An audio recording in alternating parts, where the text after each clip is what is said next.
皆様こんにちは。格闘ゲームの頂点、本日は世界最高峰の格闘選手6名が3つの白熱したエキシビションマッチで激突します。エボレジェンズライブにようこそ。私は一つのホストのライアン・ハーツと申します。よろしくお願いします。そしてもう一人のホスト、ロブ TV さんです。東京、こんにちは。お世話になります。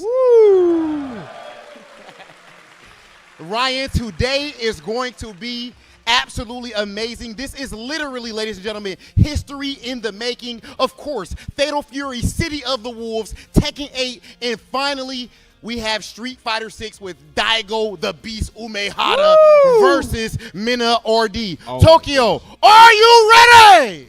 Yeah.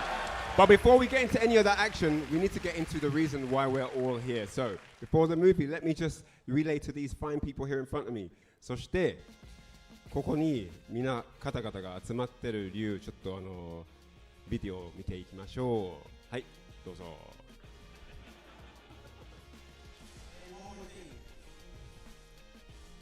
Umehara-san.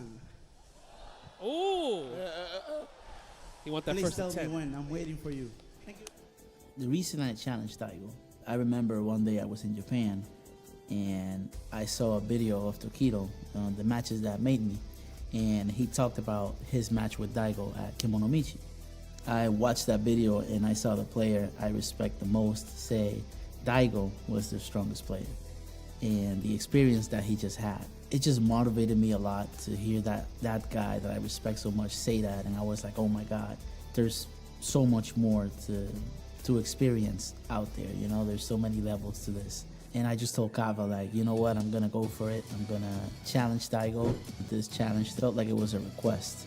It was, I promise you to give you my best, and I'm gonna invest the time to have a set with you, but I will also need you to give me your best and put in the time when I know you don't have anything else to prove. Maybe one more time. I don't know how far you want to take it, but I want to experience that. And he did. 時々見てないかな、大丈夫。 Daigo, he has never lost in this format ever. I saw all of those guys crumble.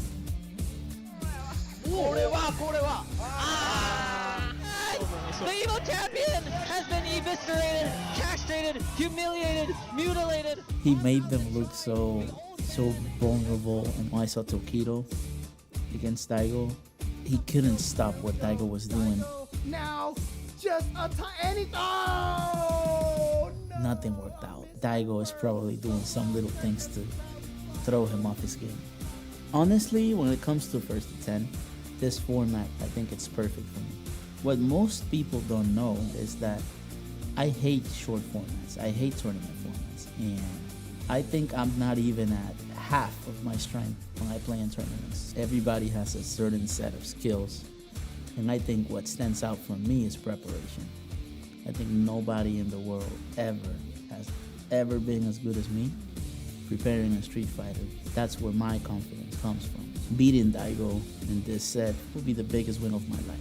This is what it's all about, and this is what I dreamed of when I was a kid, to play the best, someone that looked unbeatable and being able to pull it off. Wow.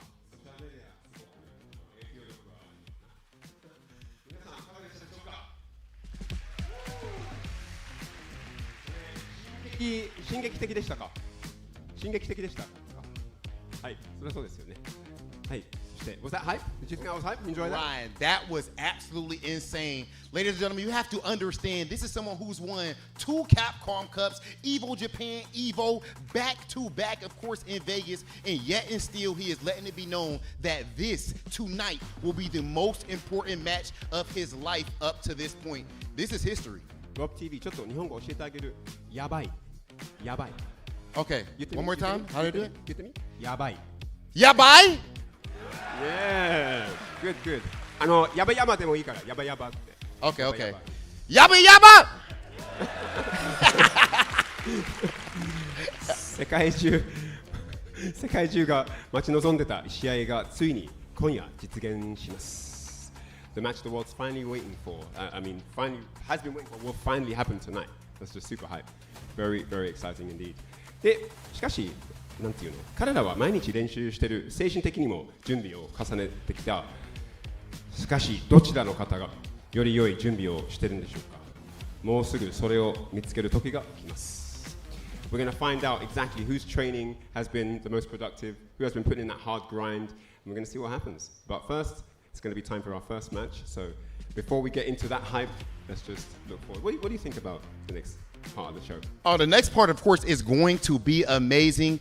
That we're starting things off with Fatal Fury, City of the Wolves, and this is a very big-time run back because we saw what happened at SWC. That said, ladies and gentlemen, I think we're going to go ahead and send things over to our commentators. さあ、試合前です。皆さん覚悟はよろしいでしょうか？いやー、聞こえません。覚悟はよろしいでしょうか？エボレジェンズライブの開幕でーす。盛り上がっていきましょう。開始とともにデスケへと向かいましょう。 I've been waiting to see this for quite a bit. Laggia versus Goichi, the run back from SWC 2025, is on deck. 覚悟は良いか? Let's go! I'm I am absolutely very ready for ready, it. bro. So, as you may or may not have heard, a little thing called Kemonomichi, now at Evo Legends Live. Myself here with Hell Pockets to bring you the run back. To start things off, we're taking a little detour in the City of the Wolves, and this is quite the run back, as these two up on the stage have alluded to, right? Yeah, man. Like, you might want to call this almost $1 million run back. Not quite, because we're not sure that's on the line, but the pride is absolutely on the line because you want to talk about the one that got away. We're going to get into it into a second, but Goichi's been wanting this one back, I think, for quite a while. Meanwhile, Laggia, this will be the first time we're seeing him tonight. Yeah, absolutely. The first time we've seen him in a long while. Oh, really. Yeah, most certainly, man. I think the last time we saw him was on SWC 2025 in November. I don't know the math between that, but like a couple of months, yeah. It's been a while, Yeah, a lot to talk about in regards to Laggia, right? Let's take a look at what we could expect coming in from our SWC champ, multi-time SWC champ, King of Fighters 15. We saw him over for City of the Wolves as well, but also in that side exhibition, being able to take 2 championships within the same day, Hell Pockets. Yeah, man, unheard of. He started out winning at KOF 15 in 2023. 2 years later, King of City of the Wolves in 2025. And let's even talk about what he did after that. He actually won the title across all titles. The actual SNK World Champion right after that. A feat that will probably never be reproduced. And he mollywopped everybody in that exhibition. Everybody, man. Like, this guy has quite an absolute resume in front of him. But, dude, that challenger. It's a big deal, right? You take a look at the accolades, you take a look at his current progress, or at least, what he had to do to get into SWC. Right now, he's pretty much at the top of the throne. He doesn't even need to prove himself. But guess what? He has a challenger here today who is going to be testing him throughout the entirety of this series. That is Goichi. As we take a look, this man has been rolling the dice with Marco Rodriguez for the longest time, and guess what? He just came back from Las Vegas from Level Up on top of the other accolades he's had through majority of the new season, right? He had come through from Frosty's, getting a first against Lokov's Marco. In February, over at Genesis, got first against Nemo's Mr. Big. Had to fight all the way in Birmingham for DreamHack back in March. He happened to place top 3, fell a little bit short to Dark Angels Terry, but in back-to-back events, over in April, he had to go through the SNK Championship Series of Week 3. He got 5th place, and then right off the heels of a very fresh very fresh second place, I should say. Excuse me. Big shout outs to the man, El Masa, over at Level Up Expo, where he placed second to Danny's Billy. Brother, I don't want to take anything away from him because he's always been a tremendous competitor. But that dude easily had the best 2025 of anybody playing COTW, literally up until the last day of work. Yeah, so one of the biggest things that we were talking about prior is whether or not he could repeat those results from the previous season up until this point. He's on the right track, but will it even matter? I don't know, man. Like, again, it's a new season. It's almost a new game because we're talking about a lot of different changes. People are playing new characters. Some people are committing to old characters. Goichi, obviously, one of them. And we're going to be seeing most likely more of the Marco because we've been seeing the Marco all season. We saw the Marco at the end of last season versus Laggia's Hotaru. The question mark here, though, is What are we possibly going to see from Laggia? Yeah, you saw a lot of the Hotaru come into play. We saw a lot of specific strategies also play out towards the second set that they had. Mind you, Laggia was sitting on the winner's side of that bracket. I had the luxury of being able to watch you and Aru kind of break down the gameplay that had occurred. Goichi had a lot of momentum off of that reset. However, we started to see a little bit of a different sight coming in from Laggia in terms of the strategies utilized, right? We finally saw one of the instances of the command grab slightly open up Goichi to force him to sit still a little bit, or at least try to backdash erroneously, and then that faded jump reset where Goichi had actually missed the super connection and off he's of like that stand super gangbusters with that. That's like one of his most trademark techniques, the far B into either hidden gear or into level 1, and that time it betrayed him. $1.3 million punish combo on Laggia's side. It's so amazing to see how that all played out. And guess what? Goichi, he is still on the run. He is still ready to combat against Laggia. It's just, on the other hand, will Laggia be absolutely prepared with all the changes that have come through for this season against a very, very much so up and running Goichi? Yeah, man, you know, Laggia has not been much of a traveler this year. Also last year as well, only saw him at a couple events. So not so surprising that this is his first real outing, but once again, he's got a tall mountain to climb, because even though Goichi's having a hard time getting that first place at the first place finish, he's hot. Yeah. He's got the rocket ship. And you know who else got that rocket ship? Rob TV, what you got for us?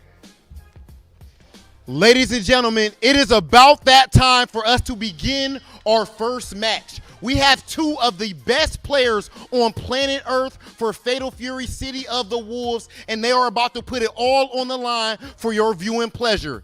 Tokyo, I must ask, are you ready? Our first player is a two-time SNK World Champion. He has taken home the gold in KOF 15, and he is the reigning Fatal Fury City of the Wolves SWC champion. Please welcome the $1.5 million man, Laggia!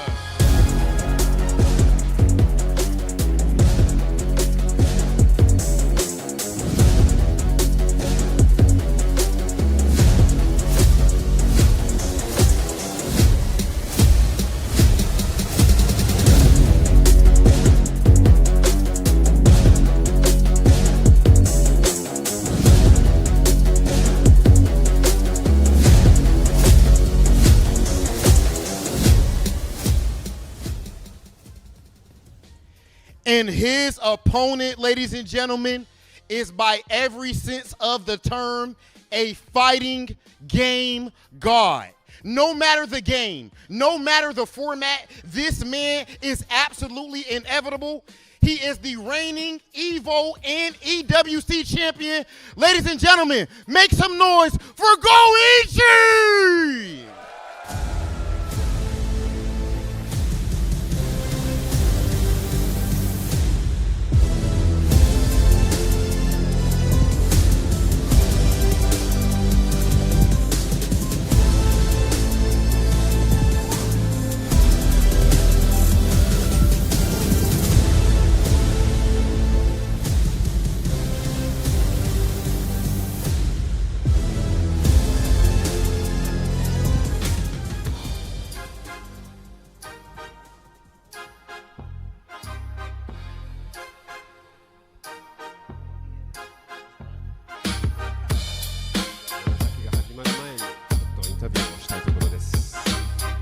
Laggia 選手の方から上海 ZJC51 を破りシティオブザウルブズの世界チャンピオンになった。これはあなたの実力を示す大きな証であり、あなたの功績の大きな一部です。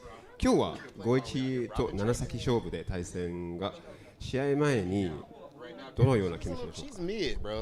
はい、ゴイチさんはやっぱりガロー伝説が発売されたから、もう今年に入ってももうずっといい成績を収めていた本当にすごい選手だと、思っていて、で、去年も SRC のグランドファイナルで当たったんですけど、その時も、一応自分がその時ウィナーズだったんですけど、一回リセットされてから、一応勝ってはいるんで、ちゃんとなんか同じフェアな条件から戦って勝ったわけじゃないんで、今日はちゃんと勝って、証明したいと思います。っていうのと、はい、最後にゴイチさんにも一言。ゴイチさん、去年いくらぐらい賞金取りましたっけ？自分2億取ったんですけど。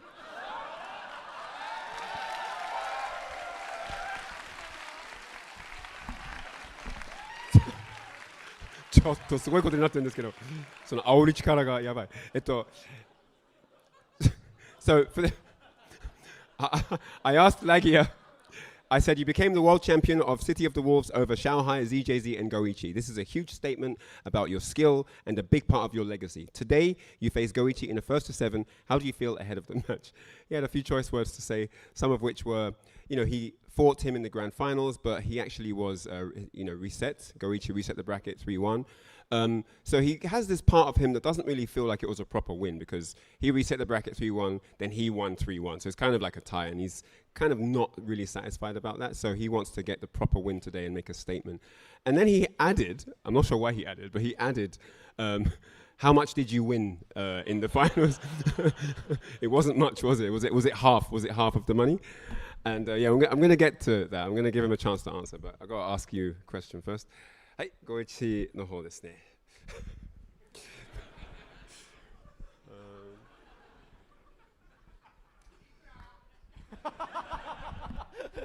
Goichi は世界最大のトーナメントで数々の優勝を果たしてきましたが、SWC のタイトルだけはこの男のせいで手からこぼれ落ちてしまいました。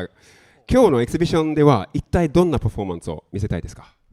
そうですね、まずはしっかりと、相手は本当に日本最強のプレイヤー、僕も最強だと思ってるんで、まず勝ちたいなっていう風な気持ちがあるのと、僕は賞金彼の半分なんで、はい、ちょっともう賞金も負けてるし、ゲームも前負けたんで、でもゲームだけは負けたくないんで、今日は勝ちたいと思います。はい。はい。I ask Goichi. You've won many tournaments around the world, some of the biggest tournaments in the world, but the SWC title escaped your hands because of this man. What do you want to show in your match today? And he said, yes, it's true that he lost. He believes that Laggia is, the best player in the world, and he believes he's also one of the best players in the world. So he also lost half the money, so he wants to not lose on the game at least, and he's going to try to get the win here today. はい、両選手から話を聞きましたが、試合を頑張ってください。はい、どうぞお席の方へ握手をお願いします。そして実況の方へ、お戻りしましょう。はい。I cannot believe Laggia immediately went into the financial flex. Like, listen, man, Goichi has had quite the run even outside of the city, right? He is a multi-game champ. He is a multi-game expert. He's trying to fill that financial gap between them, and I think he's doing a relatively good job, if I do say so myself. I think slow and steady wins the race in the long term, but, man, when you get that really big burst of the stimmy at the end of the year, dude, just changes things for you, right? And Laggia obviously trying to ask Goichi, how you living out there in the only six-figure land, right? Can't relate. He can't, but he just might eventually. It's a brand new season, but right now, as it stands, let's take a look at how they're going to be playing out here in the City of the Wolves exhibition as we lay down the line between these two and what they're playing for, and actually how they're going to be playing going into this exhibition. Oh, yeah, most certainly, man. Here are these rules. Stage selection now. Full disclosure, the stage selection has already been decided before the match begins, so this will not be an issue. There's no coaching permitted. Character swaps. When a winner of the game cannot change a character, the loser can switch a character after any loss. Rematches, duration between rounds, hitting a rematch should not exceed 2 minutes of time. Don't waste everybody's time. Get back in there or figure out what you're going to do next. If the player lingers too long after 2 minutes, they're going to forfeit the next game. That's brutal, bro. I mean, they can't keep the fellas waiting, right? And at the same time, one thing that should be noted is that during the character swap part of it, the winner, obviously, they get to keep the same character. However, they do have the option of being able to switch where their SPG position is, which is going to be absolutely vital. Saying, I mean, if one strategy doesn't work out, and we've seen what type of meta Marco Rodriguez has gone through so far, specifically for Goichi, I wonder if that's going to play a part for someone like Laggia, depending on what character is played. Oh, yes, man. Like, I think we're talking about possible player-specific matchup information, right? Like if he doesn't like the way one SPG position is responding against Goichi or Laggia rather, then they might switch it at any time. one of the things we do actually get to talk about is obviously we've seen the matchups between the two over at SWC. Going into, we are assuming Laggia is going to stick to the Hotaru. However, we've had some rumors, we had some intel saying that there might be some other characters on the line. So this is where things get a little dicey, right? You know, like he hasn't played since November. There's been some obvious changes, not only to the game system, but to his main character, who he ran the entirety of the year, and we haven't seen him since. Now, we've got intel saying that he plays a certain character related to that character. We can talk about it. Been playing it, and I'm like, hey, he's been playing Gato apparently on all the offline, unstreamed sets. There's no tape on this whatsoever. I have to hear from word of mouth. And I got to say, realistically, I don't see it. Yeah, I mean, because there's another option on the table that has been talked about before, that has been pretty much shown off during SWC, and it could be Rock Howard. It could be Rock Howard, because Rock Howard obviously running away with it in terms of character strength in this season so far. We'll see how that shakes out in the rest of the year. But right now, it's about getting 7 wins over a guy who's absolutely ready to tear you apart after having some of the best performances of his career and still coming up short. Right. I know we talked about this earlier in the green room amongst ourselves. Do you think a possibility of a Billy would come into play, considering the most recent results coming in from Goichi over at Level Up, falling short to Danny's Billy? I'll keep it real right now. If you're playing COCW competitively, having a pocket Billy is almost an absolute must, because no one's comfortable against that character right now. Okay. Except for Laggia, honestly, because early on in the previous season, he kind of showed what his defense can do against Billies who had a stronger offensive game previously. Right, he so pretty much established the defense prior. When we were first starting out in the city, like the first couple of months, Justin Wong had actually mentioned this. Is like Laggia felt like the most sound against Billy. Yeah, like he really was showcasing the strengths of being able to JD the entire sequence and then guard cancel at the perfect time to absolutely ruin all of Billy's offense, who we know he lives on, because that defense ain't much there, brother. Yeah, but then up until this point, we've seen how much of the game has thoroughly escalated, right? We talk about the things that you can do against Billy. Now you get to see what Billy gets to do against specifically Goichi, right? Quite possibly, if he's got the pocket Billy. Again, he hasn't played it since November. I believe he's been enjoying himself and his millions of dollars, you know.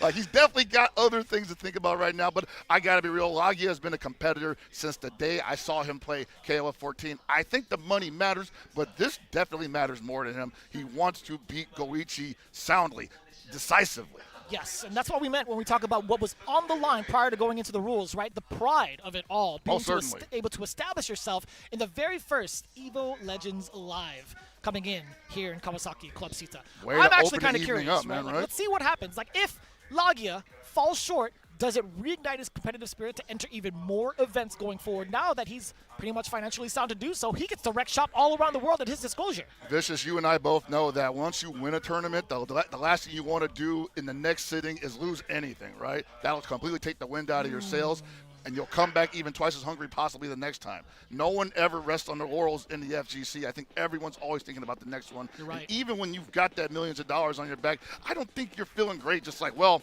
at least I have all my money. I don't have to keep competing. No, at this point, it's in his blood.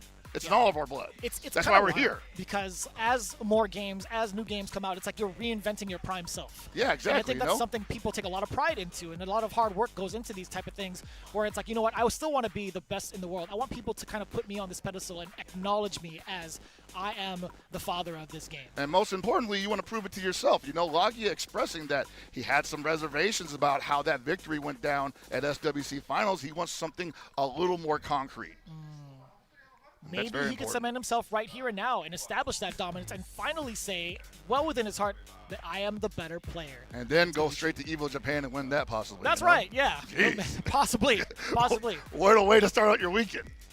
But it's great to see him in this shape. It's great to see him live here on the stage. I am quite curious to see how he's going to perform against a newly reinvigorated Goichi, not even just in terms of the patches, but in terms of how often Goichi has been showing off his current level.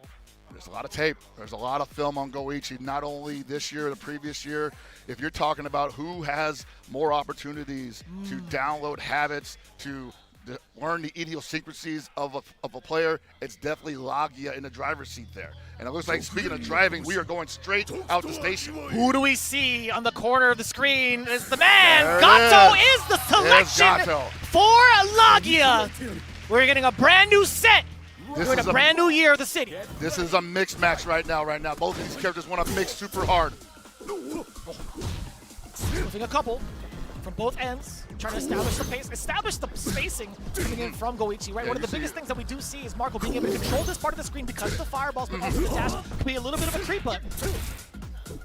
Gotta be careful dashing in, though. That far D from Gato, one of the better far Ds, poking and runs into a poke and counter it. Back up.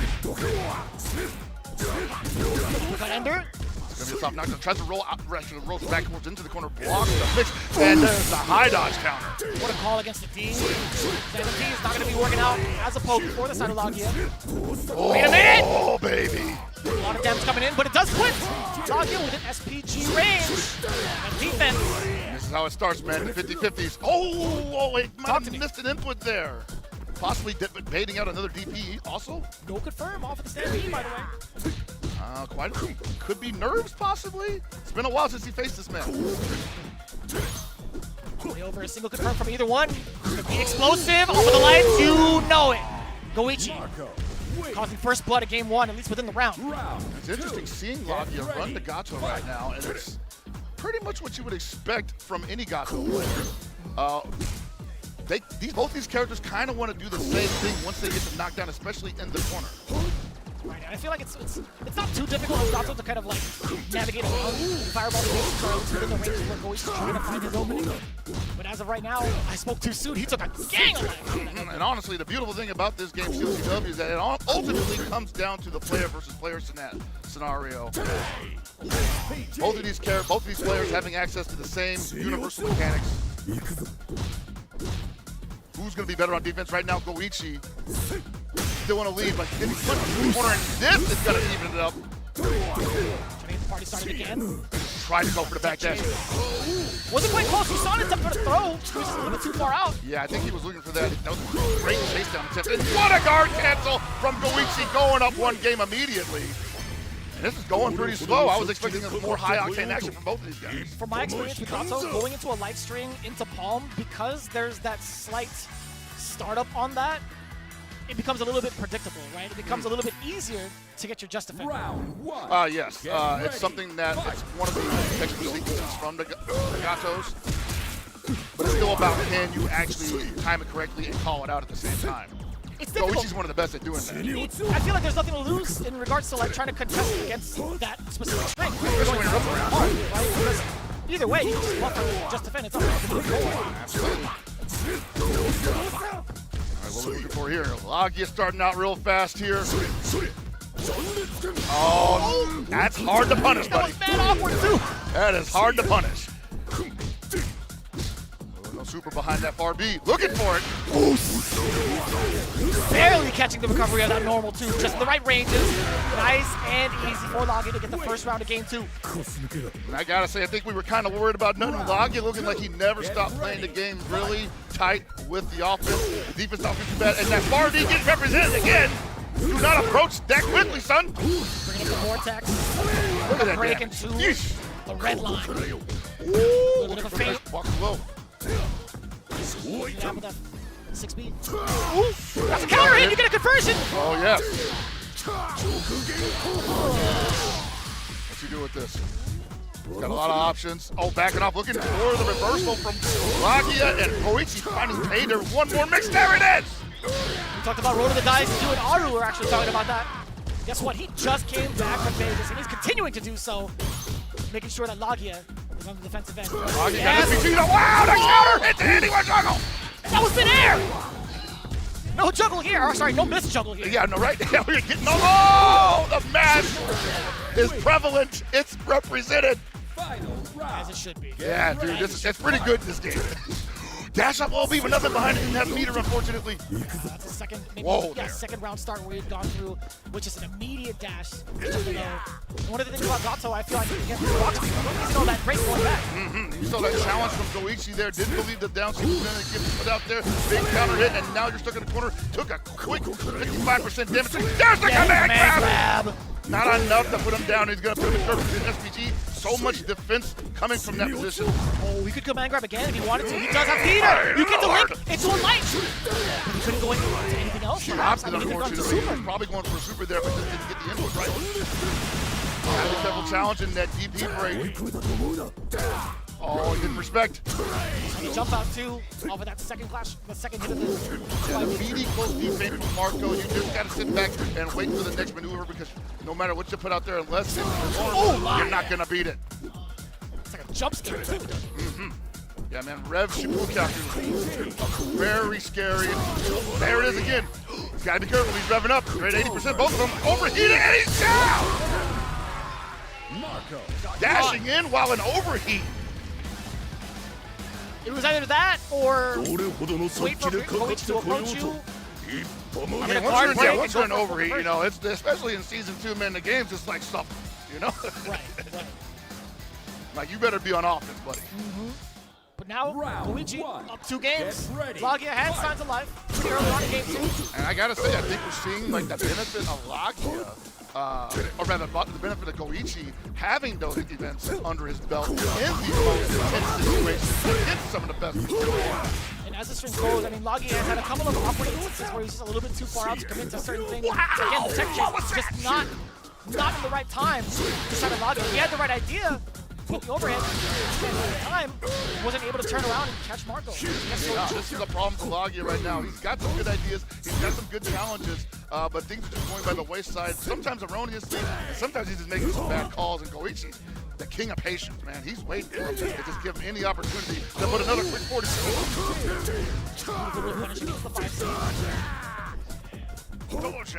Koichi just has so much to work with. He tried to go for a punch. That was just hard read. Charge punch, excuse me. That was just hard read. Hard knockdown. What you got for him? Looking for the throw. No! Haven't really seen him throw much. There's a command throw. He should be able to get the round off of this. Oh, he's going for all of it. I respect it. Get the round. That super meter comes back really quickly in this game. Totally fine for someone like Gato, as long as he gets to run his offense with the big key. Spending the rest of that hidden gear, he doesn't even need to look at you. He doesn't even need to look at you as you crumble to the floor. He's supposed to be blind anyway, right? Supposed to be. Supposed to be blind. No, but he's not. He's not it back. He just chooses to fight with his eyes. I love that for him. Koichi undeterred, dash in, low beat Stampy into House of Token. Oh, you're getting mixed. Koichi on the prowl. The defense is there for the side of Laggia, though, thus far. Does not want to spend too much time in this position, though, because you can see that Koichi is giving him enough real estate to possibly take a big risk to get out of the corner. As soon as that was over, by the way, that exchange, I like that Koichi went for a jump back instead, just to see if Laggia would commit to something off of that close D, right? That just is kind of a man that's in complete control. You know what's crazy, too? They both have very outstanding far A's to kind of like catch people off the counter hit. Oh, he thought he had a whip punish there. I mean, I did too, honestly. That far A looked like it was in trouble. Final round. Get ready. Repeat the history of game 2. The mishap from the side of Koichi. Proud now with the dash up throw. Back turned into the dash, just to get a little bit of a frame. I'm gonna say right now, if this turns into a 3-0 for Koichi, Laggia is gonna be in a lot of trouble. He's have to show Koichi something that he hasn't seen before from this character. That's a great conversion. That's a great conversion, and this is going to put decided to extend it, keeps him just outside of SPG. That's very important. Oh, blocks the overhead. What a block! And as meaty as that was, I wouldn't be surprised if that was +7. All right, Koichi with the rev. You weren't kidding about, the placement 3 for SPG makes him that much more of a nuisance. It's like a whole new life bar, bro. No shot!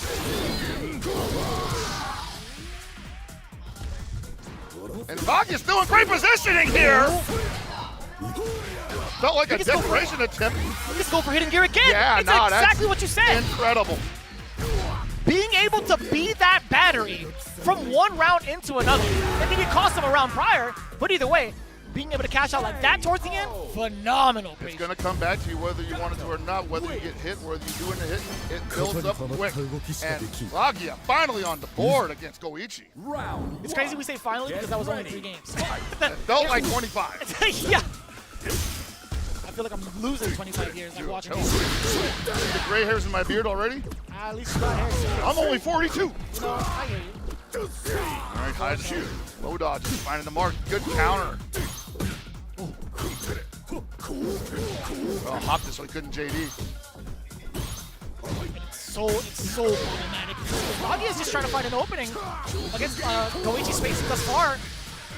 And he hasn't made Goichi really get off of the game plan that he's directed. He's taking advantage of the mistakes, but not enough that Goichi's like, I don't know how to approach anymore. Starts every round the same way, and Laggia ends up taking a ton of damage to the board. And eats a command throw again. Goichi has not been responding to that whatsoever. That might be the look. Brother. 70% rev. Oh, he blocked it again. Good punish. No meter for the follow-up, though, and that's going to be the round for Laggia. I'm so used to Goichi just taking the rounds off of the low B, far B into Haosho Koken, but the meter build was fire. He didn't have it. Not as big as the way Gato was able to build his meter. Luckily for Laggia, only have to do a chiropractic adjustment rather than going into the hitting gear. Oh, the mash is there.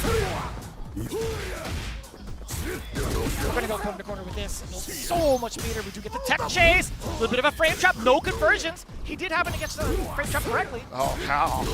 What a beautiful guard cancel. Too high. Too high. Yo, there's the punish. He's been looking for that the entire game already. You want to talk about answering back, right? He's found that answer. Found that answer. We are 2-2. And I said before we got out here, before we came to Japan, what I wanted from this, the distance. Slobber knocker. Yes, absolutely. Seesaw battle. Rubber match. Oh, he got surprised, but he was like, whoa, you dashed in and DP'd on me. A little bit of a fake out, does nail the throw. Let's go for the low this time, Laggia. You're seeing the physical reactions from Laggia there. Getting hit Damn, by everything son! except the kitchen sink. Block. Oh, he needed that. Throw. Oh, buddy. Yeah, I don't know. I don't know. Yeah. Damn, he is fishing. Goichi on one right now. He says, yeah, you showed me enough. That's cool. He's like, I think I'll have enough of that. Hit another mid. I dare ya. Hey! God damn, that's crunchy. Yeah, man, look at this damage. And you're in the corner. Oh, boy, this is the worst place to be if you're Laggia. That was a punish, by the way. We've seen when he actually got that throw, Laggia might have tried to press something at the wrong time. Oh, the double dash and the throw, and that's time for tech. There was an opportunity. Ooh, no. Too early, or rather too late on the back dash, couldn't get the wild punish. There's the uppercut. Do you already know it? The break. Yeah, Goichi was some of the best DPs in the game. Jesus Lord almighty. Every time I see the overhead connect and hear the snap afterwards, I feel bad. Well, I mean, as a spectator, I enjoy it. Oh, no, it's great. We get the best seat in the house, baby. But so far, again, Goichi immediately dampening the momentum against Laggia. The charge punch immediately.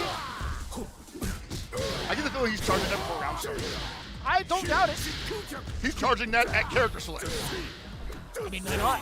It makes sense. It's an SNK game. Jeez! And Laggia cannot buy an opening. He cannot with the 1.5? Too expensive.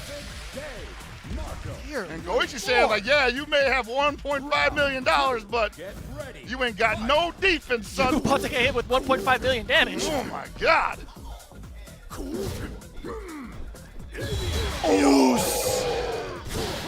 What a high dodge. Oh, he's in there. Oos. Laggia's got to respond. But I got to say, man, like, it's hard to respond to this because right now Goichi, who is mostly known for his great defense, is picking Laggia apart with excellently pinpointed accuracy of an offense. Oh, my God, the dash up DP break. It was about time, too. You saw Laggia kind of taking to a couple of neutral jumps within that round alone, within those couple of seconds. 2 back-to-back neutral jumps, finally getting punished severely. Speaking of severe punishes, Goichi on the prowl. Okay. Had to do that. Is that the 1.5? Is that the 1.5 milli DP? Yeah, like, he says, whatever, man. I got 1.5 million. Of course, I'm gonna roll forward DP break. Oh, no DP break there. Yeah. Right when you say it. Right when you mention it. Exactly. Oh my God. All right, he can do this. Laggia can do this. It's not impossible.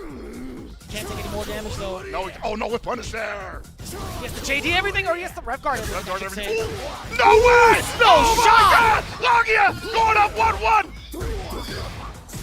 Has to spend it. Has to spend it. Totally fine. Absolutely worth it. Laggia staying alive at near death within that round. Get ready. Fight. All according to K-Cock. Oh, nice backdash from that low. Oos. No punish. I'd be careful if I was Goichi because Laggia has already shown that he's looking for these fake approaches. Damn. And looking for the wild punish responding behind it, actually. There it is. DP break. Going for the soft knockdown. He's going to roll backwards into the corner. Yes, he is. Oh, buddy. Oh, that whiffs though. Yeah. A little bit too far out. Forward B, if you're standing. Oh! Kept him outside SPG. He is the problem. on him right now. Hellpockets, he is on him right now. Oh, right now, Laggia once again unable to find the opening in that offense. Goichi making him pay for reaching. The dash pressure is just way, way too much. And it's so difficult too because he could come in with the normal. He could come in with the throw. And Hell, they got the same exact approach. more or less. More or less. I feel like Laggia is like less inclined to do it. Like he's understanding that Goichi is looking for it. So sometimes he'll like halt and do an early far C, which has caught him off guard at least once within that game itself. I mean, it's an interesting button as well because Marco's far C, great button. Great button for especially wild punishing. Same thing with Gatos, except his is canceled. That's facts, actually.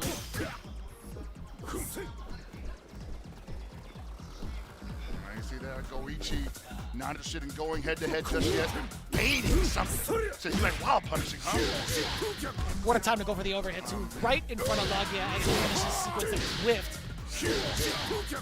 Laggia not really challenging him. It's unfortunate for him. Already down to his SPG. Triple dash over. I won't say that he can do this. This is a tall order, but too far away from the down to the. Yo, he was ready for that. He was like, you are not close enough for the confirmation, son. God. And even after the just defend guard cancel, still so much damage for intimate super. Dude, both these characters just chunk. Two of the best at spending resources. And even off of light conversions as well. Oh, there we go, that big far C. And this is how Laggia gets the party started, but at the same time, his problem has been holding on to the keys when he wants to drive home, you know? A little bit weary about the wake up as he should be. He does get severely punished. Back throw. Losing all that momentum. The backdash oh gets my caught, God, he got a backdash? What the hell? Oh, I thought the Fate was going to force Laggia to press a button. I thought so too, man. And he's been swinging at it too. He's been swinging at it. Wow, that was such a telegraph top knee. And Laggia still got a couple more chances to turn it around here, but.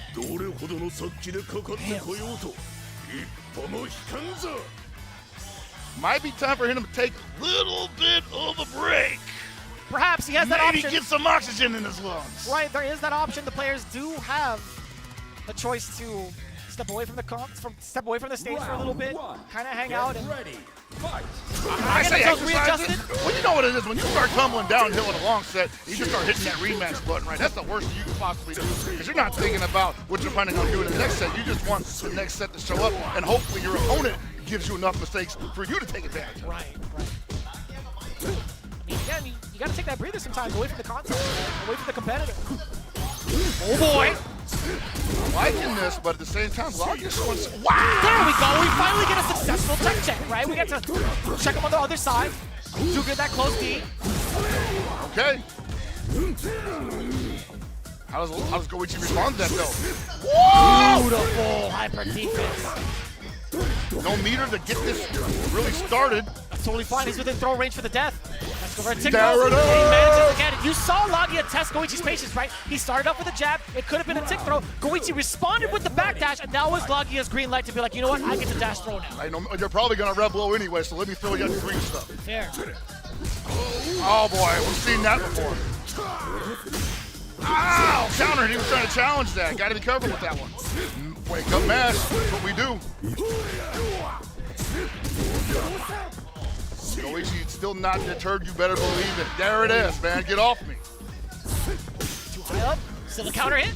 Enough blocks on. Oh my god, it's so dangerous to put buttons in front of the other. Right, both of these characters so good at wild punishing.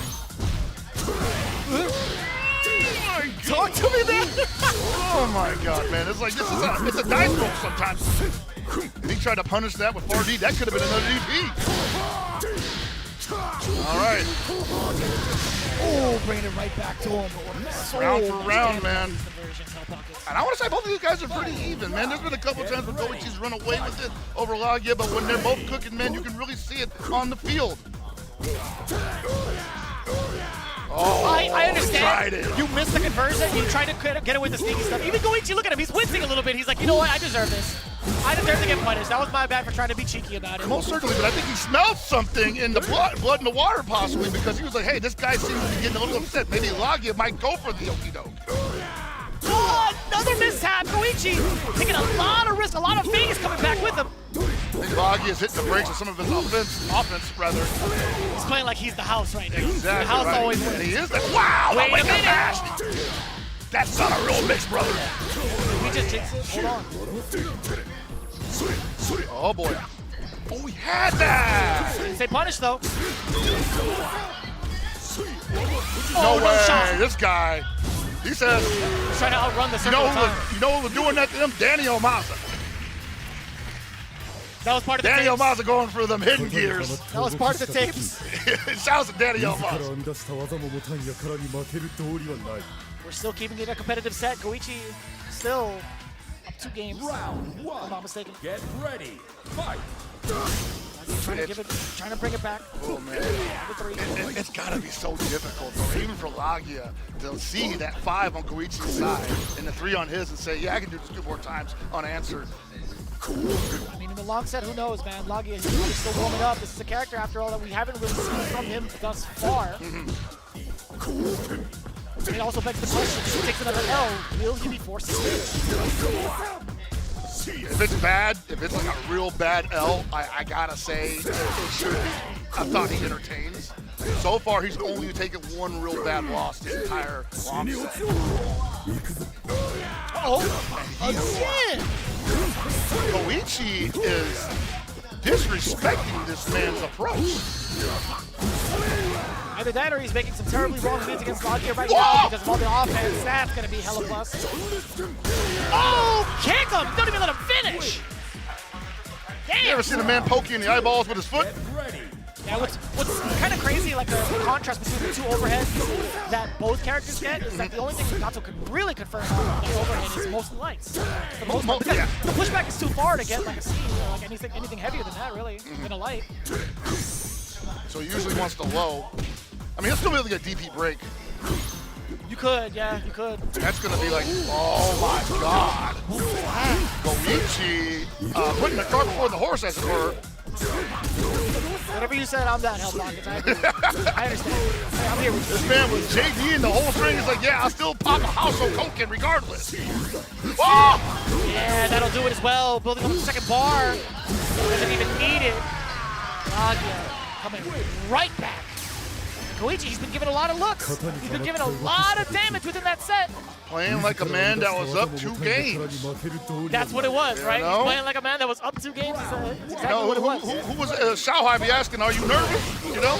I guess that's his way of asking Laggia if he was nervous. Probably. Nice high dodge.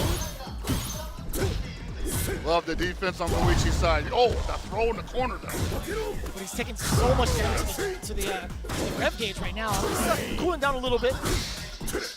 No meter for the House of Koken. Most of these guys are looking for their grand opportunity to turn this all around. But I feel like you can't do that to a player like either one of these guys. As long as there's life in their character, they're looking for that big opportunity as well. It's never over.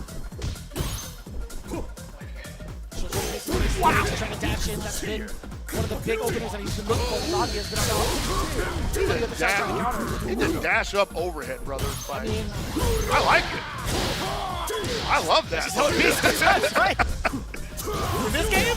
Absolutely, that'll work. Against Goichi, I don't know, but it'll work. Is that an instant air rev gun? Coming in from lunge? Yeah, yeah. Yikes! This is big damage.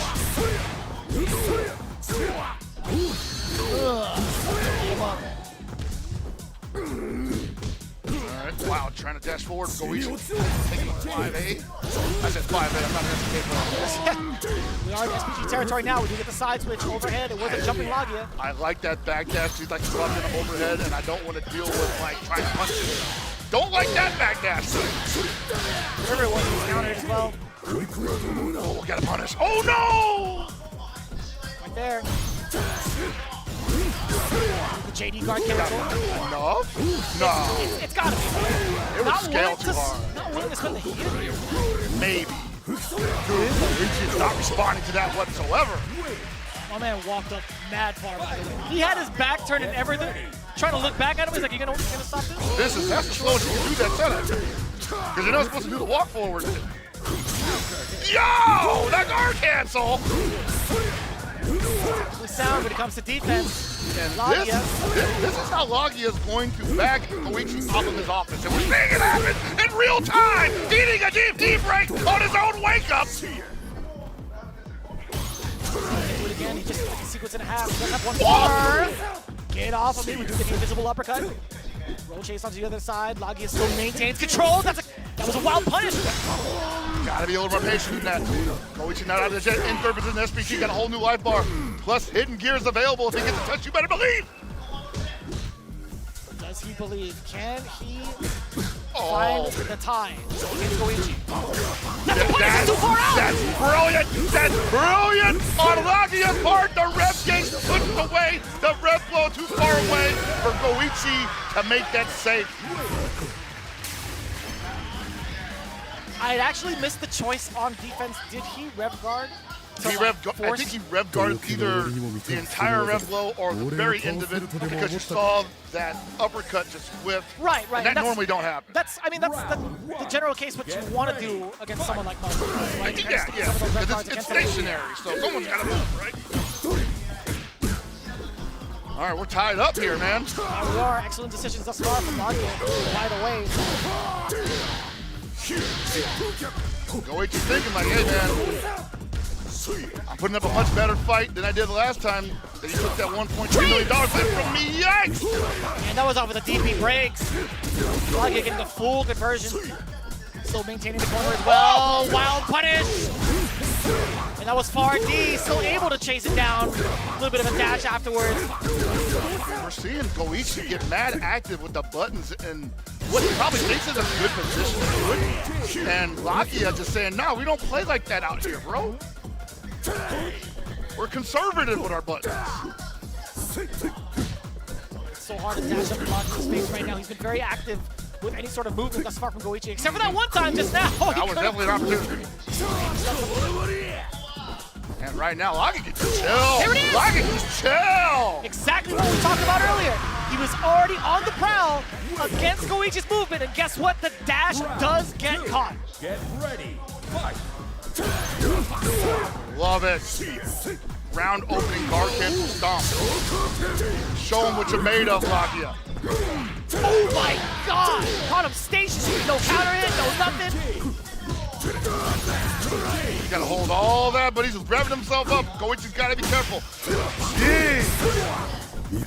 Where did that far C come from? Down.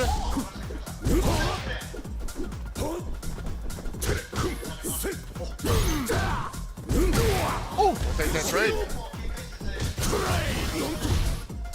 There you see right now, Laggia, despite having the life deficit not in his favor, feeling pretty good about being on defense, letting that rev gauge cool off just a little bit. Look very close to the race too. Needs that one touch.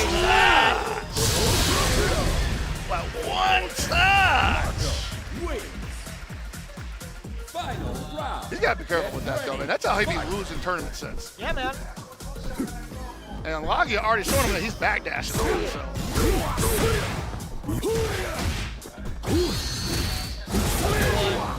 In the corner.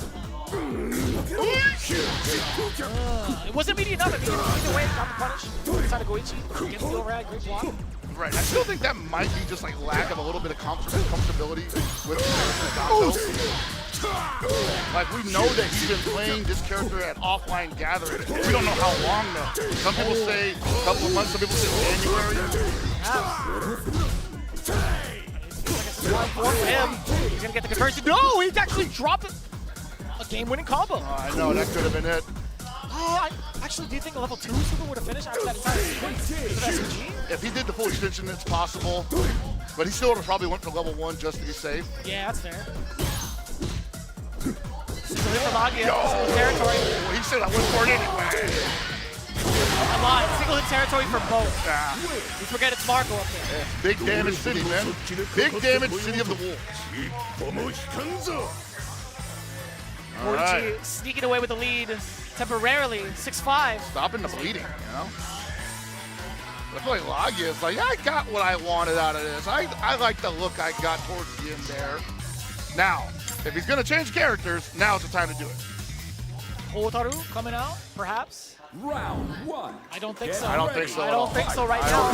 This late the game? I think he liked everything he liked, everything he saw about the previous match. He loved it. Oh my god, that was just outside of range! Gato, one of the most wildly punishes guys. Gato combo just looks so damn cool. Right? Maybe that's why he plays him. He knows like this character is so cool. I've already won my money. Let me win with somebody I actually enjoy.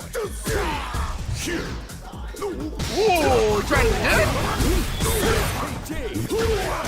I just saying, don't just give me the W.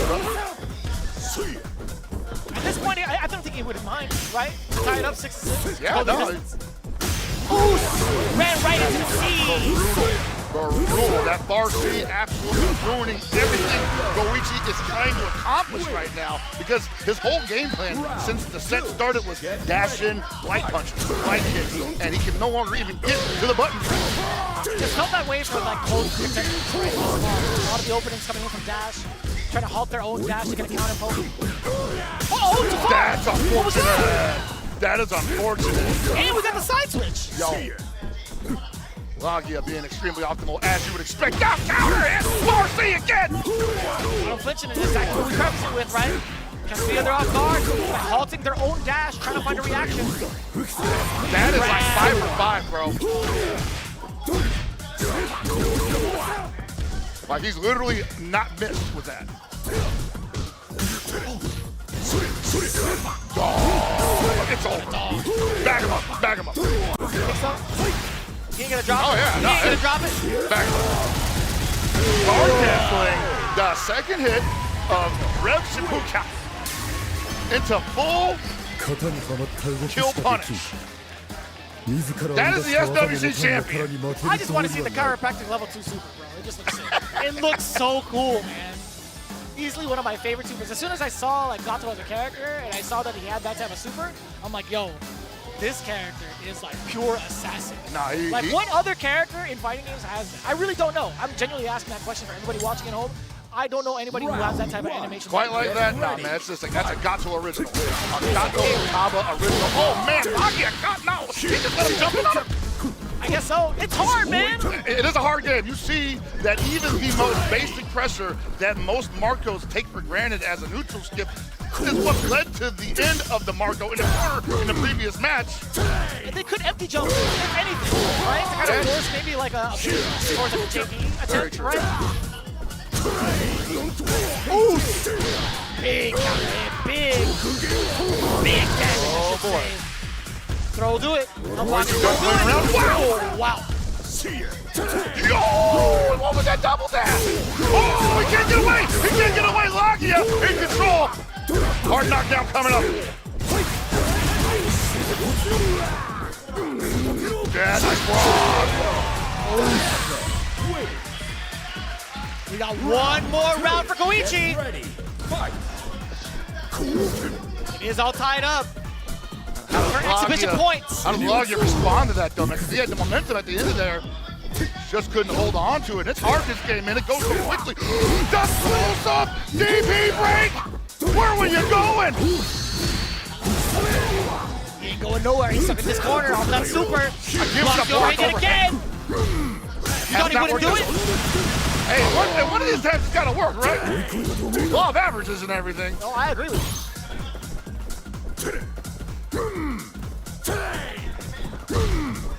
For the dash up DP break, possibly. That's exactly what I was looking for. Yeah. Dash up. He's going to react to the movement. And that's why Goichi had taken to so many neutral shots, right? Oh, boy. From apex to the jump. So much hits done. Yo! How do you like these light kicks, Goichi? Just final like that, game. We're down to the final round between Goichi and Laggia here at Evo Legends Live. He just opened up the roster. I don't even know what to call that. Play it as it lies, baby. Oh, man. That's like when you first started playing Gato ever, and you're like, yeah, I just want to stomp stuff. I'm not doing anything, just stomping raw. I'd be doing that. Yeah, it's cool. Gato players definitely be doing that. That's my movement. Oh, bad Marcy! Big punish from Goichi. Not gonna kill him. Rather close. Kind of dangerous, though. SPG is up with the side of Laggia. He's just about to build up 2 bars. Almost got a whip punish on that far end. Can he force Goichi to just chill a little bit? He does so successfully. He's got to walk him down a little bit. He's got 33 seconds on the clock to do so. You've seen the JDs get represented. Got to be careful. Does not want to get guard canceled into a pop-up combo. Oh, that means bringing a guard cancel. So not enough meter to make this a kill combo, but he's going to get the hard knockdown in the corner, and Laggia's got one more chance to do anything here. And he goes to the wake-up throw. Goichi with the vengeance.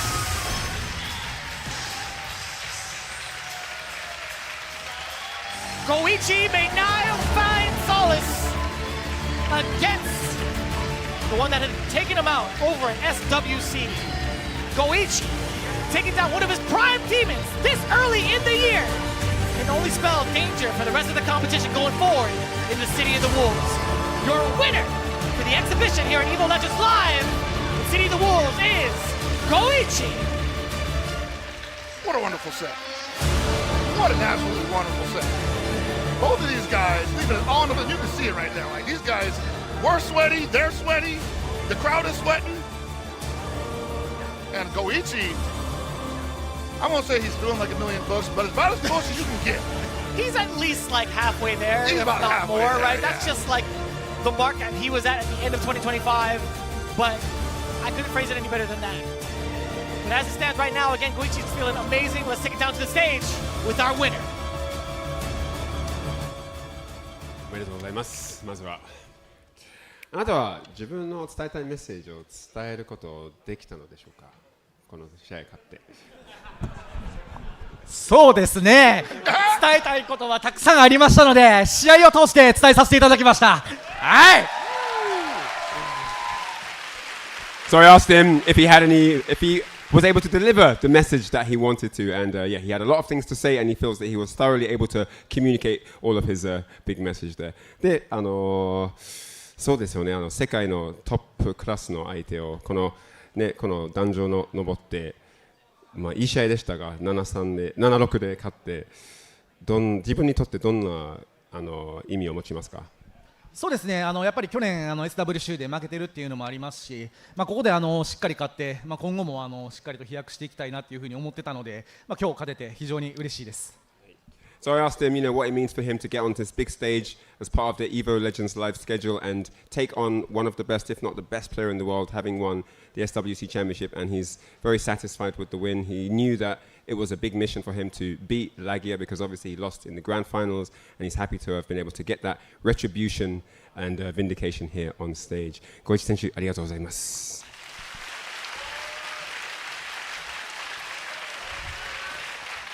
大きな拍手お願いします。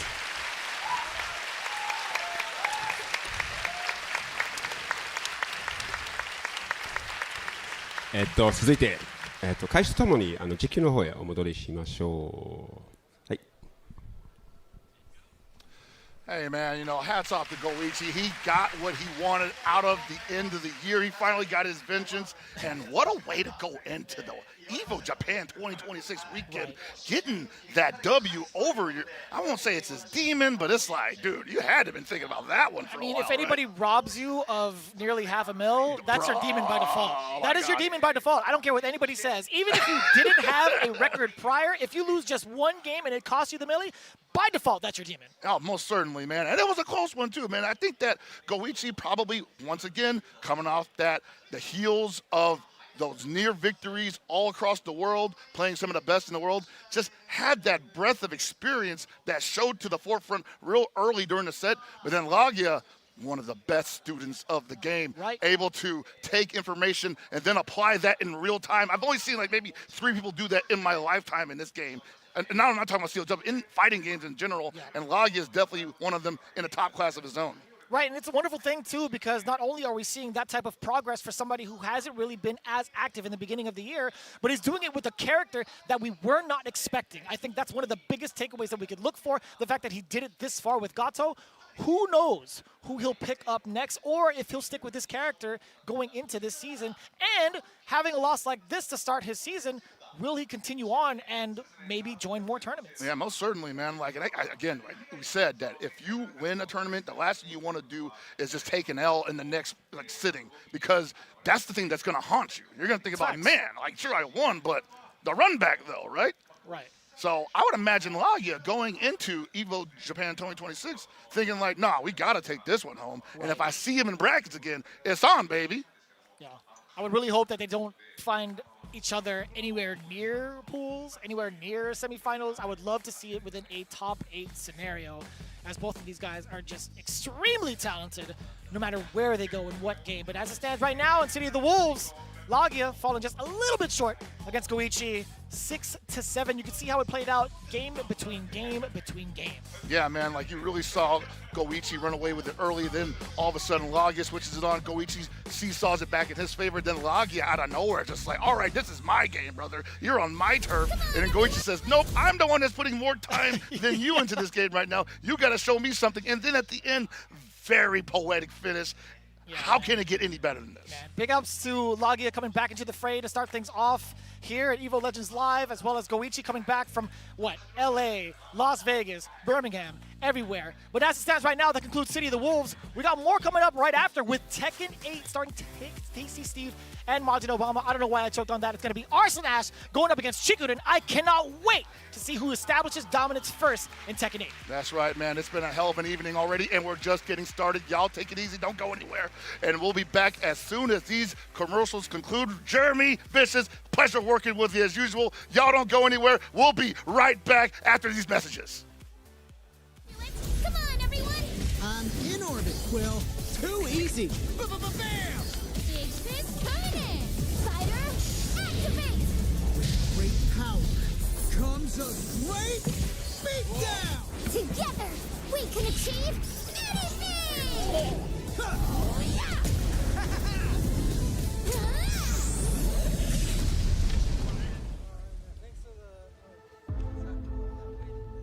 No worries, man. That's what we get paid to do.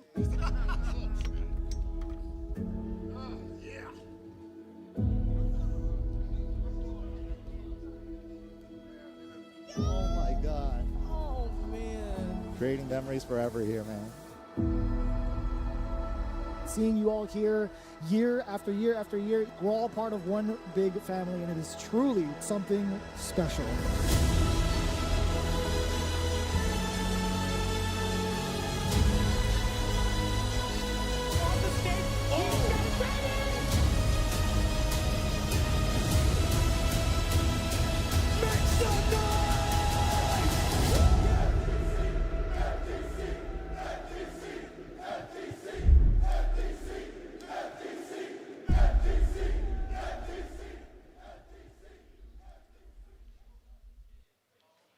Well, Vaya is laughing right now. Look at Vaya laughing right now. Oh, he's doing a dance. What is he doing? Man, he's just too ready, you know. Not today, man. Oh my God!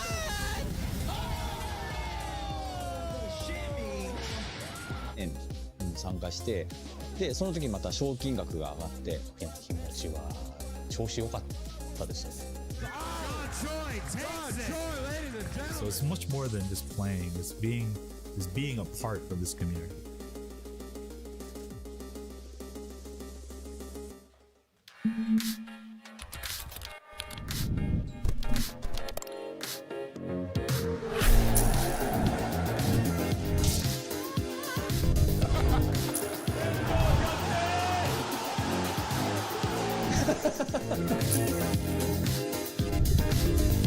We're pumped to God. We're not dropping nothing.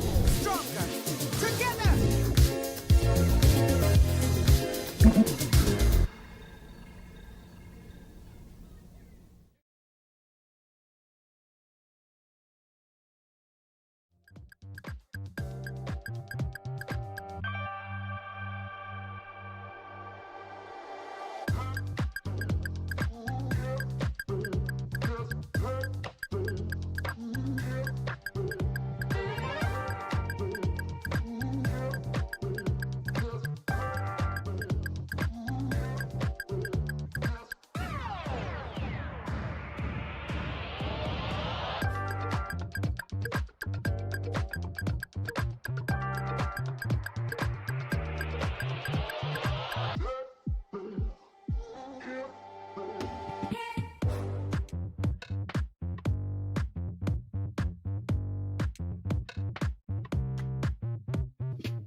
Champion for Tekken 8, Chikurin, 6-time Evo Champion Arslan Ash, champion of the TWT 2019 Evo Champion, claims his trophy. What a legend. Goes for the mid, and there it is, Chikurin. Arslan Ash takes another evolution. I just wanna keep winning, keep playing the game, keep making my legacy. 最高のプレイヤーというその一番に近いプレイヤーで。 Chikurin, I wonder what he's going to bring to the table against Arslan Ash. 1 round away from going to grand finals. Oh my God, the downforce! Arslan Ash.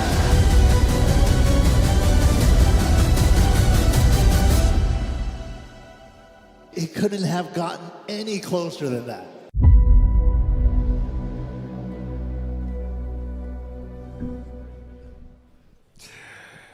2019年にチクリンがパキスタンに行ったことのことを覚えています。そこで彼は初めてアースラン・アッシュと長いセットを戦いました。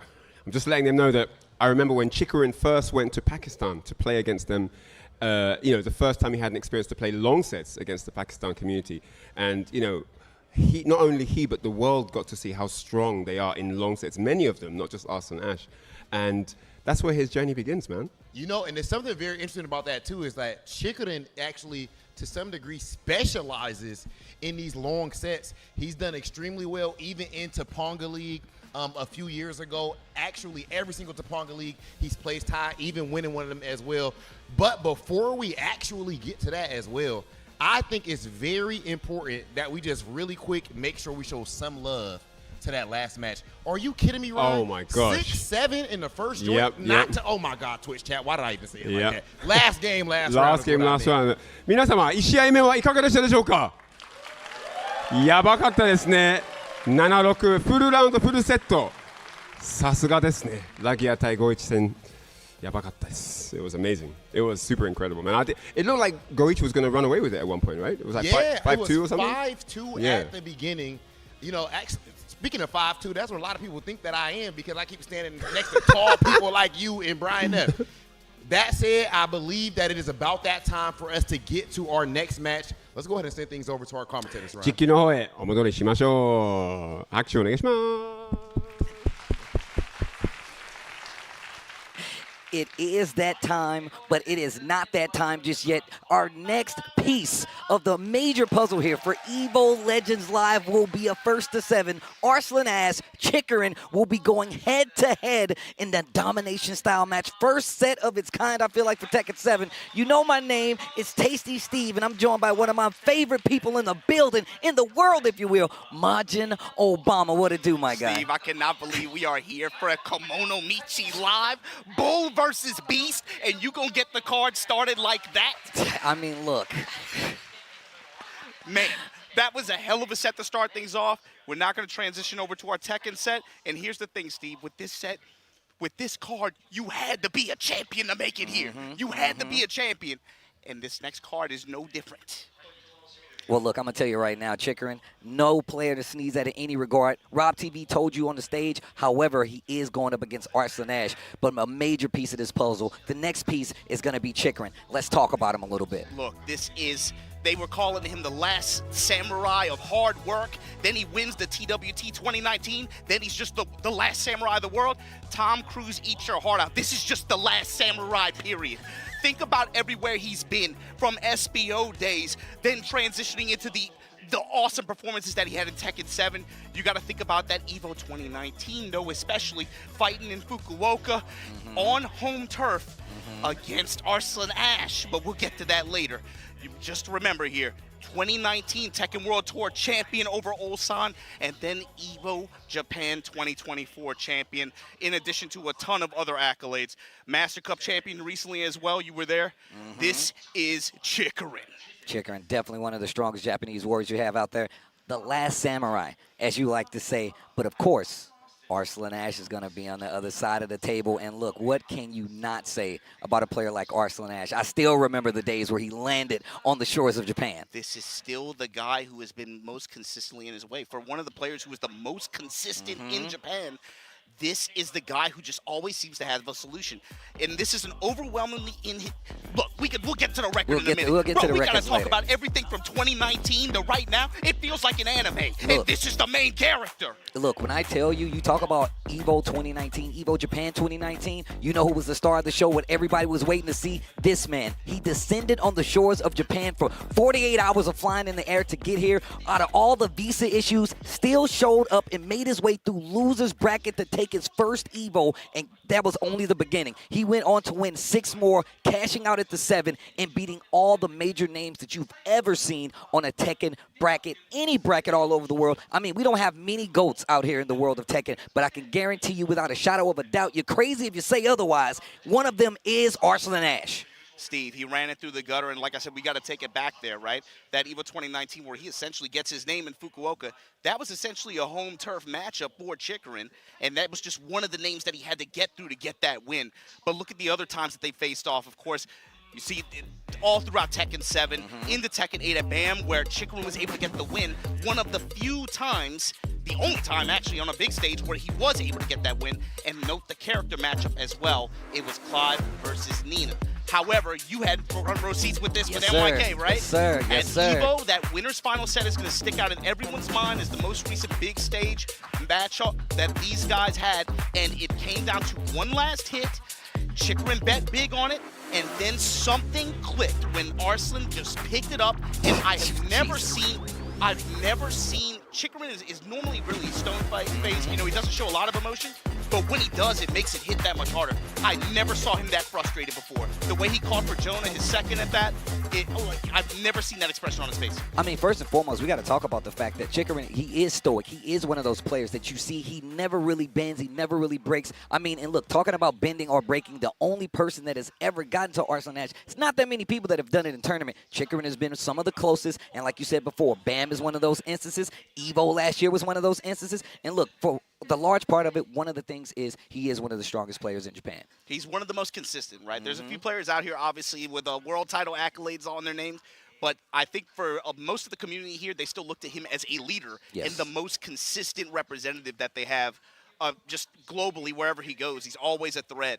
And the thing is, man, this is just the guy who just always seems to have the solution to him. I mean, look, the fact of the matter is that Arslan Ash is used to these long sets. I like to call them the dungeon sets. I'm from the Midwest. The STL boys know that's all we do is play these long sets. He's born in this. He's bred in this. And now we got an opportunity to see these guys go head-to-head. But I would love to know what they have to say on the stage. Let's send it back to the host. Ladies and gentlemen, it is time for a... Of course, this time specifically in the world of Tekken 8 in Tokyo, Japan. I have to ask, Kakugo wa Yoika! Then, with that being said, the energy seems right, and it is about time for us to bring out our competitors. Our first competitor is, of course, an Evo Japan 2024 champion, a TWT 2019 champion, and a member of the Master Cup Championship Team Japanese Final Weapon. Ladies and gentlemen, welcome to the stage, Chikurin!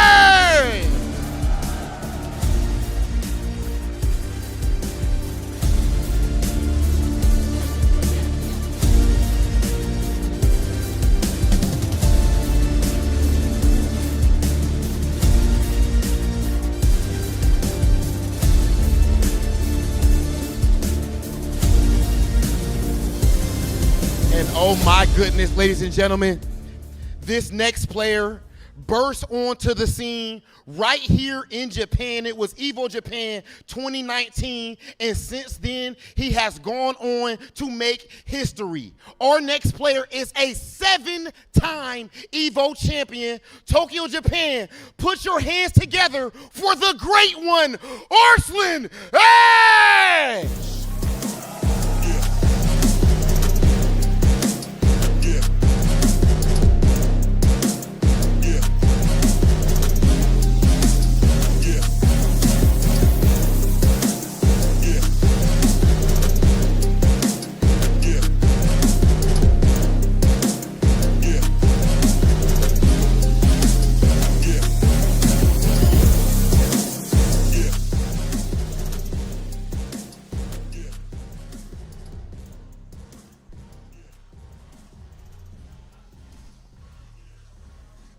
真面目顔ですね、みんな。で、そう、試合前に一言ちょっと聞きたいので、よろしくお願いします。Before your match, I want to have a short interview with you, both of you. So, Arslan Ash, you have set the new standard for Tekken excellence and recorded a legacy that will be hard for anyone to topple. What are your feelings about taking on Chikurin in this Tekken 8 exhibition? I think Chikurin is, in my opinion, one of the strongest Japanese player, and I think we are the only ones who won Evo Japan and Tekken World Tour Finals. So I'm happy that I'm playing an FT7 set with Chikurin. Okay, thank you very much. で、アースラン・アッシュに聞いたのは、あなたは鉄拳における卓越性の新たな基準を打ち立て、誰も覆すことのできない以上を成し遂げました。今回の Tekken 8のエキシビションマッチでチクリン選手と対戦することについてどのような意味をどのような気持ちですかって聞いたら、やっぱり日本人のプレイヤーの中でチクリンさんはトップクラスのプレイヤーで、やっぱりそのEvo Japan も TWT ファイナルズも優勝している唯一の2人で、相手になってくれたのはすごい嬉しいです。楽しみにしてます。はい、ありがとうございます。そして最初は日本語ね。パキスタン初めて行って対戦して会われたストーリーなんですけど、エボチャンピオンになって、エボジャパンチャンピオンになって、TWG チャンピオン。今回はあなたの母国で開催されるエボレジェンズライブでアースラン・アッシュに勝つことは、このチャレンジについてどう思いますか？どう感じてますか？まあ、そうですね。自分エボの2024で優勝したんですけど、その時はアルスラン・アッシュが出てなかったので、自分の中でもちょっともやもやしているところがありまして、まあ、自分の中ではここもう決勝っていうぐらいの気持ちで戦ってしっかり勝って自信をつけたいなと思ってます。はい、ありがとうございます。So, I asked Chikurin about the match with Arslan Ash. You know, it all started, like I said before, in 2019 when he went to Pakistan and played Arslan Ash and also a lot of other top players there. You know, he's become an Evo Japan champion, a TWT World Champion, and now it's going to be a time for him to have the match in his home country with his friends and family watching from all over the country and here live in the venue.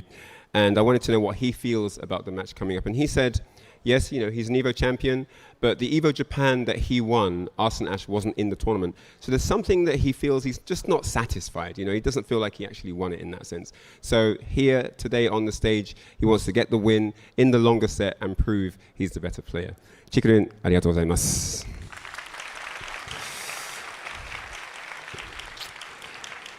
So, with that said, I think it's time to get into the match.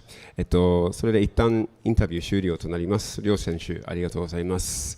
皆様両選手に大きな拍手をお願いします。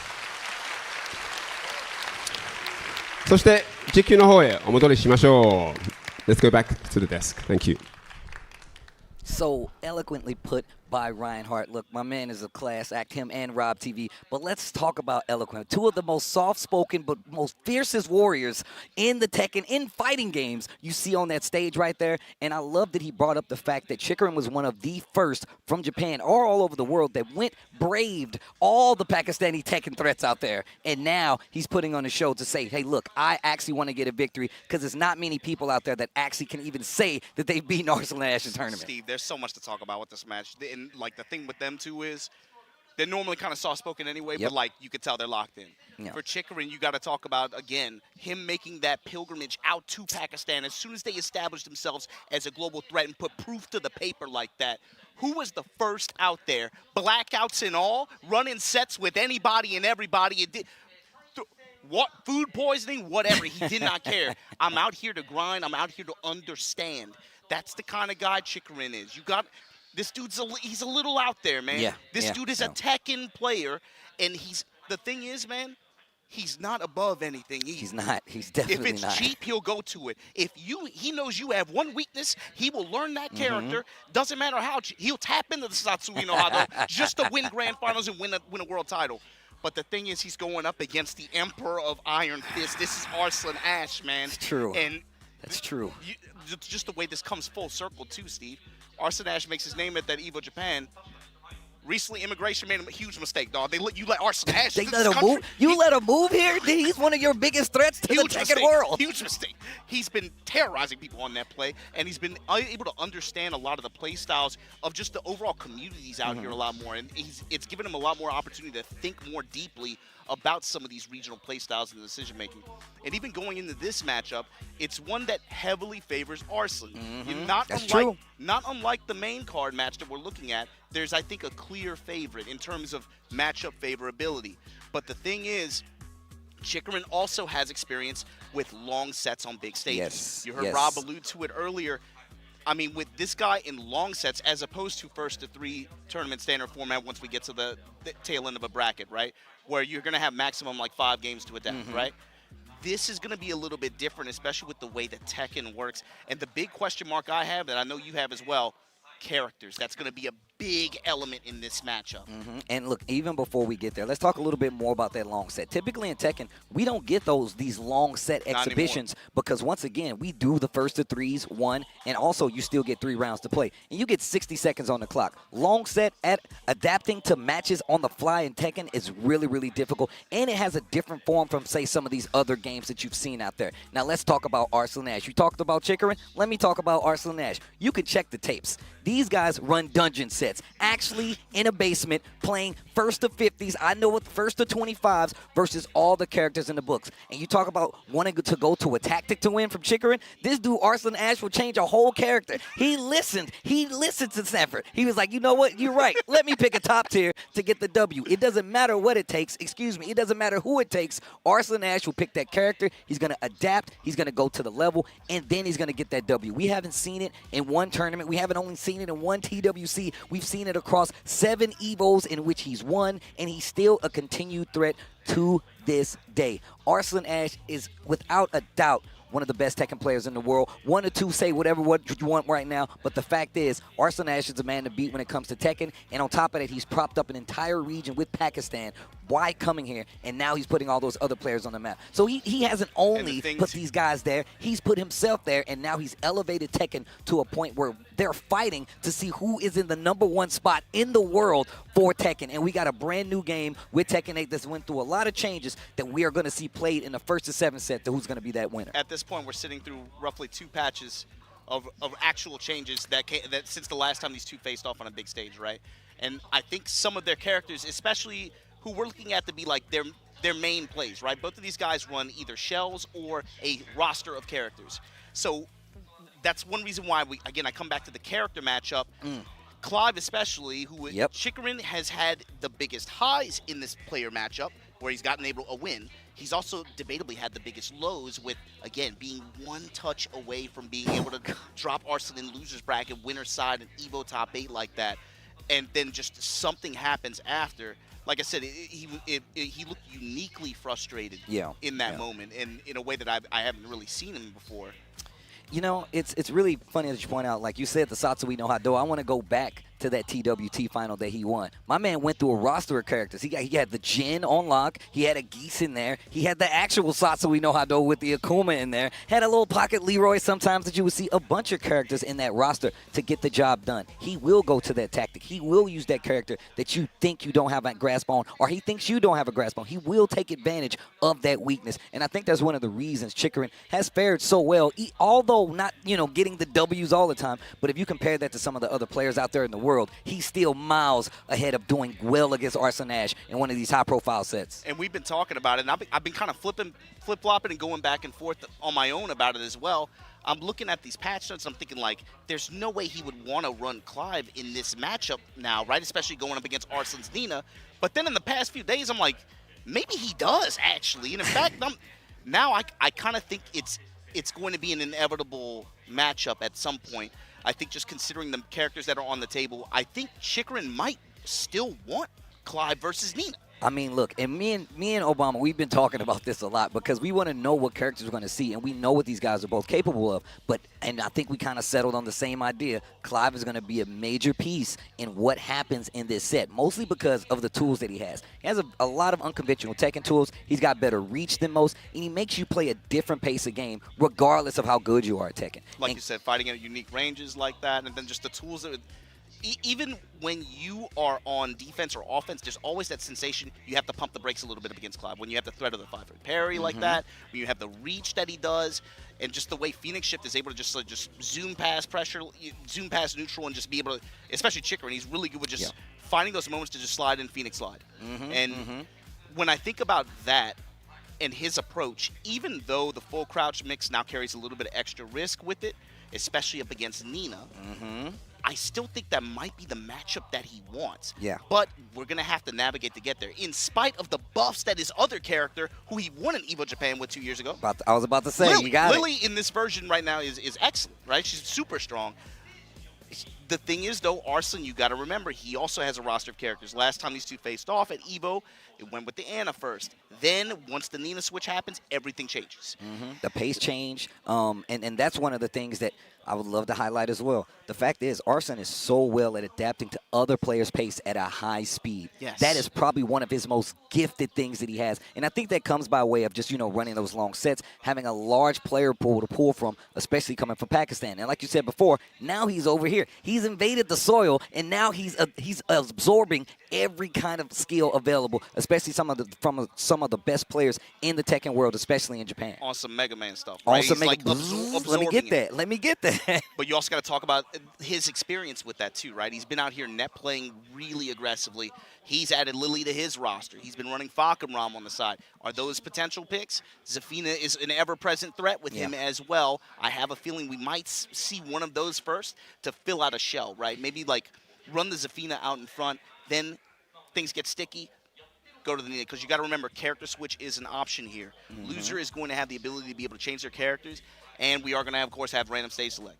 Yeah, I mean, look, we kind of stick to those rules in the world of Tekken, and stages definitely make a very big point. Yes. But that also comes by way of, like, being able to space, the movement. I feel like Arslan Ash definitely has a heads up when it comes to that. His movement has been historically known. I mean, if we go back to, Evo France, if you look at that top 8, Arslan Ash, I believe, came in on that loser side, and still, once it came to try to take him out, nobody could touch him. It was more defensive than anything. Historically, his characters are more made for those pokes. If you go back to Tekken 7, the Kasumi, he was one of the players that put her on the map. And now we look at the Safina, another character known for her evasiveness, also has a lot of stances, keeps you guessing. How do you approach that? And I love that he uses that to actually identify what you're used to versus that character. And if push comes to shove, he still has those tried and true characters, especially now in Tekken 8. I mean, with the Nina, we've seen him bust out the Lars before. He will go whatever route it takes to get the W, and I think that's also adds to the threat that is Arslan Ash. He ain't a 7-time Evo champion for nothing. It comes with the weight of having all that knowledge. And you touch on a key point with this matchup, regardless of character. This is going to be Chikurin's struggle. We've been talking about them playing first to 3 tournament standards scenarios and how those have usually gone. The struggle for Chikurin is going to be keeping up with Arslan Ash's timing adaptation.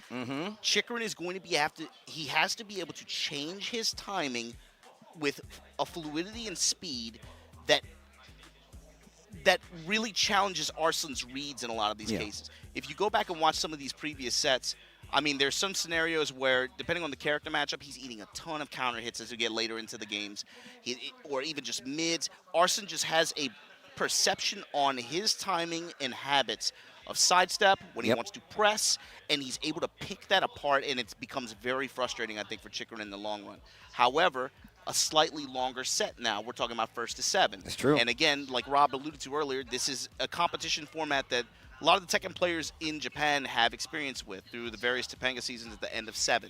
They got used to sitting down, running a concentrated first to 7, win by 2 kind of scenario. So this is actually right up their alley. Like you said, it's not about necessarily like obviously Arslan and Pakistani players, they'll run first to infinity. He's first to tap out, right? But it's about this concentrated 7 games right now, right? It's not like either of these players are a stranger to that format, but I think with a little bit more time, and especially with some of the advice that he's gotten as well, I think it's going to be something that he has to keep in the back of his mind. I have to be changing my timing. I cannot get too static, and I have to be faster. And it's so hard to do against Arslan, right? With just how he plays. He's such, like, in a boxing term, he's very much a counter puncher, even with his movement and some of his moves. He's trying to beat you to the punch a lot of times, whether it just be by movement, and he has the ability to hit the brakes and be like, you know what? I want to let you hang yourself. I want to let you put yourself in danger. Go ahead and keep swinging. I'll take those big counter hits, and I'll take full advantage. And every one of his characters can take advantage of that in different ways, whether it's the Zafina, don't get counter hit by Nina. She kind of snowballs you anyway. Like, those things really come up and make a big difference when you're going up against players like this. But this once again goes back to the pace, the spacing on the moves. That's why a set like this in Tekken is so important. Because a lot of times, just to break it down a little further, you get about those 10 to 11 moves that you're going to use with a character. And you're going to rotate between them just to see how your opponent is going to deal. Now, look, a lot of players will tell you, regardless of the character, these are the moves you're going to use. But what happens when you go past that first to 3 set, past that first to 5 set, and you know what they're looking for? You know what move they want to use. And even better, you know more about the character and the player. That is going to drastically change the outcome, as well as some of the way these games are going to go. But once again, format a little different. You get 3 rounds in Tekken to make it happen, but they can go back fast in a blur, and by the time you know it, you're getting heated, and then it's over. And then that's when things like timing Yomi and, like you're saying, adding in or sprinkling in just a few different attacks here and there, keeping your wheel of options constantly cycling, but maybe not too in such a highly dynamic fashion, but just a little bit, just enough to throw them off and make them hesitate. And it's, again, it's very subtle. It can sometimes be very hard to see, but it is happening at a fast pace. Yeah, it's one of those things, not too much and not too little. You want to keep your opponent guessing, but you don't want to give them so much that they're hot on your trails. They get the scent, and now they're chasing you through the woods to get the W. You don't want that. You do not want that, especially in Tekken. So that's why that slow pace, that's why that movement, that's why that move choice is really going to make a big difference. And once again, in a long set like this, you really get to see how much thought process goes into switching up that pace, what moves they're going to go to, maybe what character going to go to, and that's really going to set the bar for who's going to take the lead, make first blood, and potentially win this set here. And that's going to be important, too, for Chikurin. I think he wants a kind of violent and kind of sloppy match to open things up, right? Force Arslan to have to adapt and use that adaptation, use that reaction speed to kind of tone the match down. And then that's his opportunity to change, right? And then we start to see the match develop. Sometimes we kind of see that kind of that pattern develop in some cases, especially, again, it's going to come down to character selection. But for sure, timing and being able to change it very quickly is going to be a key to making anything happen here for Chikurin. And it's just tough when you're going up against the best, but you know the rules, man. Like I said, bro, when the beast comes calling, this event is so special because it's not just about putting guys on the stage, right? There's been a ton of players on Kemonomichis throughout the years that everyone has a story. Every matchup, every player has a story. This one, though, it tells you something when everybody that gets on the stage is a champion. It's true. That's true. It's not for the light at heart. It takes a lot to be up on that stage. Both of these guys are definitely used to the lights, and of course, 2 respected champions on both sides. 7 Evo titles on this guy, Arslan Ash, and even more so, winning a Tekken World Tour or even any Evo is no easy thing to say that you can do or even claim that you can do. These guys have done it multiple times, and of course there can only be one winner. Arslan Ash versus Chikurin coming up. Pakistan versus Japan. Kemonomichi, I can't wait for us to get into this. You got to talk about the back and forth like that too, Steve. The fact that this is going down in Japan in the opening matchup, he's going to lock in on Clive, possibly Lily in the back. Should he come into a loss here. But it's going to be Zafina on the side of Arslan Ash going up against Final Fantasy. It's Clive for Chikurin. And we already talked about one of the things that Clive gets to do. He gets to play at an irregular pace. He's got a little better reach than most. And already you can see Chikurin just going up, just closing that distance and staying really close. Not afraid to get compact or hang out at range 1, range 2. Start some sword swings, and again, create an obstacle course, just a minefield for Zafina to have to navigate through. Trade there in Arslan Ash's favor. Manticore and check on it. What an interrupt using that Phoenix shift stance. And that's going to be another key here too for Chikurin. Being able to mix up his full crouch. This time counter hit Manticore. That's the stop sign, Steve. Now the wall, awkward combo, but the full crouch cut so far, okay. Big counter hit 1+2, back to the wall. Arslan with a pretty big life lead, but this is a new game. You can get that great life back, gets the walls flat. Taps out with the heat, that should be the end. The only fantasy is yours. And we already got our first Rage Art on the screen. Chikurin, first blood, first round, goes to him. 2 things about that, Steve. Note Arslan's Amare pattern there. He's not afraid to match, but also note Chikurin's full crouch mix. He's keeping it varied and different. First, he was willing to open up with the full crouch low swipes, but when he had the wall advantage, he went straight to the while standing 1 cut, got a big cash out of the wall. Oh, Flame Bash gets the clash. Once again, going for that 1+2, possibly looking for a counter hit, maybe looking for him to crouch to get the knockdown, but Phoenix shift stance back to the wall. Chikurin is on top of these punishes as he is keeping the momentum in his favor, and we've seen this before. We saw this at Evo. This is exactly how that set started, albeit with a different character, and it's still in his favor right now, but Arslan Ash fighting back. Flame Bash this time with the Ramos Spear, able to pick up, not able to get a clean conversion, but the sweep in recovery there, able to put Chikurin up 2 rounds here in the opening game. And look, this is one of the conversations. Look, chat, me and Obama was having quite the conversation about what characters we could see. We know Arslan has quite a few in his back pocket. However, Zafina going first, lots of pokes on her sides. He wants to see how you react to these stances. Gets the big counter hit. A lot of people get caught swinging there. Big pickup, big damage. If he plays it right, he should be able to get this wall, especially with the heat activation. Yeah, Chikurin so far has reacted to Manticore swings, erroneous Manticore swings when he's swinging for a counter hit. He's reacted very well. That's the first time it worked out big time for Arslan here. Chikurin back to the wall. Explode. Uh-oh, uh-oh. Low touch, but the down forward 1. Oh my god, and a cash out. Judgment cut, and this is also, get over here! Yo, the claw machine into the boot? Into the mercenary boot, and you saw too at the very end, going into the final round there, you saw that Zantetsuken meter gauge building, right? That's a recent change that they made with this character. They want to emphasize more of that sub-mechanic with this character. It's not really something Chikurin has gone to too much or utilized that much in the past. Maybe we might see a change as the set goes on with that. We'll see. I mean, look, it's really easy to try to use all those moves, but the fact of the matter is, I feel like a good Clive player will utilize that. That cash out on that move, especially towards the end of a combo, scaling is a whole lot different, but no matter what, if you tack it on, it's going to take off a chunk of damage. Game 2 in this first to 7 begins. They made some tweaks, of course, to the meter gain on that property as well. So look for him to maybe go for some attacks that are going to utilize it. Flame Bash in the mid-range, 13 frames, and that's another element there. The counters, Steve, and the parries. The threat of those, Arslan Ash is going to have to be careful about doing strings on block like that. Nice 1+2 gets the counter hit. Walls in tow. Gets the wall, little caddy corner combo, and still gets to pick up broken wall still. We're doing construction. Steve, I don't like it when her hand's going like that, man. I don't either, man. Okay. Ooh. That buck gets caught. The interrupt from Chikurin, the Abare. Executioner, got the splat, got the Rage Art at the wall, caught Arslan pressing. Tell me a story. Arslan Ash in trouble right now in this second game. First round, once again, looking just like the first round of the last game. Rage Art to close out Clive. Doing work right now. Side step left as well, showing from Arslan Ash. Utilizing some lateral movement, trying to get some jab pressure started, but Chikurin is willing to just press and contest this mid-range like this. Jabs, down 4-1s.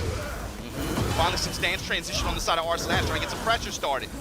Ooh, look at this series so far for Arslan Ash. And once again, the interrupt with the wild rising move. Counter hit 1+2 from Safina. Arslan Ash trying to take it back. And he's got this big life lead at this point. Uses the heat to try to close out the deal. And that's going to be one on the board, Arslan Ash. And what were you talking about? Arslan Ash's sense of timing. He's being able to, again, Manticore was a liability at the beginning of the set, but as we've gone deeper into game 2, he's finding the counter hits more and more that got him that round. Ooh, look at that wall carry on that combo and gets the big punish after the recovery. Arslan Ash fighting away from his wall right now. Goes back in the stance. Not going to use heat just yet, but still using some of that life bar to get access to some of these special moves from Zavina. Side step from Chikurin, side step left guard, and got the punish. Ramu spear, the down 1. Oh, the activation step. Oh, quick side step by Arslan. Flame Bash, and the finish for Chikurin to go up 1 round advantage here in game 2. Got her out of stance on top of that, the Flame Bash. 2 rounds to 1 in the second game. Counter hit down back 4. Big combo damage here, the wall's right there. Just about to carry there. Hands off, lady. Testing with jabs now. Chikurin changing up his timing a little bit here. There's Finally, the wall standing standing torque. Flame Bash to engage.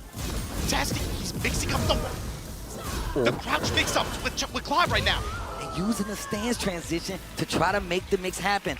Chikurin didn't even flinch. Jabbed the challenge, and that's another round on the board.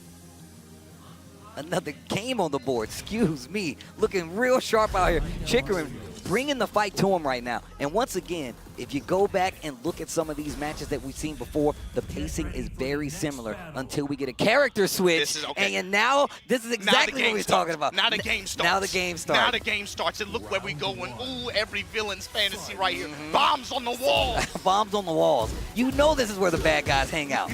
And ain't nothing good happening in a red arena. Oh, nice. Counter hit, no launch.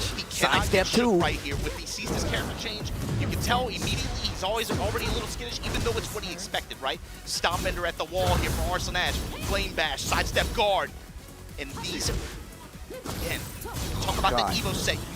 When NYK were right there, you saw how much damage Chikurin ate from Nina. Back 2, uppercut, side step 2, while standing 2. These options that just emphasize Arslan Ash's ability to read Chikurin's timing. He's got to keep it varied. And look at how he's already switched up the pace. A lot more reluctant to attack when we saw the Zafina, a lot more poke heavy, and now he's just getting right in there with the Nina. Blonde bomb, back to the wall. Chikurin is in trouble. Big damage, and that wall can explode at any second. The guns, they whip. Big punish right here, and you got an opportunity to get back a little bit of that great life. Cashes out with the heat, but there's a bomb on this wall too. Oh, and there it is. Back 2, big damage on the combo. Chikurin, yes, I've got a combo for that. Telling you, bro. I'm telling you, bro. Flame Bash again. Chikurin trying to keep the lead. I like what we're seeing right now. He's remembering what happened in that last pace. You got to close it out fast, but we got more games than just this next one to play. Note the options that he is going to out of full crouch. It's not just about the low swipe cut anymore. He's going to a lot of different options. Homing, trying to read at Arslan Ash's step, while standing one, just putting the mids out there like that, even without the wall, right? Okay, gets the pickup. Combo correction, even on the back. Activate the heat. Okay, Mr. Ash. And get your wig split. Stiletto heels while standing one. And look, one of the things that if you go back and look at those sets, especially with the Nina, was that down back three. And now he's been blocking it so much. New moves. I just got that from Final Fantasy, bro. I've leveled up enough, and now it's part of the repertoire. Once again, Chikurin trying to keep the lead 2 rounds to 1. Music's picking up. Last year, this is where he dropped here. Look at this pace already starting to slow down. Arslan Ash being a lot more picky. What a float out of that stance. Float option, he's gonna get the wall blast as reward. After the activation, you're finished. Yeah, no, keep the wall. Take the OP at the wall. Double stomp in the stilettos. Oh, flame bash. Engaged. Okay. Get off of me. Hands off the cape. Breaking the punish. Spear, that huge radio box on it, but the yo, from downtown. The down 4-2. Maybe thought he was gonna get the wall. That's the end of the heat. Just about 10 seconds left on the clock. Not a lot of recoverable life. Gets the punish on the block low. That down back three is not gonna do anything for him. And once again, catches him ducking. Arslan Ash, first time we've seen it. 2 rounds on the board, 2 rounds apiece in his 3rd game. That's a key to victory for Chikurin in this scenario. He has to mitigate the damage from these big launching mids. Back to the wall. Sidestep left there from Arslan Ash. He's trying to get away from that wall. He does not like being there. Finds the counter hit launcher. And yes, that wall has another explosion. I told you this is where the bad guys hang. Activation, sidestep, one pressure. Sidestep. To the wall we go. Explosion in tow. Wait a minute. And he's still got some heat left. From wall to wall? From wall to wall? Yo, Arslan Ash, you gotta chill. Flame bash. No knockdown. Heat still on the table for Chikurin though. Down 4-1. String another flame bash. He's gonna get the advance, but thanks to those changes, he's not gonna get a combo anymore. 8 seconds left on the clock. What a block by Chikurin. And once again, the only fantasy here is yours. Send him to the movies, tell him a story. He don't even know what he's doing here. He's brought his dog with him. That's how you know he's a good dog owner. He brought his dog with him to a whole nother world. Multi-layered win there, Steve, because now that's got to be a confidence win for him too. This was a moment where everything changed in the Evo Winners Finals last year. Right now, Chikurin with 3-0 advantage over Arslan Ash in this first 2-7 race. That's, to me, that's more about the feeling. And like last year when he got stressed out and he called for that coaching moment, right? Something that the players here were talking about was a lot of it was just like, yo, you got to settle down, man. You're eating a ton of damage to the same 4 moves. You got to just relax and be able to try to pick apart your timing, change up where you maybe look for some flash ducks where he's going for being really aggressive with a lot of highs. But it was more of a mental thing than anything else. I mean, look, we already talked about the fact that it's only a select few of moves that you're going to see played there, and it's all about those adjustments. And I'm glad you said about coaching, because there's a difference here. There's no coaching here. You up there by your lonesomes. You up there fighting. And now, Steve, they both getting aggressive, man. Up in each other's grills like this. The sidesteps coming out big time. A lot of just jab and down 4-1 touch to sidestep left, sidestep right. Sidestep 2. We've been seeing him teasing it. This is the first time he actually finished the string. Very good string. Basically hit confirmable. And now Arslan Ash's back is to the wall once again. He's kept it in his pocket up until now. That is going to be another. That's a huge return potential for Chikurin. Using that slash burst, that sidestep 2. You can see Arslan Ash using those moves. That new full crouch down 4-2 from Nina. Actually finds the hit once again. Is getting down to the last seconds. 10 seconds left on the clock. Recoverable life is there. Rage art is there. How are you going to close this out? Gets the punish. Oh, what an answer. What an answer. 3 seconds left. 2 seconds left. Chip is there. Seconds left. None. And that's going to go to Chikurin once again. You see this pace changing up. You see the clock starting to matter even more. They're trying to clock out. Sidestep 2 once again. And look, I told you, and it has so much range. That sword gives him so much range. Sidestep 2 into that string is too good. You called it earlier too. He did not show it for 3 games, then brings it out. Maybe watch for him to take it away for a little bit again. Stuck on the spit. What a duck. Chikurin just holding guard. The down 1 mix in the while standing 4. The timing change on Chikurin right now. Oh man, and look, we've already passed the threshold. We've already passed this part of where a regular tournament would end, the set would be over. Now we're into a grand finals feeling, but it is still 1st and 7. Chikurin with a 2-round lead in the 4th game. Slight delay on the flame bash there to engage. Again, just kind of occupy space with those jabs like that. Activation and the duck. That's what was missing at that Evo. That's exactly what was missing. He could have won the whole tournament if he did what he just did right now. More ducks and calls out on these highs like this. Gunshots at the wall. What Pressure to step on the spin. It's the 3rd dimension. There's not only up and down, there's left, right, foreground, and background gets to throw Chikurin. Arslan Ash needs to do something. Get up attack. Another block on his down back 3. Missed punish from Arslan as well. And the flame bash against the delay mids like this. Chikurin 4-0 in this set against Arslan Ash. I don't know who just turned the music up, but thank you. Williams.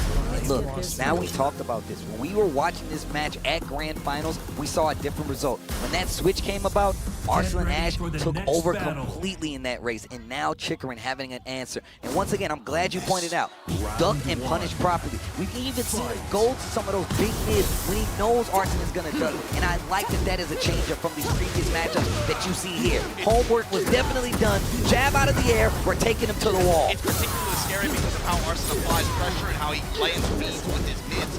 But when Chikurin gets that sensation, when he knows the back 2 is coming, or any of these other high options, he has to be able to flash duck and milk out, like just block out damage.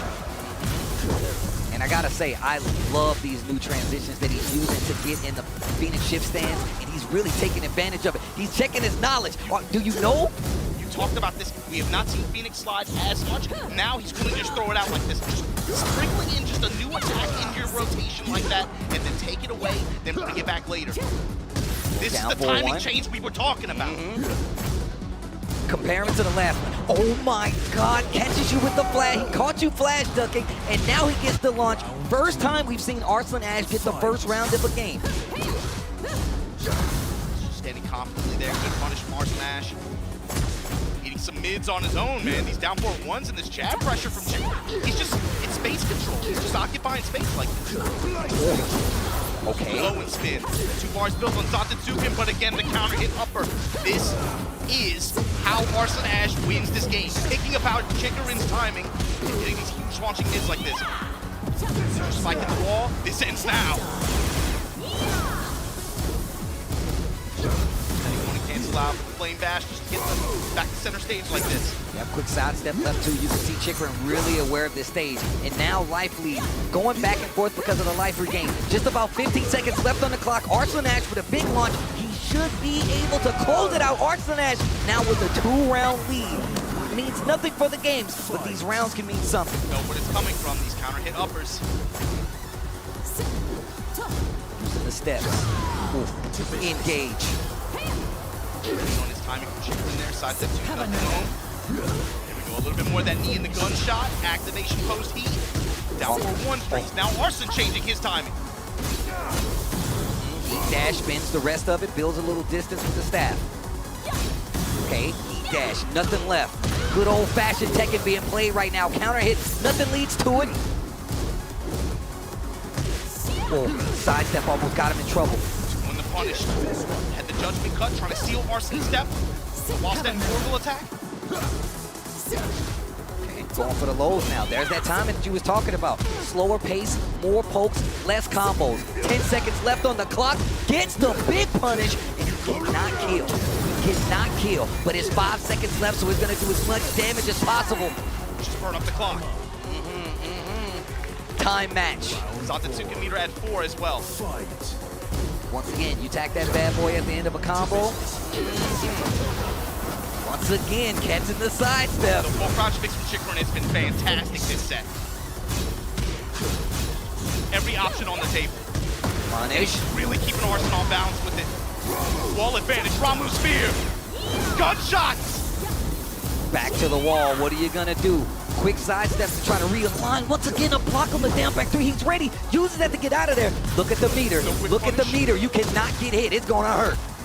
Hands off the cape, I said. Arslan's giving him some openings. Pull the trigger once. That's all you gotta do. Big block, big punish. These rounds were looking so good for Arslan Ash. Chikurin never stopped fighting, and now it's tied. 2 rounds apiece in his 5th game. But guess what? Arslan Ash has not won one. I want to see the change-up from Arslan right now. All that finally Chikurin now just putting the down 4-2s out there. With wall control, activate. Oh. Finally leveraging that gauge. Chunk. Cut. Bro, I'll take half. I'll take half. Crouch mixing again, Ramu spear, common setup there. Sidestep, knows he has Chikurin's back to the wall. Both of them are gonna try to sidestep, flame back to get out of there. No follow-up, but he refused the rest of that heat. He need a great life to regain though, but he's gotta get a hit. Chikurin not giving him the space. Spins the rest. Okay, blonde bomb hits the wall. Great delay there from Arslan. Changed up his timing a little bit. Has wall control, flame bash again.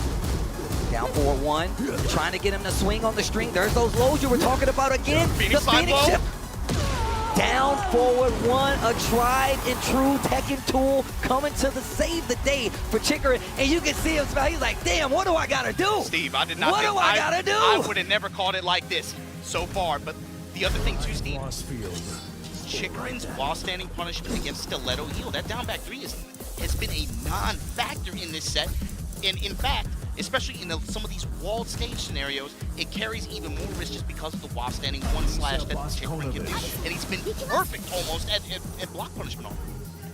And look, I'm gonna tell you right now, do a little homework. Go look at these past games that these guys have played in tournament, and just look how effective that down back 3 was from Nina. But now, Arslan Ash going to the ropes. We need another character. I heard it. Let's see it. Lisa Boskanovic is now the character. A very poke-heavy character, and I actually feel like this is a character that really fits the way that Arslan wants to play. In a new game, sometimes it calls for new tools, and she is good at being really annoying. Fits the way Arslan likes to play. Obviously, at this level, character familiarity is not going to be an issue. But this is a character that in Japan, I feel like it's not been very popular. Oh, wait a minute, gets the launch. Garuda! At least recently. They're building that gauge as well. It's not the Tekken gauge. Get over here! Stepping with him. Movement as well, something you really got to pay attention to. Some of the best movement in the game. That destruction stance is something you gotta look for. Forward 3 to kill all that noise. 15 seconds left on the clock. Big damage on the board. Heat is still there for Arslan Ash though. So he can definitely run this back, but the time may not be on his side. It's on no one's side. But right now, Arslan needs to do something. Goes for the low. 2 seconds. For the lows. He's not gonna budge. Down jab to stop the approach. And once again, Chikurin keeping that lead. That crouch jab was so bold in that situation. Chunks of damage just for nothing, really. Back now Chikurin, the patience. Look at him waiting out these swings, looking for any whip punish attempt. Big thread on the needle. Oh, nice engage. Gets the big hit, goes for the parry. Did finish, waits, gets the orbital. This dude, Chikurin. That was sick. Oh my gosh. That was sick. That's to even it up here too. And now 4 gauge. Giving him different looks too, just going in the stance, doing nothing. Okay, gets the block. Arslan needs to do something, finishes the parry, and look at that bar. You can't get hit. You can't get hit. Spins the heat, he can close out if it works out, and the slide after the stance. Arslan Ash is not done yet. Remember, this is a 1st to 7, but now for Chikurin, it's a 1st to 2. Uses the power crush, sidestep 2, goes by the wayside. Phoenix shift gets stuffed by destruction stance. Yeah. Now the punishment there from Arslan Ash. The sprinkler, watch your toes. Arslan looking a lot better. You talk about different looks, look at what Arslan is doing right now. Switching it up, using the stance, being a little bit more defensive, but taking his turn. 2 round to 1 lead in the 6th game. Arslan Ash is not done yet. This is 1st to 7, it ain't done. You can see too with the way these rounds open up, Chikurin's a little hesitant to engage at the beginning because he's trying to look, doesn't really understand how Arslan's approaching like this right yet. But then in the middle of the set, he still keeps going to some of his same timings like that, and Arslan's picking him apart. This time, commits to the full string, able to get great return, and 5 bars built on Zantetsuka. Nice back dash, gets the punish. Taking the Oki right there. Just making a reaction out of Chikurin. He's not moving. Really just hold guard, be patient. Slows. The down back 4 flame bash gets beat out. Arslan Ash needs to do something. Give me a round on the board, Arslan. Try to steal it back. This game is not over just yet. There's still 2 rounds to be played, and Chikurin can get this one. That clock winding down again. It's time for you to go home. The unblockable is there. Destruction stands to close it out. Arslan Ash gets 1 on the board. Now we're talking, and that smile is still there. At least you know he's having a good time. So now, what does that mean for Chikurin character selection? When you're up this high, you still stick to the Claw. He has other characters he can go to, and this character. Again, the big thing for him, I think, going into this was, I have to get over the Nina. I have to get over the Nina with Clive, but I think when you have this, he's established so much comfort at this point, you might just lock in. I mean, look, I'm going to tell you right now, Arslan is having a hard time right now, whether it be from the fact that Chikurin is so prepared, or just the fact that his character might not be the best fit for Arslan. He's just reaching right now, and Chikurin is definitely trying to take him out. Got the wall full crouch next that time. Arslan beats it. Oh, okay, wait a minute. That worked out in Lisa's favor, but not that exchange. Oh my God, dude. The stage 2, things can get crazy here, especially Clive. Oh wow, trying to go for that 4-3, gets clipped.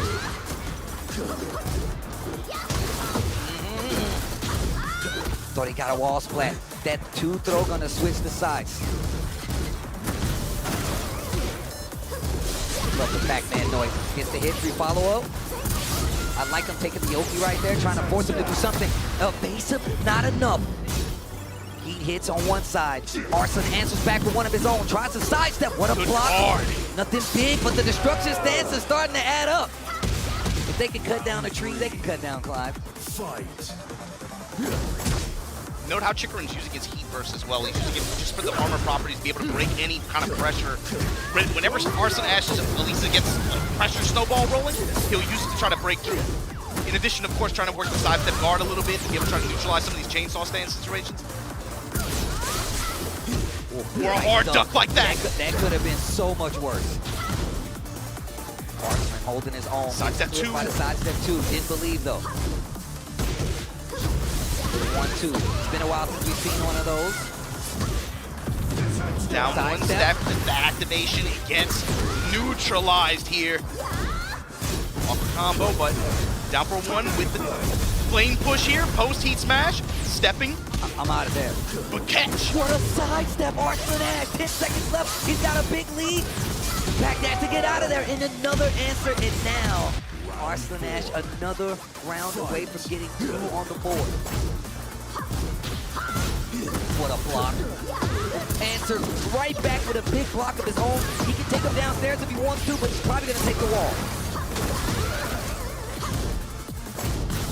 Wall back 2, and again, Phoenix Slide not deterred. Flame bash.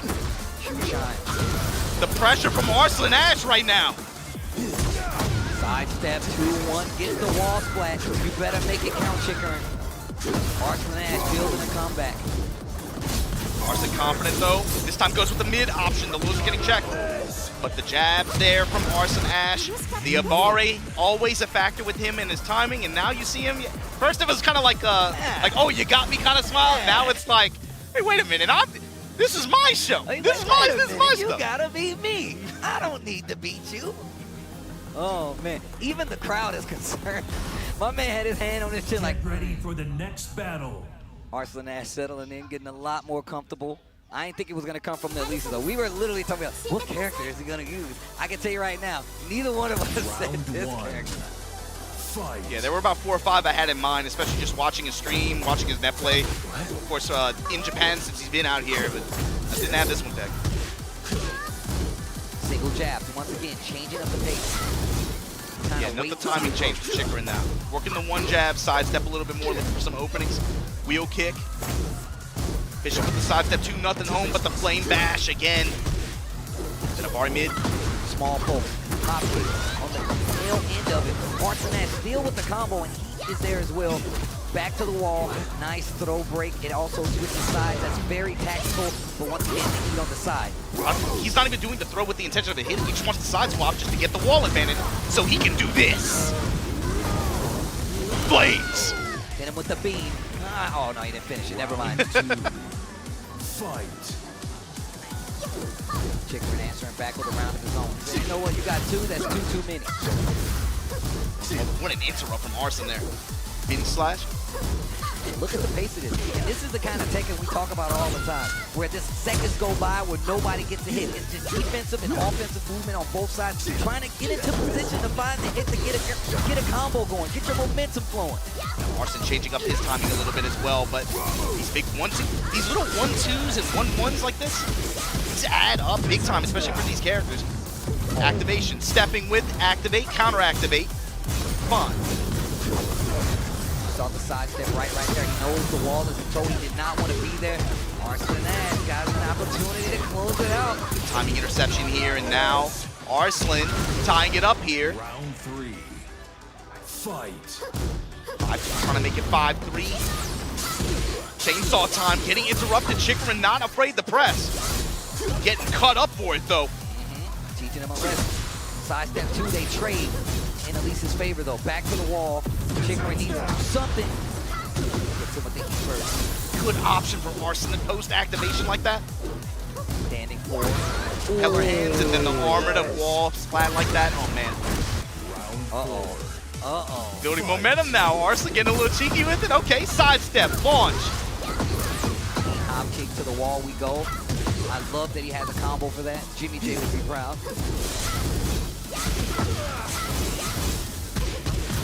Great answer for that destruction stance. Tries to sidestep, step and gets clipped. That's the first time he went with the Phoenix option, the Phoenix mid-spin option like that out of stance.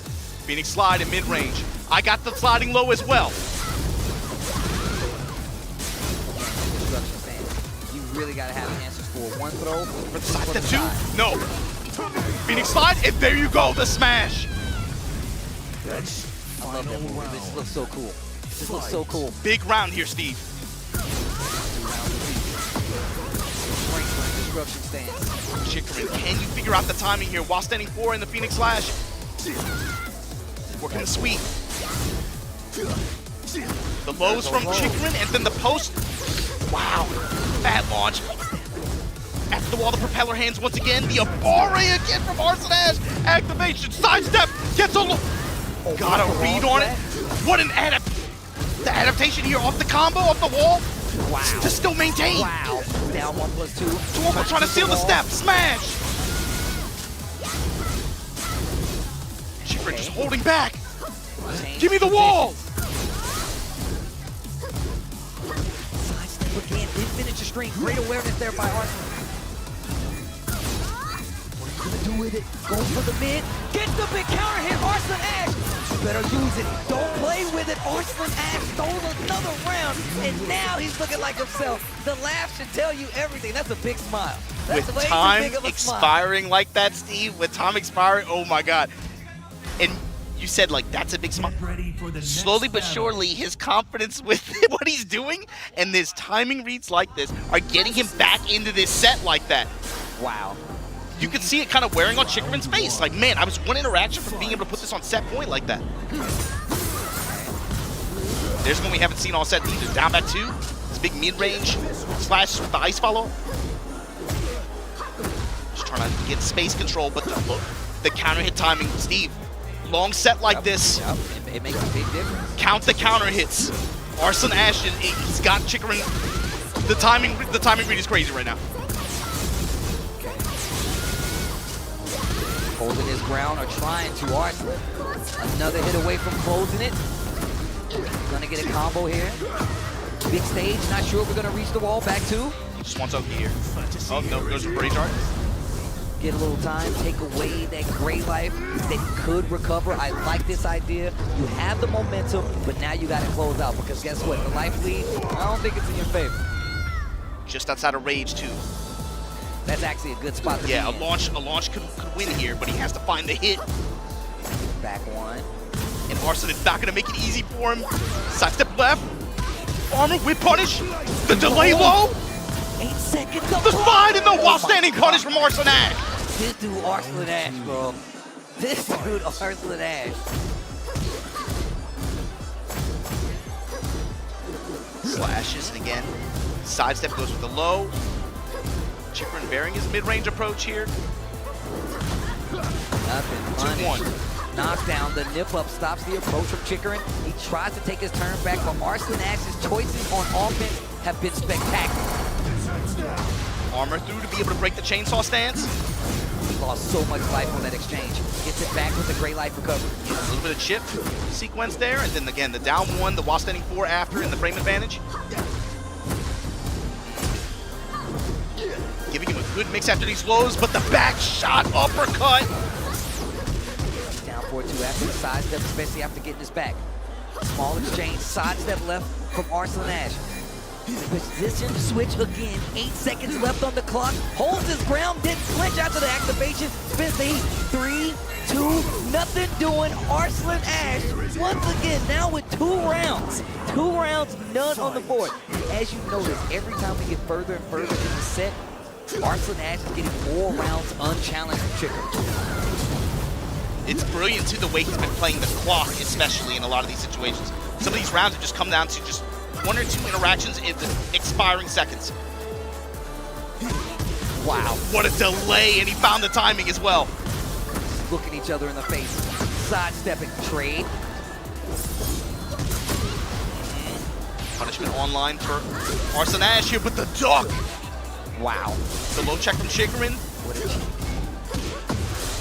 Really layering his offense here, trying to find any kind of delayed mid.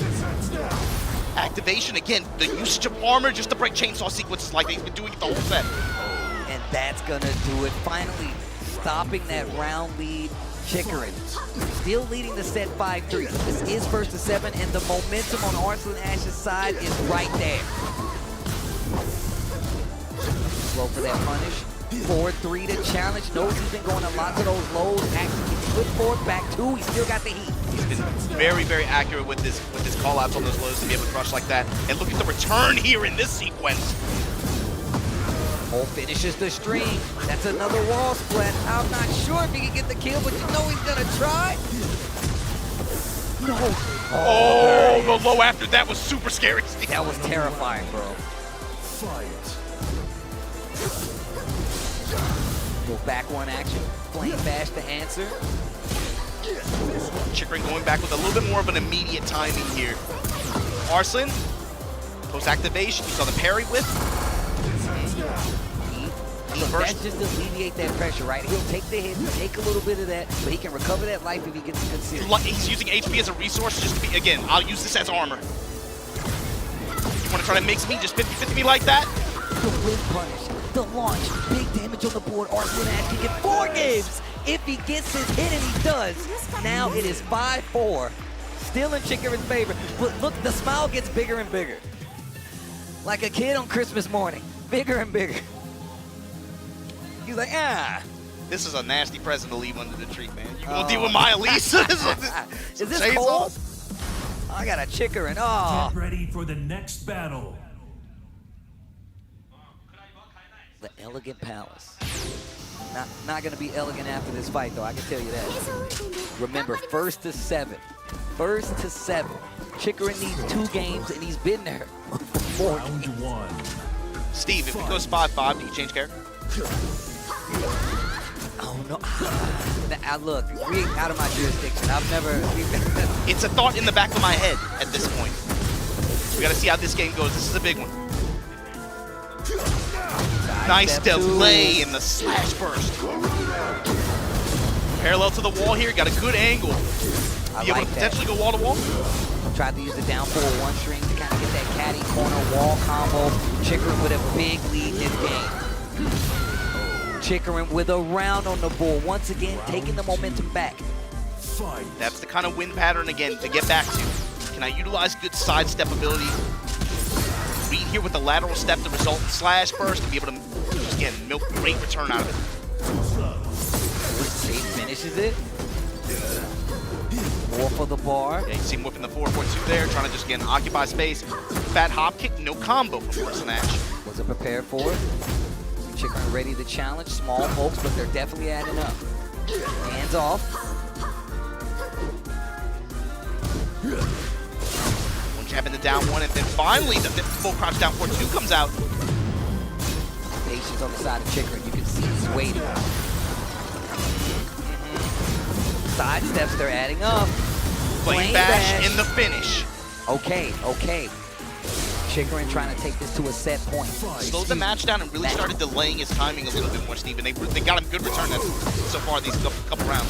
Slow the side steps. The third dimension is really coming into play right now. Winning this time goes with the deep sweep out of Phoenix. No slide, I want the meter. Okay. Oh, wow. Catches you ducking again. Arslan. Huh? With spear. Okay, engage. Didn't spin the heat. I like it. It goes for the low. Round 4. Fight. Arslan Ash not ready to let this go yet. Not ready to give you an opportunity to take the set just yet. Before you get to your game 6, I got a question. Oh, what a punish. Haven't seen that in a few games. Breakable wall. Max Meter, she's willing to boot up slide. But big cut here from Chikurin. Let me get the wall. Absolutely gonna get wall damage. Judgment cut. Let me get a chunk. Ugh. But Just rage. inside of rage, unfortunately. Finishes the string, spins the rest of the heat. Sidestep almost got him out of danger. Flame bash to stop the move. What an barring from Arslan. Arslan is there. Waiting. The jab out of the dash. The space control from Arslan. Nullifying the Phoenix shift. And the punishment from Chikurin, able to put this set 6-4. He has a little bit of cushion to work with. He's got a long game to go, though. And now I'm thinking, do I switch characters again? If you're Arslan Ash, the Elisa did work, did damage, put you back in this game. Do you switch? I think you do. Oh, I heard it. I think you do. I heard it. I think you do. All right then. Let's see who Chikurin decided to switch it Yo, up to. Arslan is easy. Get ready What? for the next Yeah. battle. It's Steve. It's like he's on. It's like he's at home. It's like he's on Netflix. He's just going full Mokujin now. Look, when I tell you Round that 1. I've watched Chikurin stream, my man got 7 hours, multiple characters, and he's in the lab all day. Leo coming out to play, definitely not strange, but I can tell you right now, I definitely didn't expect it. No, not in a set like this. Not on this stage for sure. But again, it's Chikurin. He's got to be undeterred here. Okay. Potentially big wall sequence here. Want to take the down hit out of Phoenix slot? No matter what you gotta find, you gotta win with this. He's got the walks, and that's a new. Able to go in the Giga Flare like that out of Phoenix shift stance. Hold on, Steve. Oh no. You gonna bet the tournament life on the Leo pick? Small poke starting to add up. Looking for a parry, the low calls it out. And Chikurin willing to throw his hands up on a parry, but the Flame Bash able to engage here. He's down. One's doing work against Arslan Ash right now. And heat and hand strings like that from Chikurin too have been giving him a lot of passive chip. Flame Bash, take the dash. Okay, good punish. Chikurin holding his ground. Answers back with a low to try to get Arslan to move. He gets it, but no walls flat. We're trying to seal Arslan's step. And the mid slash is Chikurin now. Kemonomichi set point. First to 7. Oh, baby. But uppercut and punish check. Stays on the ground. Gets it to completely whip. Flame bash. Activate Flame Bash and gets the counter hit as well. Pushing Arslan towards the wall, but the step counter. Counter activation here. Heat almost gone on both sides. That just to burn that last bit of heat gauge that Arslan had. Punish. Chikurin right now. Steve. Is this Tekken, Steve? Or is it Final Fantasy? Oh, it's gonna be somebody's Final Fantasy. Because Leo, you on this wall. And Chikurin said I want it all. Down 1. Wall pressure from the Emperor. And the punish and the win. Chikurin, the last samurai, with a hell of a win here in Japan over Arslan Ash. What a set. Chikurin vindicated from these sets where he knows he had it in the bag, playing like a genius. You can go back and watch these other matches where you've seen how he's evolved and learned from those sets and brought it all to the table here today. Dominant lead out there, but that did not stop Arslan Ash. Made the character switch, brought it back, but unfortunately it was enough. He bet the game on the Leo pick versus Chikurin, who seems so prepared for everything. The Leo pick, but the Elisa pick as well. Zafina and Nina were on the table. We kind of expected those. But those other two character picks, I guess we should have expected anything to be on the table from Arslan Ash. But the big thing was for Chikurin, he had some specific notes on how to win this matchup. I'm going to also credit, that's a community win. You can tell he was working with a number of people on this matchup to break down specifically what was missing from those sets at Evo. What did he do well at BAM? What happens each time like that? And he had the checks ready, locked, and loaded. So let's check in with Ryan. 今日は鉄拳の主人公を倒すことができました。今のお気持ち教えていただけますか? I asked him, he has been able to take down and topple the main character of Tekken. How does he feel right now? そうですね、最近ずっと睡眠時間も短くなるぐらい不安だったんですけど、ちょっといい試合ができてよかったです。ちょっとアッシュ選手が普段使わないキャラアリサとか来た時はちょっと面食らったんですけど、なんとか勝てて本当に良かったです。はい。So Chikurin, of course, is very happy with the win. He didn't expect some of Arslan's character selections that threw him off a little bit, but nonetheless he was able to get the win, and yeah, he's very, very happy about that. He was a bit nervous about everything, but yeah, managed to get a good result, and it's actually awesome stuff. そしてキャラは普段リリー使ってるのですけど、今最初からクライブ選びましたね。それはなんでですか? Why did you go with Clive instead of Lily? 一応アッシュ選手とやるって決まって、リリとクライブ両方ニーナ戦とかザフィーナ戦やってたんですけど、なんか守りに徹した方が勝てるかなと思ってちょっと防御力をひたすら磨く練習をして、で守ったらやっぱクライブの方が強いんで、そういう理由でクライブにしました。So I asked him, what was the reason behind the Clive pick over Lily, and in his training he actually did go for both characters. He was using Lily and Clive. The plan, once he knew that Arslan Ash was going to be his opponent, the plan was to go with both. But playing a more slower, passive, defensive style, he realized that Clive has better options, and he decided to drop Lily in favor of Clive. And we saw the result today. So very, very good decision. とても賢明な判断でしたね。はい。で、勝利おめでとうございます。チクリン選手、大きな拍手お願いします。いやー、とてもいい試合でした。とてもいい試合でした。かっこよかったです。そしていよいよメインイベントが行われますので、しばらくお待ちください。そして実況の方へお戻りしましょう。Let's head on over back to the desk as we get the action continued here at Evo Legends Live. Thank you. Huge victory from Chikurin over Arslan Ash there. And you heard him talk about it too, right? He decided on Clive. He did like, even in spite of the nerfs, I'm willing to double down on what this character puts on the table like that. I just had to practice on my defense. And again, timing. We talked about all those points. He brought them to the table, and especially I felt like he earned it against the Nina. It looked like a completely different matchup than what we were used to seeing. I mean, and if you look at the way that was playing out, right, you knew that Arslan was like, oh, this is the character that I'm going to get this W with the Nina switch. And this dude, Chikurin, was ready for everything that he threw at him. And once again, I just want to highlight the point.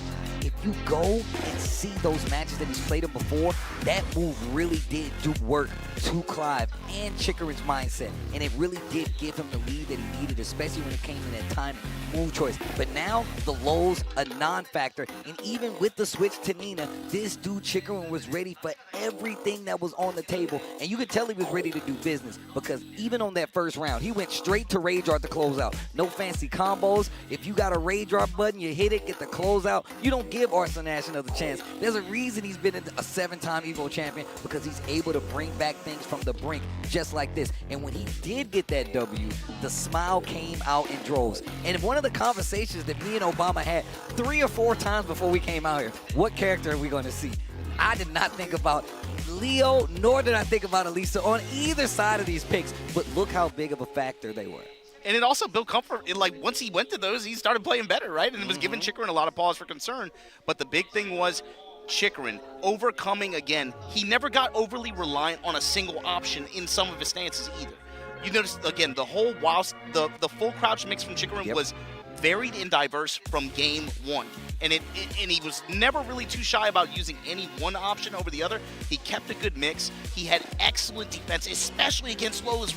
The lows from Arslan, it felt like were not even a factor, really. And not only did he have good punishment, but he was able to take advantage of it, again, when especially that while standing one, that wild slash that Clive has, especially in walled situations. How often did we see that play out in that way? But again, to me, the timing as well. You got to talk about the way he used Flame Bash. 13 frame mid like that, and how many times did we see him just interrupt Arslan? Again, just perfect read on the timing. It worked back on the other way too, right? Arslan overall was able to get his timing as well towards the end, but that was something we talked about at the beginning of the set. Chikurin has to be able to change and be fluid with his timing. And overall, he did that, and that's why the set went the way it did. I mean, look, and another thing that we really did touch on was the moves that were going to be used. You talk about Flame Bash. Flame Bash was doing a lot of work. Probably MVP, if you ask me, especially because he kept finding those hits, whether it's stance, whether it's you trying to sidestep, and even if it's just to expend the rest of that heat to take his turn back. If that throw didn't work out, he still used it across the board. And just the utilization of how he used heat most of the times. He ate big damage, activating heat in these dire situations that you can take a chunk of damage, but he had a lot of faith, brought it back anyway, but the Elisa definitely did some work. Once again, this is a character that I feel like Arslan can play very, very well. If that was like a mainstay character of his that he played all the time, that would be a big, big, scary character for him to actually pull out and play at a high level. That was, like you said, with Chikurin, too. His usage of heat burst both offensively but defensively as well made a big difference in that character switch. And then the Leo at the end, again, like it felt like Arslan kind of settled into the point where, like, well, if this is catching him off balance, maybe this will as well. Leo, though, traditionally is a character that Chikurin has a lot of experience against personally, even though she's a little bit different in this game, all right? But again, just the fact that the set went the way it did, I did not have it penned to go that way at all. I don't know about you, man. Listen, look, this is one of the questions we didn't ask each other. We didn't ask each other who do we think was going to win, because we can all say Arslan Ash was definitely the favorite coming into this set. But preparation is the name of the game, especially when you get an opportunity to run these long sets. I know a lot of people at home, they get to see the tournaments in the 2 out of 3s and the first to 5. They see that and they're like, oh, I could do that. But what happens when they put you under a microscope and they get to play you on a long set? Steve, I just remembered. This set was fantastic, right? I just remembered why we're here, man. Oh, my God. This is the path of the beast. You got to understand, Kemonomichi has more than one meaning. And this was just the second set. Oh, this was an undercard match. This was an undercard match. This is the appetizer. We started you off with drinks. Now we gave you the appetizer. But here comes the main course. Here comes the show that brought everybody out from around the world, everybody watching at home. It is the Beast versus MenaRD. Daigo versus MenaRD. Japan versus DR. It's about to go down. Bull versus Beast. Let's get into it. Oh my God, I can't wait. All right, guys, here's the first match. どういう経緯だったか覚えてないんですよね。とにかくやらないかって言われて。Two Evo champions are going to be going at it, first to 10. The first exhibition was against Xian, who just came off of his Evo 2013 victory. 当時日本にはその彼の使ってる弦を使う人が全然いなくて。だから自分は結構対戦してその組み合わせを覚えてっていうタイプなので練習相手いないけど大丈夫かなと思いつつもただその相手が分かってて準備できるんだったら過去にその対戦ゲームやってきてその負けたなっていう記憶がないんですよそういう形式でだからいけるんじゃないかなみたいなのはありましたね。His theory was proven correct. Daigo shut out the Evo champion 10-0. Coming off this dominant performance, the next question was if he could win against Infiltration in the same format. まず彼の動画は可能な限り見ましたね。結構普段は適当に結構ゲームしてるところが自分はあって面倒くさがりというかなんですけどそういう勝負になるとぼんやりしてる部分っていうのが一個でもあると気に気になっちゃうんですよね。だから自分の中で全部なぜこれをやったのかっていうのを言葉にして、本当にこれが正しかったのか、効率的に良かったのかとか、読み合いとして正しいのかとかっていうことを一個一個分析していくみたいな作業をするんですね。Daigo dominated and won 10-2. Through these 2 first-to-10 victories, winning 2 Evos, and consistently placing in top 8s, Daigo placed himself to become one of the greatest to ever play Street Fighter IV. But when Street Fighter V came out in 2016, he would not have the same results. It was a new game and a new era, and at one point, his longtime rival Tokido would become Evo Champion in 2017. トキドとの10先の経緯っていうのははっきり覚えてて、当時自分がその獣道っていう自分がずっとこだわってきたその長期戦の方が格闘ゲームって面白いだろうっていうなんか信念みたいなのがあって、それをイベントでやってたんですね。でそれの第1弾が終わって、それはすごい好評だったと思うんですけど、第2弾やりたいんだけどな、組み合わせないんだよなみたいな話をしてたら、時々がそれ言うなら俺やりたいですけどねみたいな話をしてきて、あそうなんだ、いいよ、誰とやるのって言ったら、いや梅さんですよって言われて、あ俺なんだみたいな。Once again, Daigo was victorious with a score of 10-5. During the post-match interview, Tokido broke into tears. He was moved by how seriously Daigo took the match compared to a typical tournament format. But now potentially in the final era of Daigo's Street Fighter career, he has been called upon to face MenaRD, arguably the most dominant Street Fighter player right now. 彼の成績ってすごい好成績で、もう本当世界一って言っても過言じゃないぐらいの成績を出してると思うんですね。今回の勝負挑まれて、もちろんやるって気持ちだけはあったんですけど、自分のその能力とか、いろんな環境の変化とか考えても、本当に昔みたいに自信を持ってその勝負の場に臨めるのかなっていう気持ちは芽生えたんですね。あの頃とやっぱ違うよなって思ったんですけど、いざ取り組み始めると、変わんねえなって、結局これ俺勝つ流れだなっていうか、そのなんか思えてますね今まで。はい。じゃあやるか。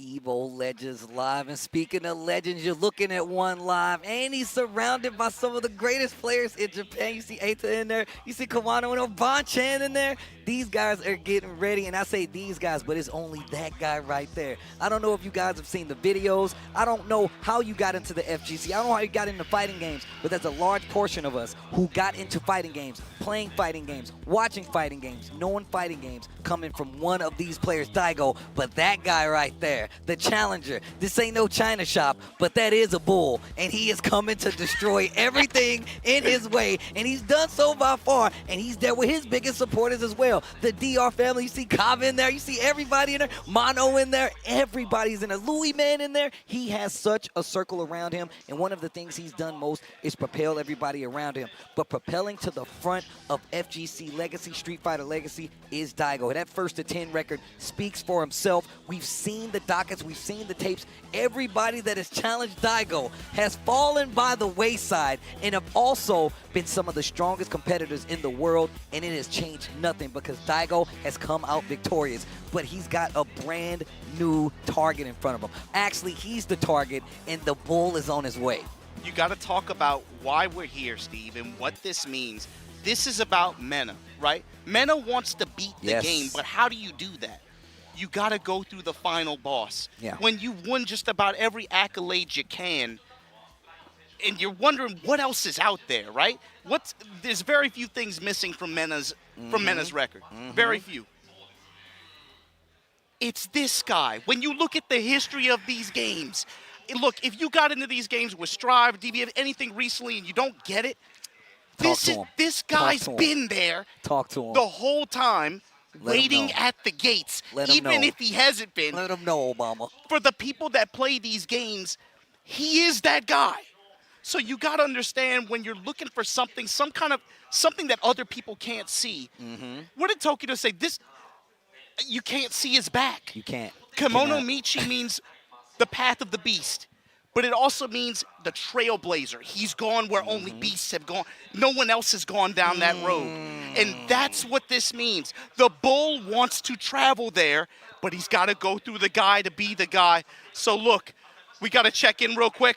We'll be right back.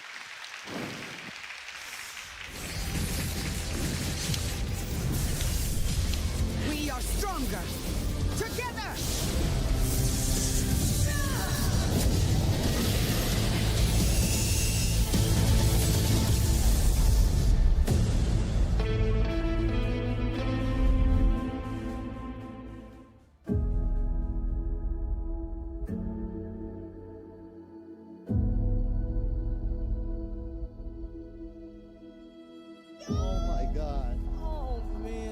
creating memories forever here, man.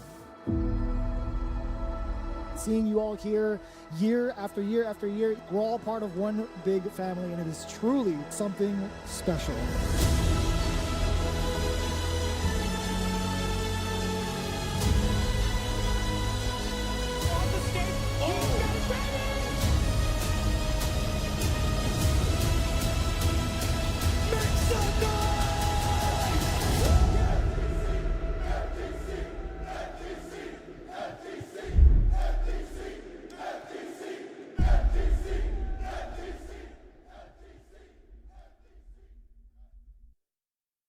Well, Vaya is laughing right now. Look at Vaya laughing right now. Oh, he's doing a dance. What is he doing? Man, he's too ready, you know. Not today, man.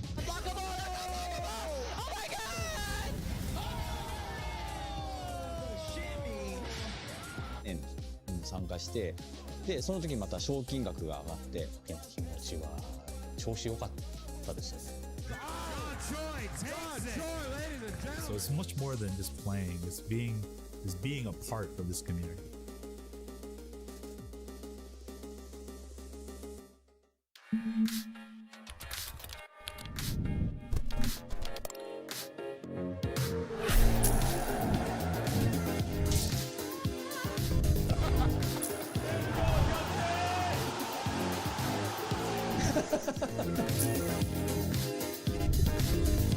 We're pumped to God. We're not dropping nothing. Stronger together.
Evo Japan and Evo Las Vegas back to back. MENA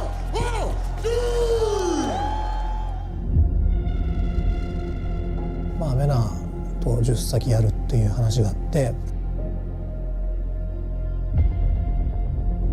If I could have a first to 10 with you, there would be nothing more honorable than my competitive career. There he is, Daigo with a big smile for the crowd. He's feeling it. Your Evolution 2010 champ. Has Daigo won every round? MenaRD is pure Street Fighter. This is all I am. The eruption, the emotion. 9-0 Daigo, the champion of all champions coming back. 10-5. Poor Torpedo. On top of the world once again. Two-time Capcom Cup champion MenaRD. Winners finals. There is a God alert, and Daigo is in the building. A very convincing win here. perhaps the most dangerous man in Street Fighter 4. No end in sight! Street Fighter 6 champion, MenaRD! Daigo is the beast.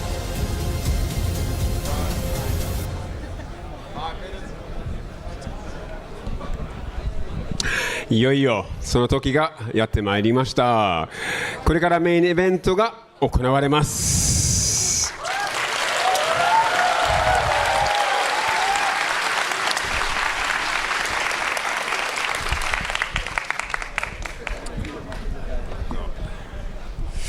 そして私が大悟に初めて会ったのは23年前で、彼はすでにビーストと呼ばれていました。すごいなと思って、どんだけ長い間格ゲー世界で活躍してるの、なんかすごい感動してました。So I was just telling them that I met Daigo 23 years ago, and when I met him 23 years ago, he was already called the Beast. And he's lived up to it all of these years since then, Ryan. It's absolutely amazing that we're about to have a match like this. Both of these players, to some degree, could have looked at things as if they had nothing to prove. Of course, Daigo already looked at as the GOAT by pretty much anyone in the FGC. And then MenaRD, the best accolades most likely that we have ever seen in the world of Street Fighter. But in the end of the day, this here is deeper than trophies. This is about pride. It really is indeed. And I can understand Mena's perspective, winning all these big tournaments, but then hearing about the legacy of a player that's come before you, but you can't quite get a hold of him because maybe you don't meet in the tournament or he doesn't enter that event. It somehow makes your records not feel as legit as they could be. So this is that time for him. Yeah, he's to some degree chasing behind a ghost. Again, it's like a LeBron and Michael Jordan situation, but in this, we're actually blessed enough for we're us actually being able to see era versus era. I can't believe it's about to go down, Ryan. まもなく行われます。梅原対MenaRDさん、盛り上がっていきましょうか。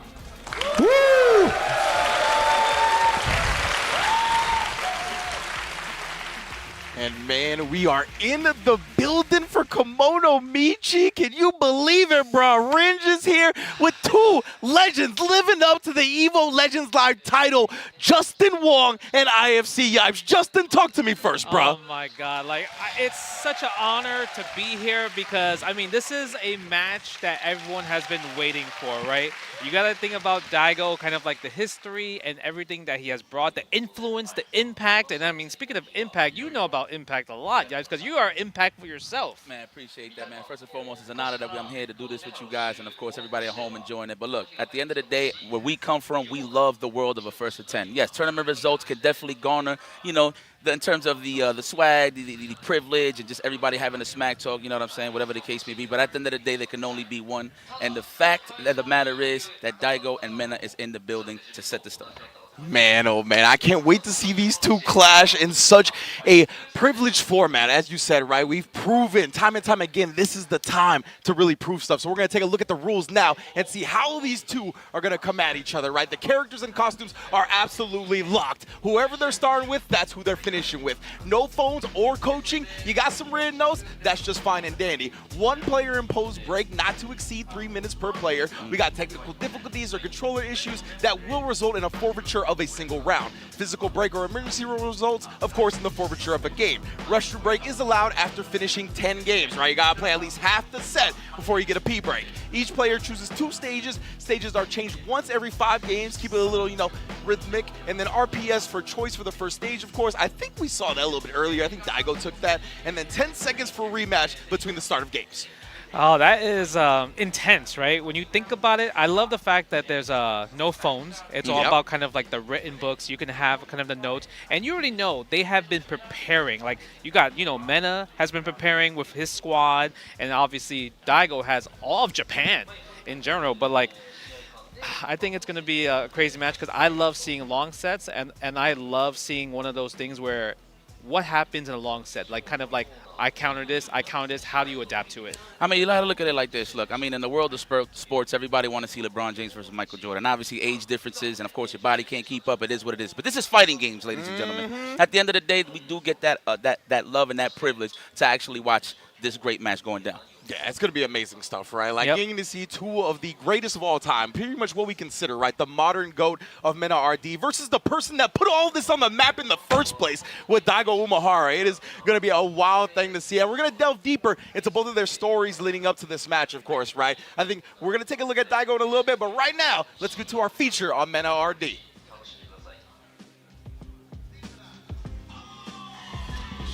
A little bit of room. You got some press. Oh, it just reached. Oh, why not? Why not? Activation, why not? Cycle from full speed. Okay, no, never mind. 2023 Cup of 9 champion. Two-timer.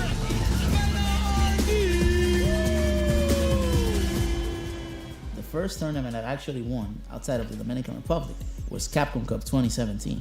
It's hard, you know? I can do it, but it's hard. But everybody else was like, no, you can't do it. You're not, it's impossible.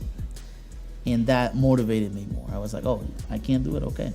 I perform better when I'm underestimated, when people sleep on me. What you're saying is not valuable, and I'm gonna show you why. Tokido has to stay alive. He can't get touched. If that big boy, he goes in.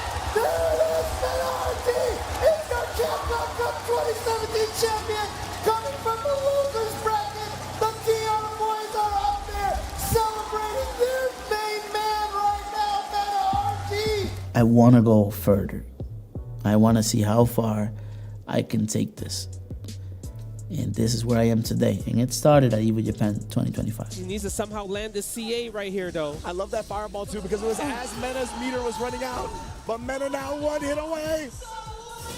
Oh, and there it is. MenaRD, back-to-back Evo Japan Street Fighter 6 champion. For me, Evo is the pinnacle of fighting game career. I feel like winning an Evo it means that you're able to achieve anything fighting game wise. If you're an Evo champion in any game, it means you can be an Evo champion in any game, you know. Doesn't matter what game it is. And I really think that there's no higher accolade that you can achieve in the community. I don't want people to look at what MenaRD did today. I want people to look at what we all did today. Being part of this show is the biggest privilege of my life, and being able to perform in front of all of you just confirmed to me that we're doing something beautiful. Thank you so much. I believe that I am the best Street Fighter 6 player in the world, for sure. But I believe it because I have to win.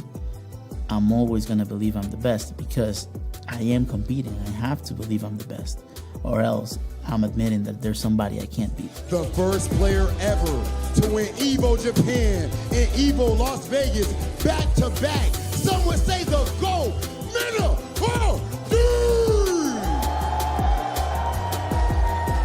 And that's just scratching the surface of MenaRD's journey. If you want to check out the full video, go to youtube.com/EvoFGC where you're going to see the full content in its glory. But Yipes, please talk to me about the run Mena has been on. I mean, look, I had the privilege to watch this kid's dominance well from the start when he was a baby in Street Fighter 4 rocking the Zangief and Elena, all the way to NEC winning his first major, of course, against Punk the God. And obviously, let's talk about the three Evos, right? Evo Japan 2 times. And, you know, there was a lot of people doubting him. It was like, you know what, he won Capcom Cup, but what about the Evos? Bam, he gave you 3 off the rip. Red Bull Kumite, New York City, where all the Dominicans was bearing their Dominican flags, which was one of the beautiful sights that I've seen. But SFL champion, I mean, what can we say about this guy? He really has nothing to prove, and that's why he's here today to actually put on this love for this challenge for Daigo Umehara. This is actually crazy that I'm even talking about this right now, off of the strength that this man wants the best challenge on earth, and he's here today to deal with that at Evo Legends. This is freaking incredible. I mean, look at the resume, dog. And to get word, like, this is spanning 2 Street Fighter games, right? Yes. This isn't even just Street Fighter 6. You know what I mean? He has won Capcom Cup. He has reached the pinnacle of fighting games in Street Fighter 5 as well. It's just a testament to how he's able to transfer those skills no matter what he focuses on. And it's crazy how fast he just kind of picked up Street Fighter 6 as well, too, with an unconventional character like Blanca, the character that I feel like a lot of people just kind of like took out from the map. Everyone's talking about Luke, JP, but he was like the only one with Blanca. Yeah, I really love to see that. The fact that he chose Blanca, I think it was such a smart move from him. But of course, this all started with a tweet from MenaRD to Daigo. So let's get a little bit of details on that and take a look at how this all began in the first place. I mean, you got to look at this as a love letter. I mean, I could read this verbatim, but if you're a fan of the game, you know exactly what he's saying here. Just long story short, listen, Daigo, you are one of my heroes, and I've known this for quite some time. I know I'm taking the mantle of being the best, but for me to really call myself the best, I really have to have this conversation. Tournaments, those are chit-chats. This is literally a conversation that they are going to have. So, I mean, you can see it right here on your screen, man. This is, I ain't going to lie, when I see that, I almost teared up, low-key. Because at the end of the day, that's what you're trying to strive for, right? The best challenge possible. Wow, these shirts is fire. Where's mine, man? Can I get a 2X real quick? Let's be honest here.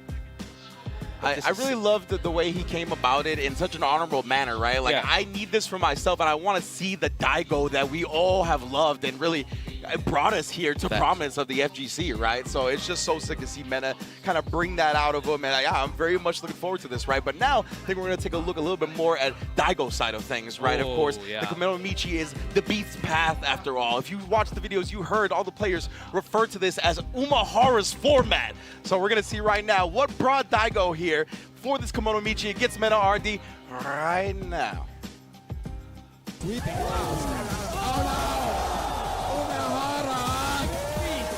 From Daigo's reactions are so good that he can't make him Dragon Punch when he wants him to. Oh no, it's all gonna come right down to this. Daigo Umehara takes it.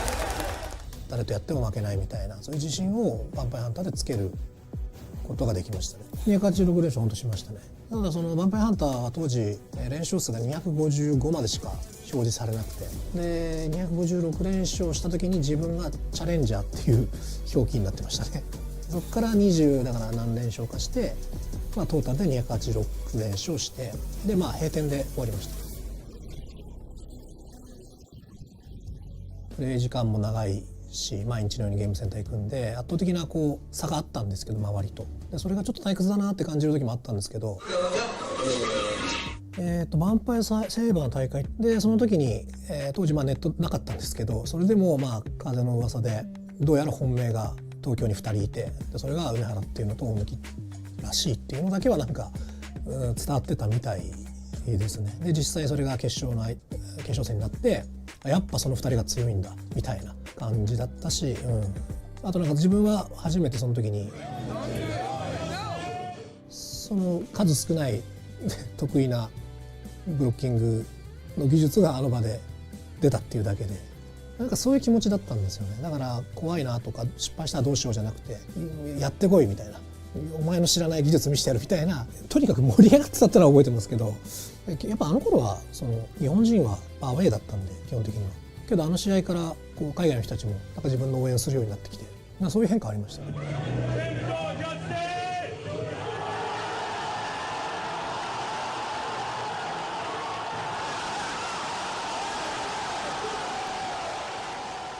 普段のというかその格闘ゲームに触れていない時では出せないような底力みたいなものがしょっちゅうではないですけど、稀にそういう俺にはこんなことができるのかと自分でも驚くようなことが格闘ゲームだけはできる瞬間があるんで、それはもしかすると違いなのかもしれないですね。ポイント危ない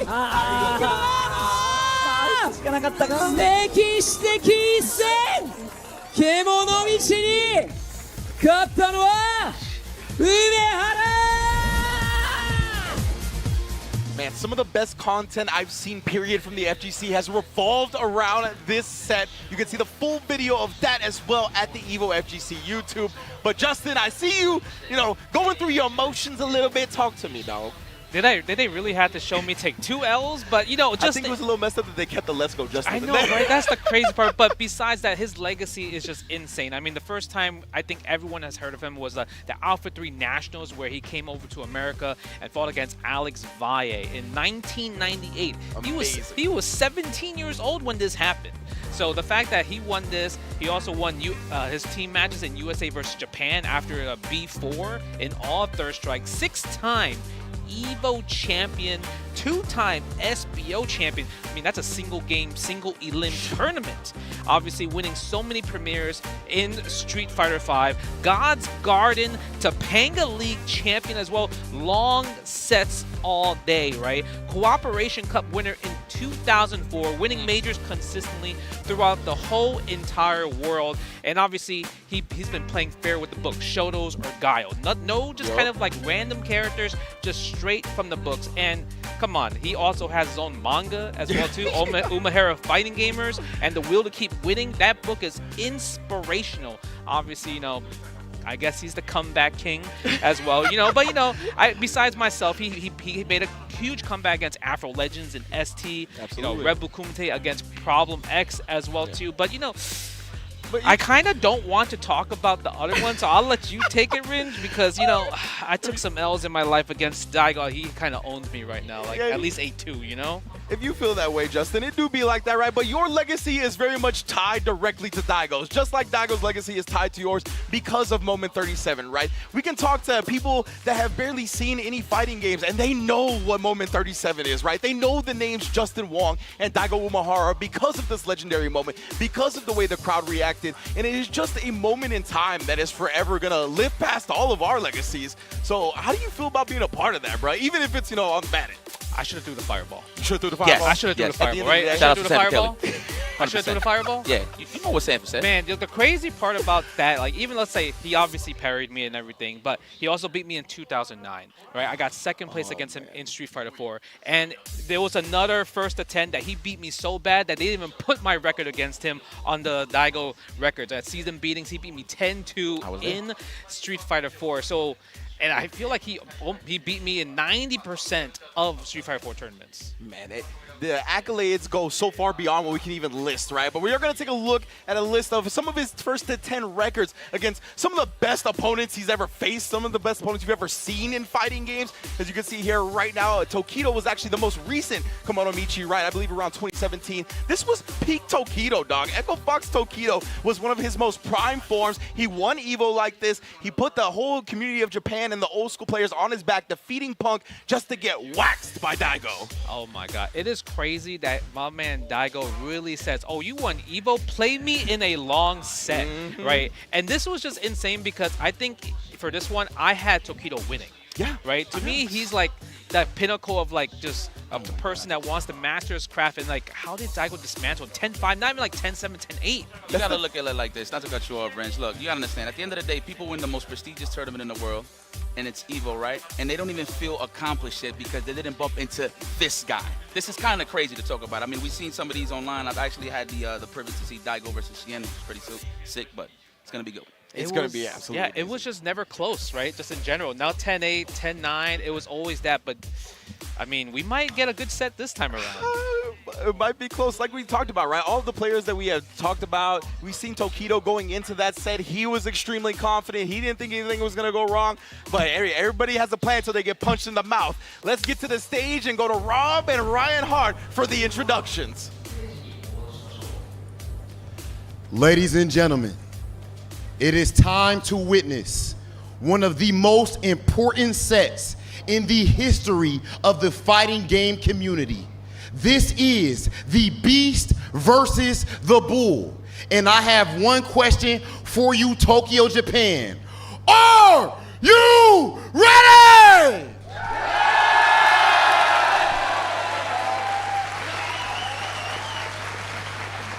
That was decent, but I believe we can do a little bit better. Tokyo, Japan, Kakugo wa Ika!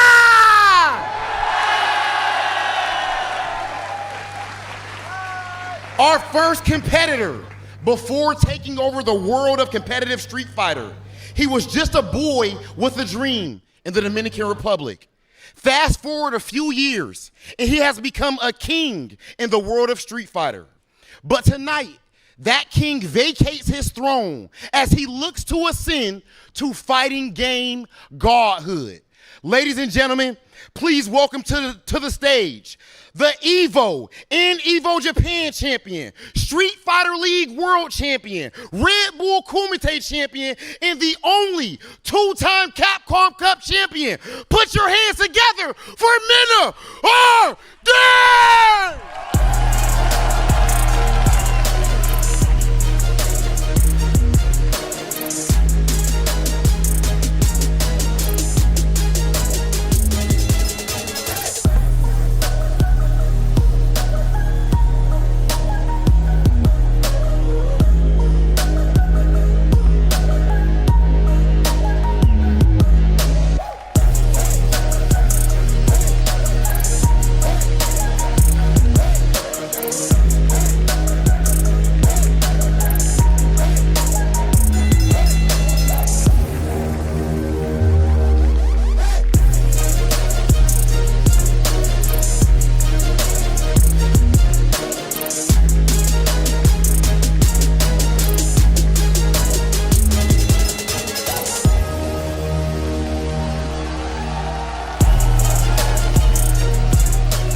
When it comes to fighting game godhood, there is one name that reigns above all. Before there was esports, before there was fame and $1 million prize pools, there was a beast. And that beast has endured generations. New kings are crowned in every era, but sooner or later, they all answer to him. Tokyo, Japan, please welcome to the stage the legendary, the standard, the beast, Daigo Umehara!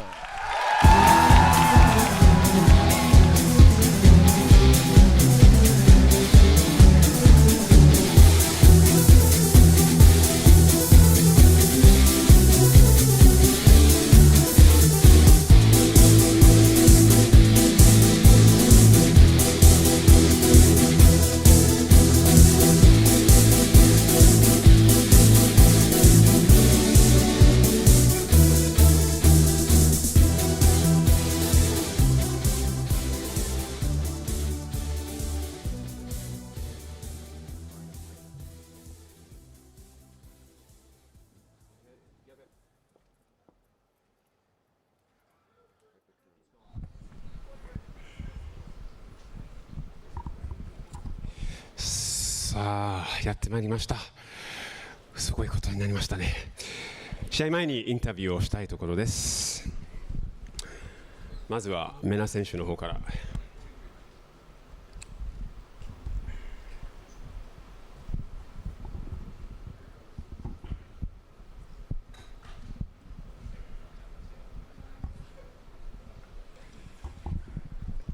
So, the time has come where you get to answer the question, can you beat Daigo, the final boss of fighting games, in a first to 10?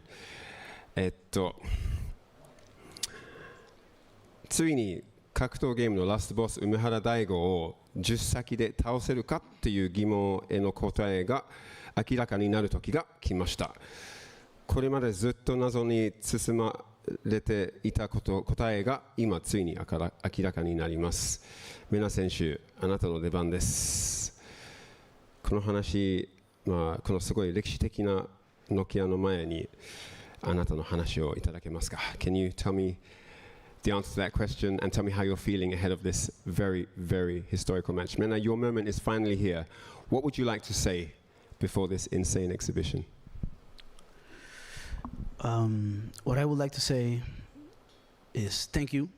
Thank you to everyone, of course, and everyone watching, but especially thank you to Umehara-san for agreeing for this match. I think this match is not something that we needed.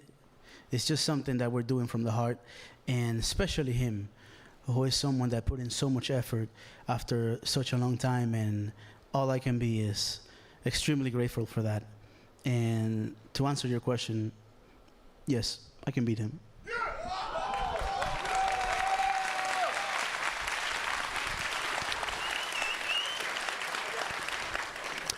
メナ選手の方からは訳します。答えを訳します。So I asked Mena, what he thinks is going to happen here if he thinks he can beat the last boss of fighting games in a set. で答えが出ましたが、まずはすごい感謝してます。梅原さんが試合してくれたのもすごい感謝してるし、そんなにすごい必要な試合ではなかった意見で考えてるんですけど、やっぱりこの試合は必要だったんじゃなく、もう本当に心からやった試合なので、梅原さんにもすごい感謝してて、長い間格ゲー世界ですごい活躍してて、それもすごい感謝して、その気持ちでやっていきたいと言ってました。そして梅原を倒せるかっていう答えは、はい、倒せますと言いました。はい、ありがとうございます。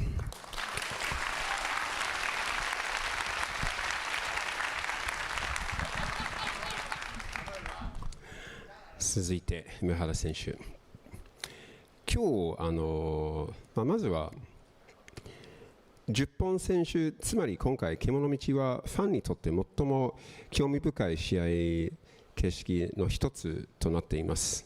ジャンやプンコやトキロなど、どの相手に対してもあなたは長丁場の試合で相手を圧倒する術をしています。今日ここでメナに勝つことはあなたにとってどのような意味を持ちますか？どのような意味意味は分かんないけど、まあ来月45だけど今日が全盛期だから、勝ったら怒っていいよ。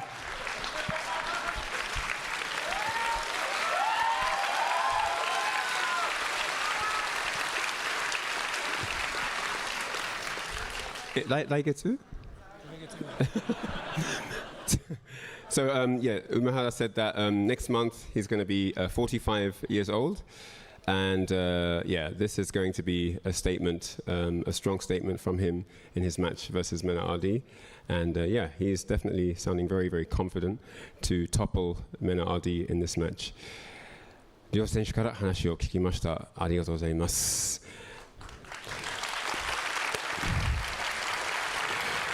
ここにいる皆さん、MenaRD選手が勝ってほしい人たちは大きな拍手をお願いします。そしてDaigo Umeharaさん勝ってほしい方、大きな拍手をお願いします。わかりました。ありがとうございます。じゃあ両選手席の方へお願いします。は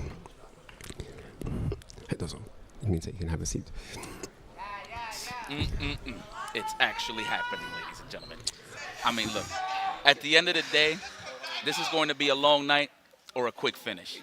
But what we can all agree on, they're both confident and they're trying to kill each other. And that's why we're here to watch the match.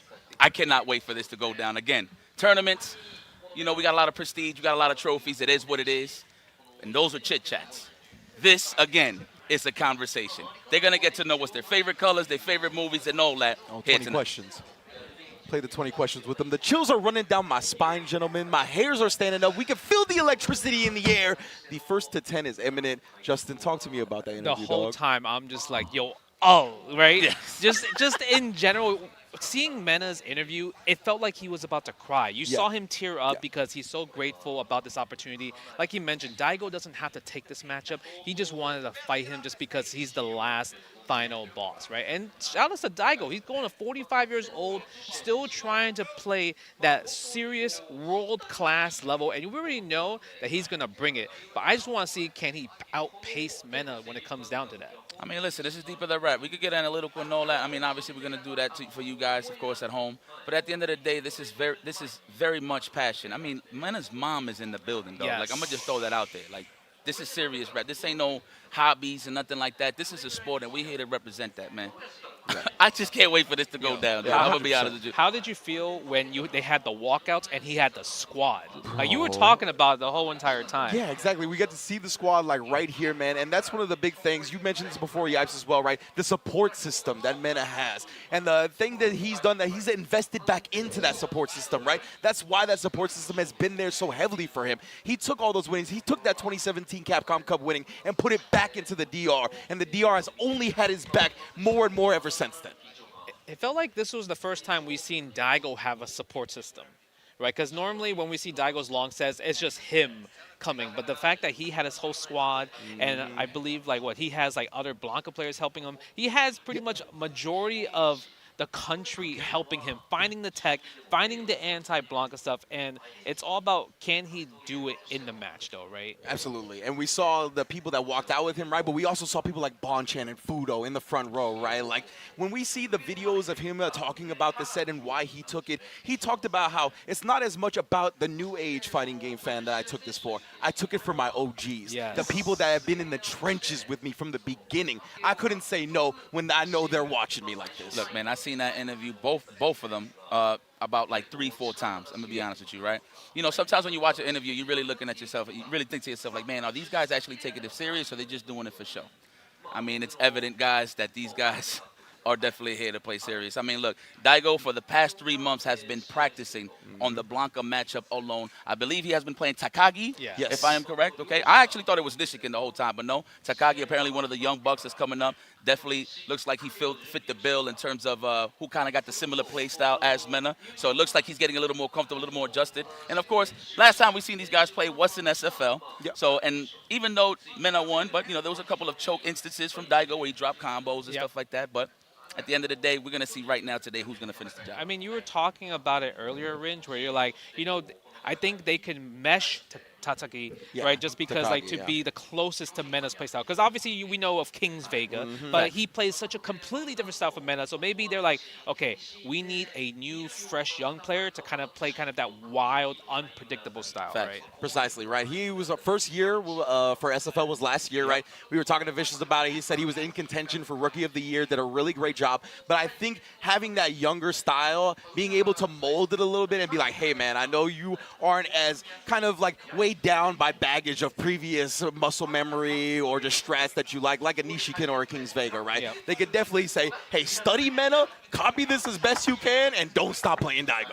I mean, the thing is, if you really look at it, right, you got a couple of styles that you could go with. Obviously the good old neutral, obviously the good old Oki, whatever the case may be. Who's going to instill they will first, right? The thing about Daigo is he's so clean in the way that he plays. Obviously, you could kind of bully him in a sense, but at the same time, he can actually reverse that right back at you if I really got to speak on it. But at the end of the day, it's how is he going to stay in pace with MenaRD? You talk about the lightning beast. You're talking about the defensive options, doing the up Blanca ball just to throw you off when you're trying to throw him, just to get something going. I mean, at the end of the day, it's all about how Daigo is going to contain and tame MenaRD's wild play style. And mind you, he plays pretty slow when he really wants to, but when he feels like he's smelling blood, he's gonna go for it. So there's times when I remember when I played him, and let's say I was playing a little bit like too safe, he would start kind of going kind of crazy. Even we saw that clip recently with him versus Gamer B in Street Fighter 4. He just did, what, 3 Ume Shoryus on offense? It was his Oki, and he just decided to let it rip, and it all worked. Yep. Oh my God. Both players are beginning to lock in here. It looks like we're going to get the handshake. Oh! Is it time? The face-off. I can't believe this is happening right now. Bro. Yo, I hope everybody at home is enjoying. I know y'all up late, but this is well worth it. Trust. The handshakes, the shakes. Look at this. I know Mena, this is a privilege for him at the end of the day. This is what he wants. Yo, I don't care where y'all at right now, what part of the world you're in. If you're at home, if you're going to wake the neighbors up, wake your parents up, wake the house up, please do. We need the energy right now. I want to match all of the electricity around the world with what's happening in the building right now, bro. This is going to be a historical set. So, final predictions? All right.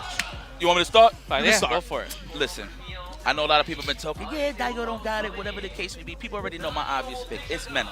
But I feel like it's going to go the distance. I'm going to say 10-8 MenaRD. I got Daigo 10-7. I believe in Santa Claus. I, too, believe in Santa Claus. Justin Wong, I think he's coming down the chimney and dropping us off a W. And at 10-9, I just can't wait to see this action. They're locked in. Goki versus Blanca. Okay. Let's get it. We we getting absolute cinema from the jump? Oh, yeah. Yes. It's time. Blanca versus Akuma. Who's going to strike first, brother? Who's going to check the first drive rush here? Look at the neutral. Can you slide through the fireball? What are you going to do? Their SFO set. Yeah, their SFO set. Daigo was pretty good about checking the drive rushes. He's striking first blood here. Okay.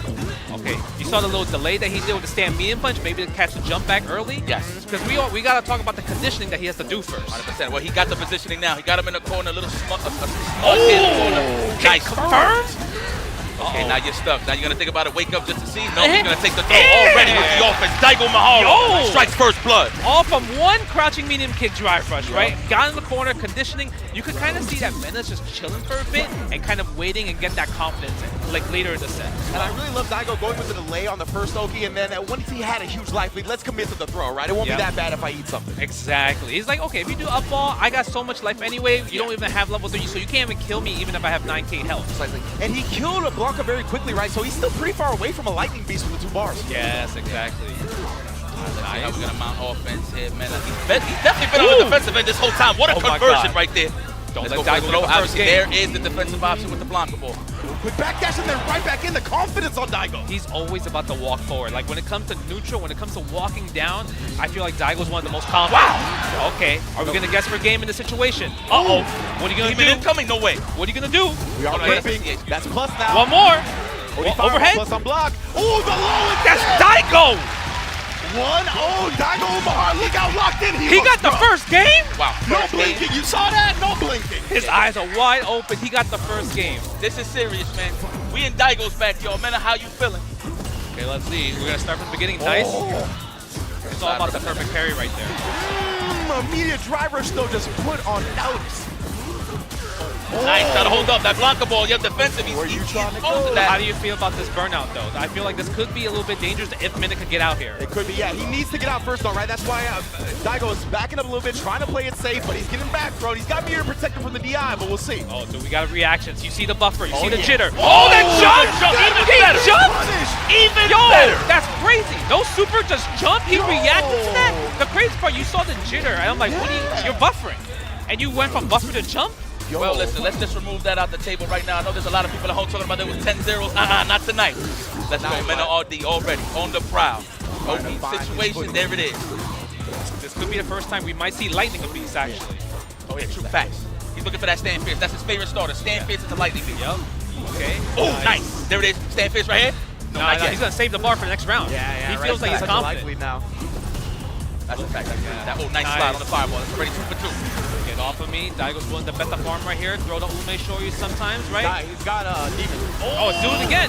No, he's willing. This is data for him. Daigo is like, I know I'm probably going to lose this, so let me just let these rip so make you think I'm going to do it again in the following round. Precisely, right? Daigo's an expert at the long-term conditioning. Yes. That's what these first attempts are about. So you might as well let those rip when you think the round is not going your way in the first place. Oh my God. Daigo looked young again. What, he's 20? He looked like it. The low jab. Mena loves closing out with the low jab, so he's kind of using that as a poke. I'm surprised he didn't go for the punish counter throw right there. He was probably waiting for the drive rush. Yeah, that's true. Okay, no activation, which is surprising because he usually activates Lightning Beast after OD electricity. Actually, he's probably trying to shave him down a little more before he actually activates. Oh my God, that's a punish. Do we go for it? Yes, we're gonna go for that. Give me some drive gauge. Let's go to green and put you to yellow. Yeah, now he's going to force Mena to really look for the Lightning Beast, right? He's going to need to do that because he's not going to be able to rely on drive rush cancel without burning out. Nice challenge. He probably wants to make sure he breaks his drive gauge as well, too. Can he? Nice, I like the perfect parry. But the level 3, Mena's in a condition where he can kill Daigo if he gets a few more hits. Absolutely. He's also approaching CA. That's going to be some more damage if he gets there. Yep. Okay. That is balls in the tank. There it is. Wow, on the recovery on the low forward. There is the Lightning Beast. Time for the shenanigans. 0 balls on the side of Daigo. He's going to have to take this. Reversal? No. Good defense. Wow. Oh my God. God. For the parry on the wake up. That was nice from Mena. I like the fireballs to stop the level 1 possibly. Ooh, the trade as well. Daigo's still in this. Yeah, you a can't little bit of Lightning fireballs. Beast left. Oh my God. Yeah, you got to go for it. Oh! He didn't go for it. Didn't believe right there. Mena's going to get another chance after this. Yeah, don't throw the fireball. I think Mena's going to slide. Oh. That's so scary. That's trying to take the stand strong, though. Yeah. That feint. Make him buffer. Okay, throw another fireball. I mean, that's 14 frames. It's kind of hard to react. Yeah. Mena needs this game. No. Oh my God, he's trying to slide. He almost got the conversion. He's trying to my punish the jump, God. but he punishes. He got amazing spacing, Daigo. Look at that height. The spacing. Yo, Eita. The spacing Oh no, on the that quiet. fireball. The spacing, man. Mena was kind of thirsty for that slide. Oh, yeah. Because if he knows that he needs the momentum, he needs one win. He needs something started. We did see the lightning piece, but the problem is I feel like he wasn't activating as confident. That's true. I mean, maybe you want to throw that out there a little. Wow, what a buffer on the low fold. Okay, looks like Mena is trying to wake up. We saw the backdash before that too. Like, my man, Mena is on one now. Trying to fake something out, trying to get him to bait. That's light damage. Mena will take that all day. That's no plus frame. Yeah, he's kind of scary. And this is all attacking the drive gauge, by the way. I'm loving these sequences here from Daigo. That's a punish. He was close. Close that window, sir. Oh my god! Oh! That's gonna hurt right here. He's still alive. He still has the wake up option. He can't afford a wake up if he does. No, okay, nice. I like the tech on the throw. Walk him down the corner. Oh my god, that's tech. That's tech. The stand heavy kick. 7 frame startup, 9 active frames. Absurd button. Daigo got answers for that. Yeah, that's tech. Because you know Mena's so good at anti with the standing round, so you got to use something slower to kind of like bait it out. Okay, it took 3 games for MenaRD to represent a reversal, so it looks like he's trying to wake up here to actually keep that momentum on his side. Okay. Let's go. So over the drive gauge again. Okay, Daigo's definitely going to be the aggressor here. He loves the green on his side. He's going to touch grass. The perfect parry from MenaRD. That's a throw. Another one. You got that lightning beast now. We're going to save it for the next round. Exactly. We're saving that. Daigo might let it rip. He goes for the jump, and that's okay. Yeah, he doesn't want to spend it. There we go. Yeah. I like the challenge, Daigo. Why not? He's up some game. Yeah, he's up. I'm surprised he didn't use Shoryu right there. Maybe he thought that was the conditioning at that point. Yeah. I honestly thought he was going to bust out with one as well, but I like the jump, right? You got to show him different looks. Thanks. Low fierce, man. I like when Mena's using low fierce, but I feel like it's just such a button that kind of like stops Blanca's pressure. It's like, you know what? Here's your turn back. We talk about the pace and how much that benefits Mena, right? That definitely puts a hinder on that, but we got the lightning beast and he's going in right now. Oh, no. Gotta walk back a little too hard. Yep. Daigo trying to snipe that whip punish. Oh, we got the Blanca shine. There it is. We're gonna activate it. Absolutely no, but we're gonna bust out. Why not? I mean, we got that demon coming soon, possibly almost at CA health. Oh, he's burned out now. Can he defend? Like Blanca Chan is down there. Nice cross cut. You can't drive us behind it, so we're gonna go for true block strings here. Squeeze. Even now. Yeah, I love that. Using that to kind of like, What a switch of the option. That was great. Oh my God. Obviously the stand roundhouse got exposed. He waited this time. Punish the dive kick with a stand jab. You want to talk about collecting data on the fly? MenaRD is no stranger to danger. That was rapid adaptation right there, baby. Only 1 round between it and knew how to answer the dive kick. I felt like even that dive kick was a little forced. He got kind of thirsty in that situation. He's like, if this hit, I win. Yeah, because I'll get my drive gauge back. But like Mena's like, nah, I'm cool. You can have it. Another Ume. Yeah, a little bit forward medium kick the closure button. Oh, okay. 70 frames exposed with that crouch strong. I like that. Looking for the technical. No bite there from Daigo. Great defense. Sweet. Oh, I thought he was gonna hit him with the slide, but that was probably space. The DB. Cool. It's a drive rush. Yeah, go for the stand jab. Doesn't want to go for low, overhead or low, just in case. He might just kind of jump out of it. Attacking the drive gauge on both of them, actually. Yeah, I really love that Daigo responds to every blocked roundhouse with a heavy punch of his own, right? Really get that drive gauge back. Going for the space, fall back on the pushback. Yeah, definitely need a little bit of espacio here. I like the big buttons here from Mena. As you notice, he's not even really checking with his jab. In terms of attacking the drive gauge, all big buttons. Yes. I think he realized Daigo's been using a lot more DRC cancels in general. The walk down, you see, Daigo just walking slowly down the corner, right? Look at this, right there, down in the corner. You gotta guess, you try to go for the shimmy, doesn't fight for it. I like how he's respecting the low forward and the throw tech. That's why he backed that. Already buffering, he's looking for that Blanca ball for sure. Checks the drive rush. As soon as he sees it, you know what follows free?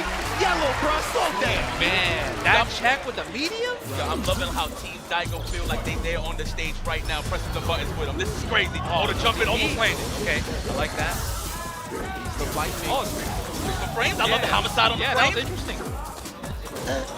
Throw right here. Oh, that's an overhead early on. No, not even. The throw tech, but on the landing recovery, big punish here from Mena. He's coming. Oh, I like the hop.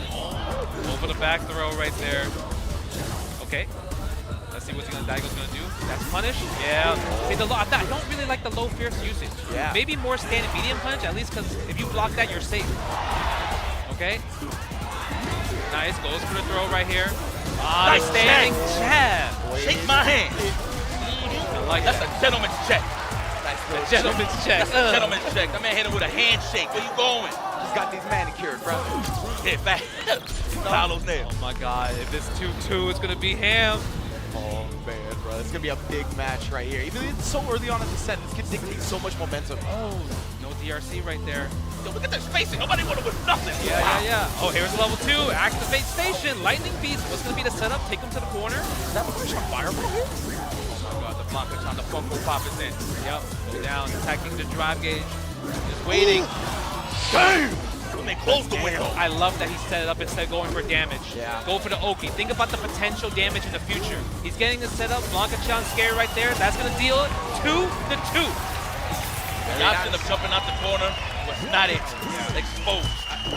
My only problem right now is that Mena kind of figured out this one. Oh man, I feel bad. She about to cry. Yeah, you could already see the glassy eyes. So if we know, if anyone knows about Daigo from like Street Fighter 4, Street Fighter 5, Street Fighter 6, he is a guy that loves take the throw. Yep. He believes in it, and Mena has been scooping him ever since this set started.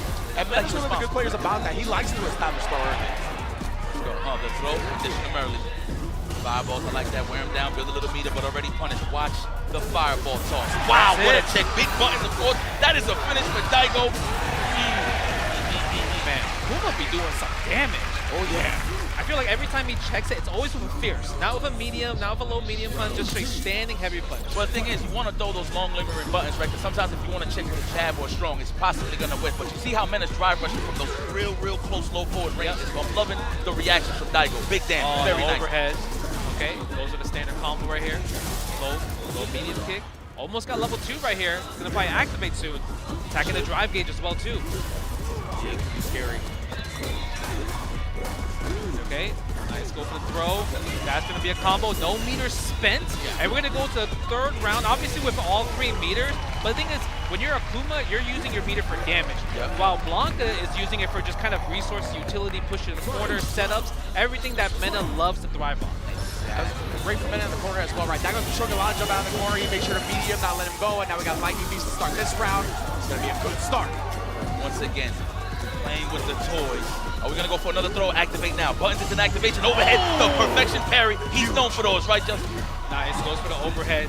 Keep the string. Oh, he activated from that far? That's wild, bro. The cross-up? And then crossed him up and gets the combo afterwards. Daigo got plenty of meter, but he needs to weather the storm here. Here we go. We have to spend it. Do we go for a reset? No. Okay, critical art. I thought maybe he was going to be cheeky, right? Because if he gets a reset, he would have won. Yeah. But I think Mena will be ready. He's probably holding up in general. Indeed. And now attack the drive gauge instead, right? Oh, and then waited for the driver's cancel like before. Yikes, you highlighted it. He stuffs it that time, but he's still alive. Oh my gosh! Pushes the fireball. Did he let it rip? I'm so curious if he let it rip because he just got hit wrong. 100% he tech, man. I think he did a quick tech or a button challenge for the jab, either or, right? There's a lot of cases like Mena in those scenarios when he hops, he's either going to go for the stand fierce or walk back. So he figured he's going to just take that guess and take that challenge, but it definitely worked out in the favor of Mena. And I can see what you mean, right? Because he did the hop cross right beforehand. So if he tried the DP, maybe I got lost in the input during the cross. Yeah, that's true. So yeah, that could definitely be something. Oh, that's right. It's going to be swapping sides. That's right. But yeah, I really do think because since you're on levelist, right, you're holding down, right, and you got to like tap like forward. Yeah. So if you cross yourself up, you have to switch to the other direction. So maybe it couldn't autocorrect because it was still in the process of like switching sides, right? Well, of course, becoming interesting. Yeah, right. What is it? We have at 3-2 right now? Yeah, 3-2 Mena. 3-2 officially? I think Mena is definitely very comfortable right now. Because obviously the first 2 games, it was a little bit shaky. He didn't really activate Lightning Beast, but now it feels like he's really confident in it. And also the slide on the fireball, he's doing such a great job at just getting to that fireball. And that's not easy. 12 frames started for fireball, while a slide is 14 frames. It's like really tough to do that. It's not instant. No, absolutely not. That first game was kind of hyped though, not gonna lie. Absolutely, man.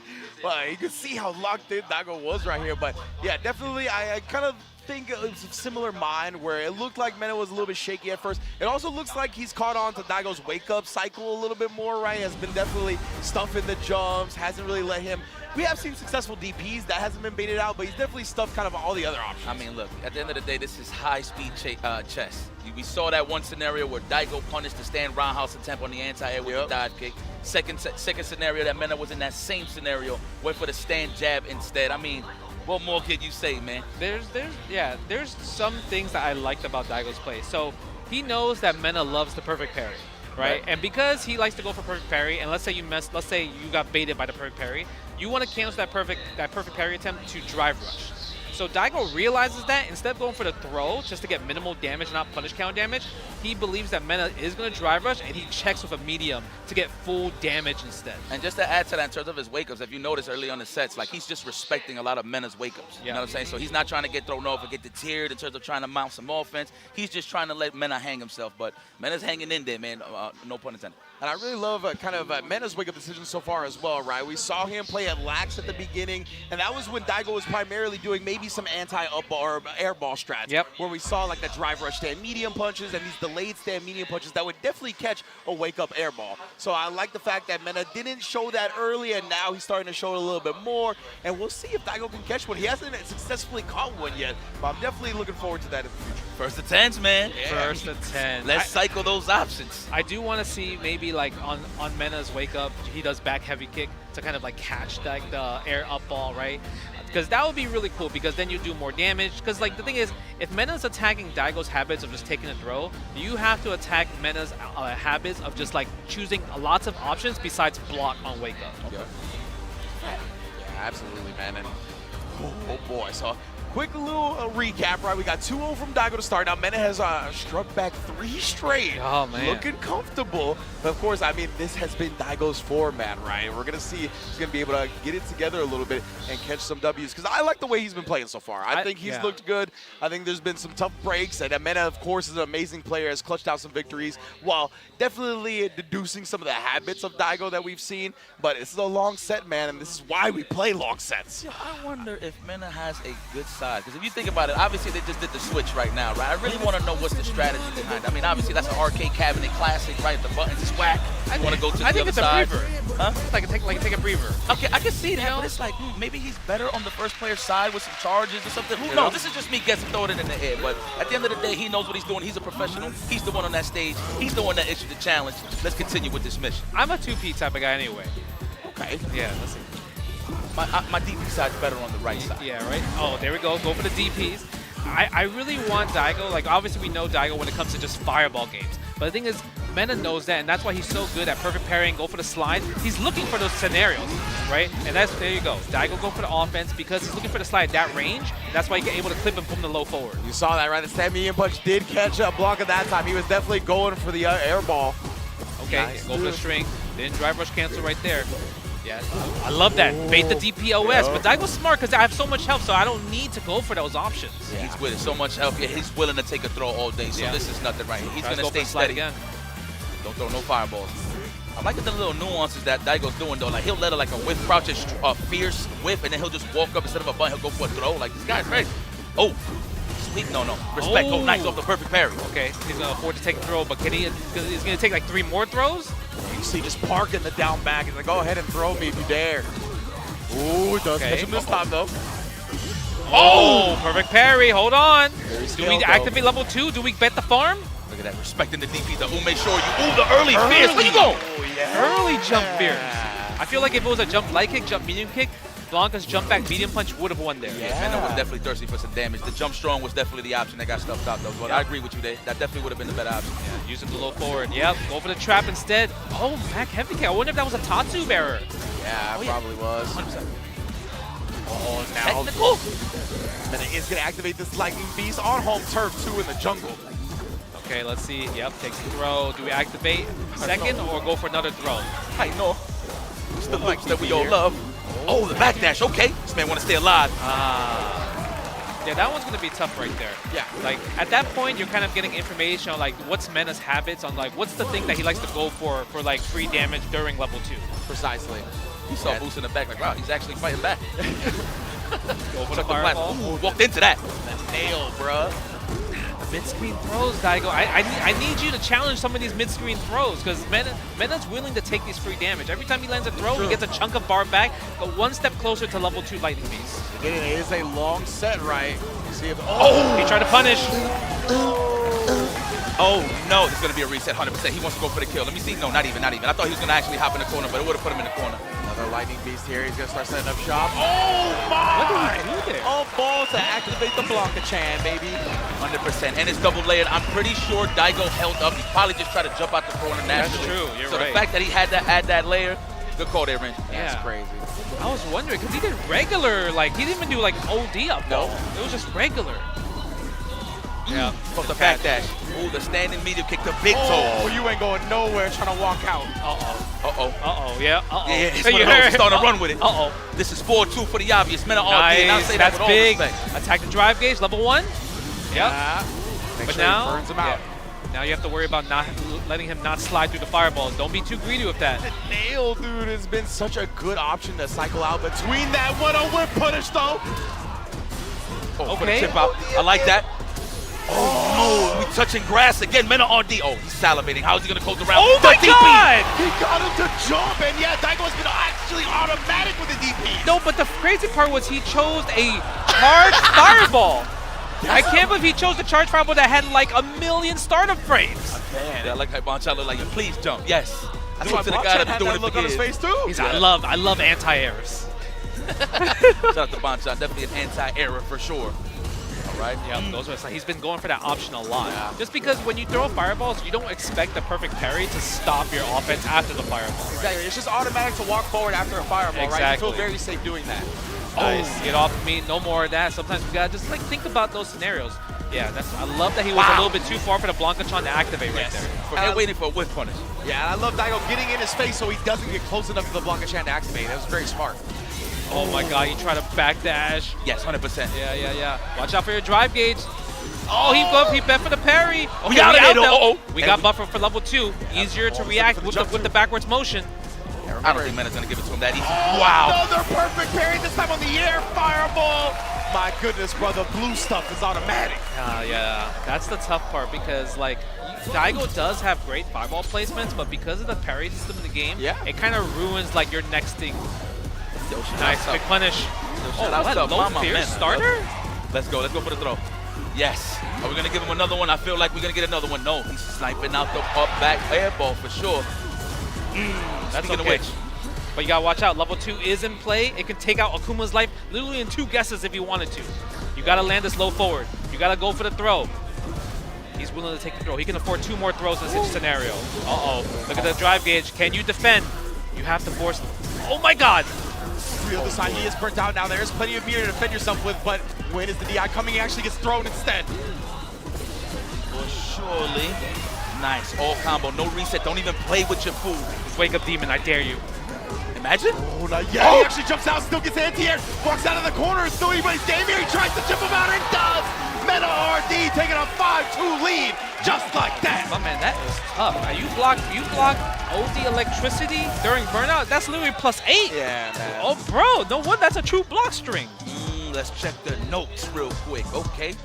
All right. Yeah, he has to think about it because the thing is, Mena's is on a streak, right? Yeah. And the thing about Mena, like his gameplay, I feel like he's been playing kind of like his normal self. The only big difference I would say that's really a huge factor is the perfect parries. Yeah. Perfect parries, the fireballs, and also hit Daigo willing to take the throw. Sometimes you just have to take the risk, especially mid-screen. He knows that mid-screen, yeah, you're willing to take the throw, I'll take the free damage. It gives me a chunk of bar closer to level 2. If you can't stop level 2, how are you going to beat me? Facts. That's the thing, right? Blanca is very good at like just kind of scratching at you a little bit till he gets that big reward with the level 2 Lightning Beast, right? And Mena is more than comfortable taking throws. I've seen that from him in the entirety of Street Fighter 6. He loves establishing throw early against everybody, whether it's a tournament set or a long set like this, because he knows he'll get you to crack later. So it's crazy. It's one of the Mena's favorite offensive sequences. He'll actually light you up and then hit you with the lightning out of nowhere. He hasn't represented that yet. He's actually just going for big damage. Yes. One thing that he wants to deter Daigo from doing is just throwing fireballs. So the fact that he's in beyond that low forward range to actually take him off of his game in terms of flowing with the fireball game, perfect parry on top of that. I wonder what Daigo is thinking right now to actually go for the open up or just to get some offense in general. I mean, I would love, so you mentioned this earlier, how like every time Daigo throws a big bun, Mena would throw a big bun back. I want Daigo to go for more guest parries. Okay. Because if Mena is the one that loves to do guest parries as well, Daigo should not be scared of banking on the parry as well too. Because I feel like most players, especially in Japan, they love going for perfect parry attempts after low forward drive rush. That's why low forward drive rush throw works so well in general, right? Because it's like you're trained to perfect parry in that scenario, but you never. But I feel like I don't really see Daigo pressing buttons, or at least perfect parrying after like specific gaps, specific strings. He's just blocking it out or going for Ume Shoryu. But I would love more perfect parry attempts. I feel that 100%. What I'm interested in seeing is how Daigo kind of alters his fireball patterns, right? Yeah. It's been a big part of Mena being able to perfect parry them, slide on under. I've liked some of his walk patterns. Like, he's definitely switched up a nice little bit, found some crouch medium kicks. But to kind of talk about some changes to Akuma, right? He no longer gets crouch medium kick into OD Adamant Flame on regular hit. It has to be counter hit, right? So fishing with that option is very much less effective than it was in the previous patch, which kind of goes back to the drive gauge economy, because then he's got to kind of commit to the drive rush cancels, and that takes a toll on your meter, man. Yo, cool, calm, and collective. Look at MenaRD. Just look at him. He's just ready for the challenge. Obviously, the pressure is definitely on the side of Daigo. He is down 3 games. I mean, he started off strong, you know what I'm saying? Rightfully so. But Mena took full control, and he's not riding shotgun no more. He's riding the vehicle. Yeah, sure. 5-game win streak He's right driving, now, right? excuse me. Yeah, he's definitely driving, especially with how Blanca just, man, the lightning beast. And we haven't even seen the dirty Blanca-chan setups yet. No, yeah. It feels like it's like this is level 1. Yes, 100%. We are back into it now. The break is over. Mena, of course, halfway to the first to 10 mark. Again, I feel like the fireball pattern has not changed yet at all. Yeah. He's still throwing kind of like most of the time 2 fireballs, right? Yeah. So that's kind of where the perfect parry will kind of just blow that up, especially if you perfect parry the first fireball. Wow, big button check. 7 frames, man. 7 frame startup, yeah. Despite it being a heavy button. Attacking the drive gauge as well too, man. You gotta do something. I like that. There we go. That's the DP, of course. Needs to be right here. Holding up still. But he was right. Do we hold up one more time, or do we wake up level 1? Safe jump. Yeah, I like the safe jump. Actually stops both options. Very smart. He missed it. He did. Oh, the Blanca ball, yes. Yeah, he went for the Blanca ball. We saw a little strong. He actually jumped forward instead of jumping back. Yeah. Yeah. You know, smart from Daigo. Shout out to Daigo. Obviously, it's all gameplay and all that, but sometimes you do need that mental break if you're feeling a little pressure. Yeah, if you for will. sure. Definitely take your time right there. Oh no, the Bane, the current Bane, the thing that Daigo has not solved yet. Lightning Beast. Yeah, it's so difficult, right? You're not really going to be able to come up with conclusive answers, but right there, again, staying positive, filling the gaps, not letting Blanca get to that Blanca champ. Man, that was an interesting decision. I'm surprised Daigo didn't level 3 in that scenario. Yeah. Right? Because one, he was still in Lightning Beast, so it's like you kind of want to like really take away that option so it can kind of drain, right? And also get some drive gauge back, put him in a situation where you could think about what other setups that he could possibly do and defend from it. Oh, almost. I thought he was going to go for the classic sweep. And I like this now. Daigo, you see, not throwing as many fireballs, right? Really trying to look for his spot. With so much meter as well, you want that big reward. Oh, as soon as he does it, he gets punished. Speaking of big reward, and he gets the jump. Yes, jump. Look what it led to. And it's like that close proximity jump, too. It's not like he's getting zoned down to just getting impatient, just go for the random jump. And literally, and he can afford it. He can afford it. He's up 3 games right now. Uh-oh, wow. Yeah, plus right there. Yeah, using the teleport. I love the meaty, but doesn't commit to the full target combo. Yeah. No DP as well, too. I think maybe Daigo's thinking a little bit too much in the scenario. Like the mental stack is getting overwhelmed a little bit, right? He's thinking of a lot of different options, trying to shut down different things. Nice. No forward heavy kick. Okay, get a combo, level 2.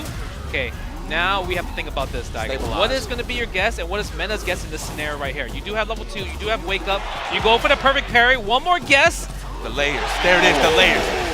He's starting to represent more options. Obviously, he's just getting more into that offensive, smooth groove. You get me?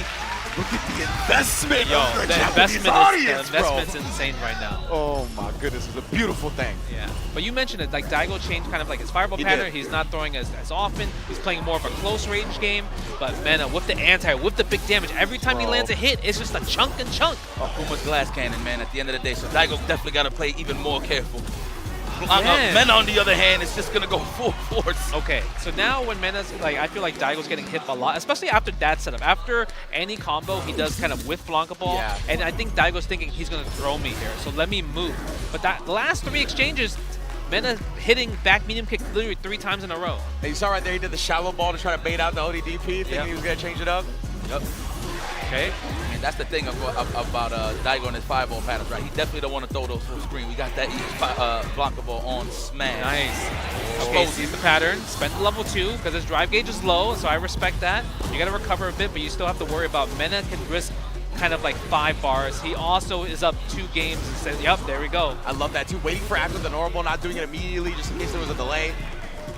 Oh my God, watch out, Lightning Beast could come out. I think Mena's willing to bet that he can make this comeback. You see Daigo blocking his toes now. He's respecting that parry into the slide. So he's looking for something specific here. A little thirsty, Daigo. Don't force it. You don't need to force it. He's trying to bait out that roundhouse. Yeah, Mena's the one playing patient right now. You could chill. Let Mena come to you, right? Yeah. Got the life lead. Just feeling the pressure from the resources, right? He doesn't want to let Mena get started the way Mena wants to get started. Yes. Oh, he's losing ground. The real estate is getting lost. Hey, Daigo, how the hell are you going to find that option to get out of here? Yep. Patience is key, huh? Yeah, Look at the buffer.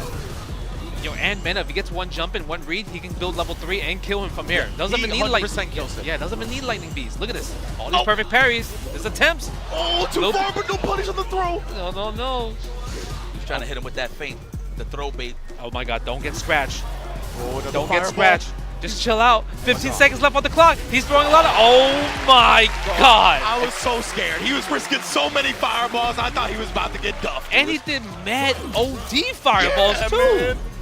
Mena's trying to get into that crouch strong range, fellas. There it is. Immediate wake up. He bet that? Absolutely. Ooh. Wow. Mena bet that? Oh, he bet that again? That's Ume. That is. That is Ume. Back to back with it. You cannot condition me. Yeah, I like that. Better chill out, though. Man out of glass. he's trying to bait it out. Oh, we out of there. Oh, punish? No. Not even. He probably thought he was just going to full send drive rush. True. Yeah. No DP again. Nice. Wow. There's a gap. There's a gap right there.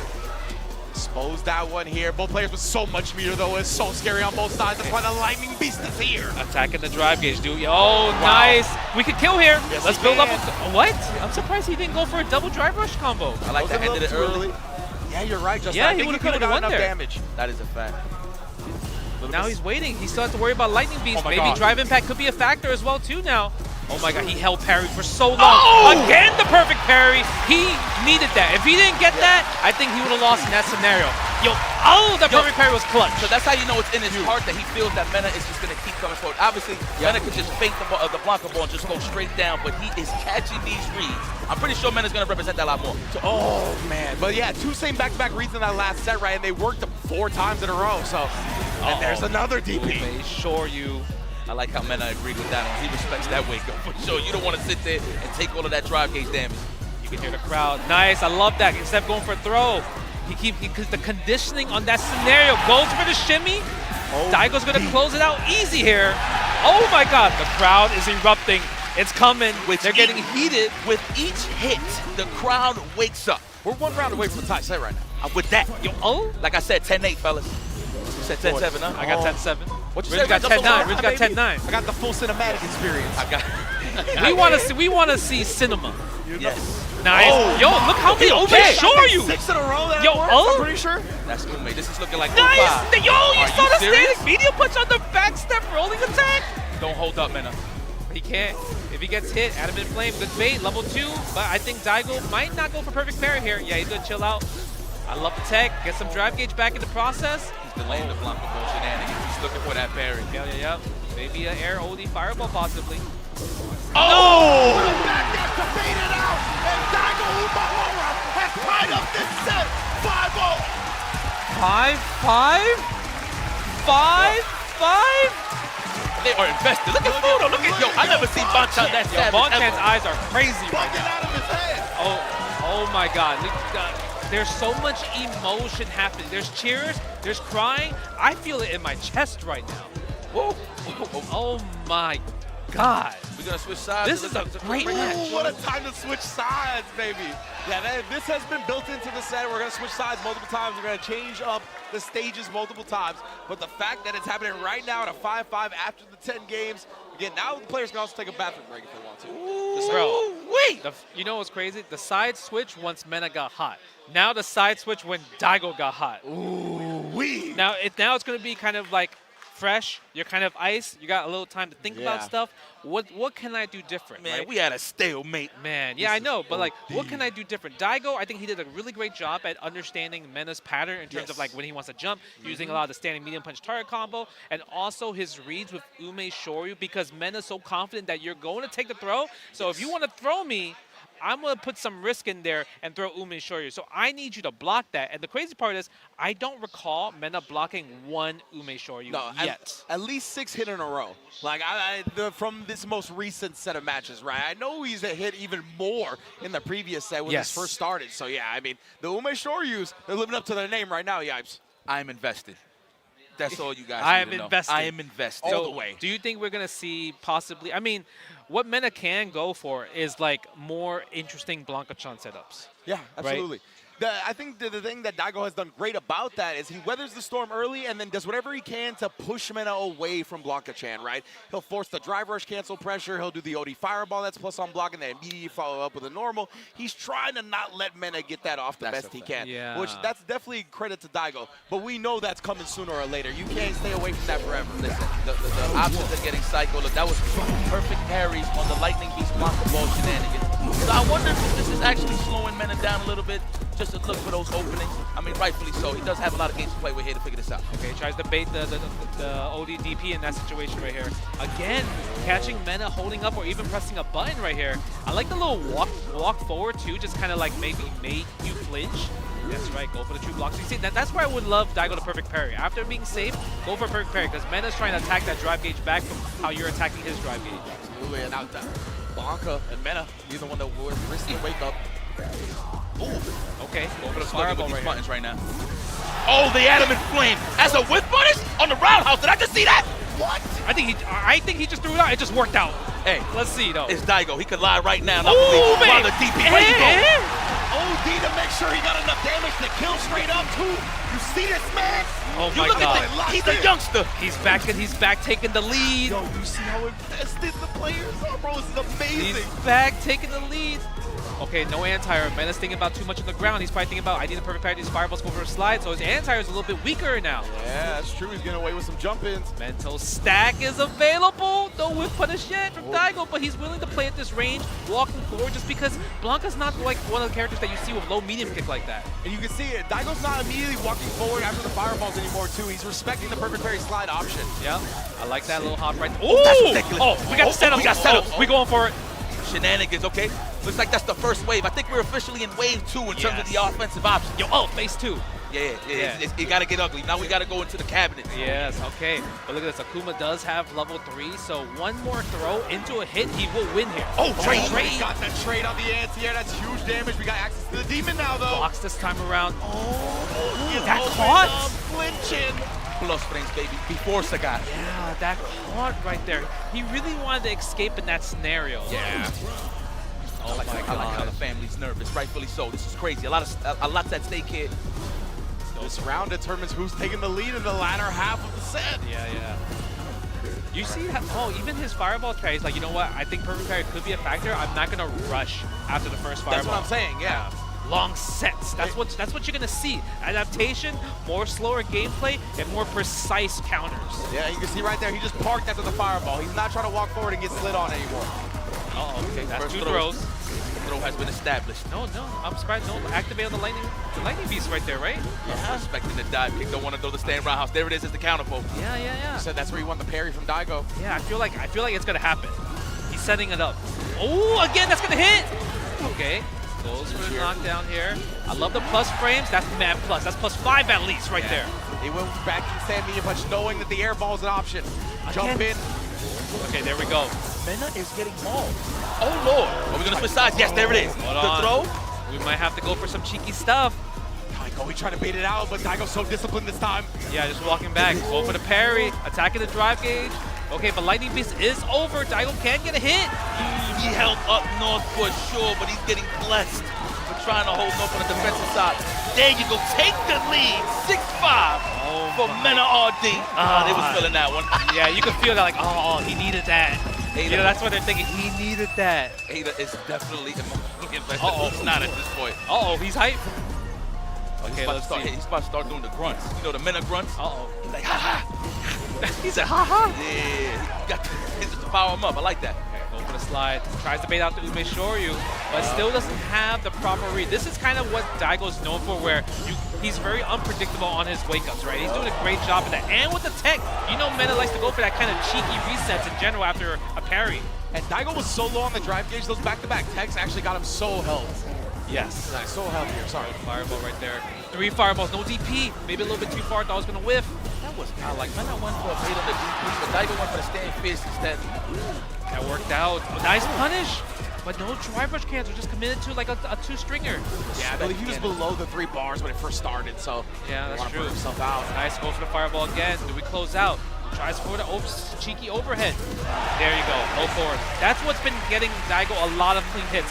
Mena's so confident in his walk game that he's like, okay, you want to do that? Let me get in the range for the low forward right there. And Mena wants to shut down the fireball so hard right now. It allows Daigo to inch forward a little bit and sneak in those crouch medium kicks. Speaking of fireballs, though, he is throwing them more up close range. Oh, no. Oh, big punish. Would have started with the drive impact. Give me that drive either, dog. Oh, nice. It big points. I like that. We'll take those. Okay, didn't want to spend it yet. Not too confident. Now I feel like he's in a situation where one hit, one standing heavy punch drive rush cancel, he can kill here. At the very least, you still spin the level 3, I think. Okay. I like the fact that Mena realizes that. He's like, I gotta activate Lightning Beast to try to make sure I can close out this round possible. Whoa! The light DP. This man's got some tech. Yo, he is not scared of his drive gauge being low. He's still jumping. He's still attacking. And then wake up throw this time as well. Yeah, right away throw too. But Mena too hard on the delay right there. No with punish. Oh! No throw in that scenario too. That was a punish counter throw. Big damage. Big damage, of course. We go for Demon. Backdash from Daigo. That was clean defense. Oh my god, watch out for the slide. Don't get too thirsty with these fireballs. Oh, that was godlike. Shit from MenaRD. Slow down the screen. Listen, I'm going to slow you down. Said, Mama Mena approved. Oh my god, yo, shout out to the production for capturing these moments of these people in the crowd. They're so invested. Yo, 6'6". Who would have expected that, huh? This guy's a killer. Oh my god, okay. Nice, I like the backdash. Good whip punish. This is where Daigo needs to take the lead because in this situation, Mena doesn't have level 2. So this is your time to capitalize, especially with all the bar you have. Yeah, he needs it right now. He's on the fireballs. He's still getting a little bit too happy with it. Needs to switch up the patterns, I think. Uh-oh, for the corner carry. Now we got the Blanca-chan in play. Are we going to electrify this man? There it is. Counter hit. That's a big damage. I'm surprised Daigo bet on that. Into the level 1. Absolutely. Finish your plate. There's nothing left. Taking the lead once again. Mena really Dominican. Oh my god, Daigo really cannot make Mena scared, right? Mena's like, well, listen, if you want to keep Umeshoryuing, sure, go ahead. But I'm not going to stop my offense because I'm scared of your wake-up in particular. I mean, look, all he needs is one block. Remember, man, this man is made out of styrofoam. Akuma, great offense, but just one mistake is going to cost Daigo a lot of his life. And there it is to confirm the whip punish with the jab. Challenging the big medium buttons now. Yeah. Mena's finding it now, man. He slid on the first fireball. He walked back and whip punishes the crouch medium kick perfectly. But this is how we turn tides right here. Whoa, what a side switch. Yeah, I'm actually pretty interesting on that. That was okay. As hell. Oh, yeah, nice, attack it. Mena's forced to take the hits. He might have to go for perfect parries. Yep, there it is. Nice. I love that. There we go. No, unfortunate stuff. He had the right idea, but Mena held up against that stand light kick OD fireball, and that acted as a punish. Bit of a brain fart there, I must say. The airhead really cost Daigo there, and this is huge game for him, right? It's 7-5 Mena right now. You need to stem the bleeding. Okay, let's see. That close range, huh? John Chores. Nice, I like that. Right back at you. Games. Yeah. Again with the slide. It feels like Daigo kind of maybe flowcharted back to the same fireball pattern, right? Yeah, and look, he keeps throwing them, and there's another one that gets punished. I want to see a little bit different approach. Oh, and then actually got slide punished that one. Okay. Man. Let's see what's going to happen here. Mena's 5 might want to activate level 2. Daigo needs to spend the level 3 if he wants to seal this deal. No activate. Goes for walk-up throw. A little bit cheeky. MenaRD. Gotta love it. Do we go for a demon though? I think we want to see it. That might be the tide turner as well too. Yeah, it would be huge for momentum. So it needs one block stun scenario. Blanca Beast is definitely incoming. That is what Daigo's trying to avoid right now. Look at this walk down. Oh, go for the fireball again. Yep, activate the level 2. Lightning Beast is activated. Oh, the chill though. I like the delay as well. That was so sick. The delay to try to base something out right there. Gets the throw with the Kuma health. That is dead. MenaRD 8-5. Oh my. Straight up, I thought that was the demon right there. When you go. Yeah, I thought that was it right there. Yeah. That one was tough. That hurt. That 9,000 health really did a factor there. Yeah, 100%. He doesn't, normal character's health doesn't die to that throw there. Yeah.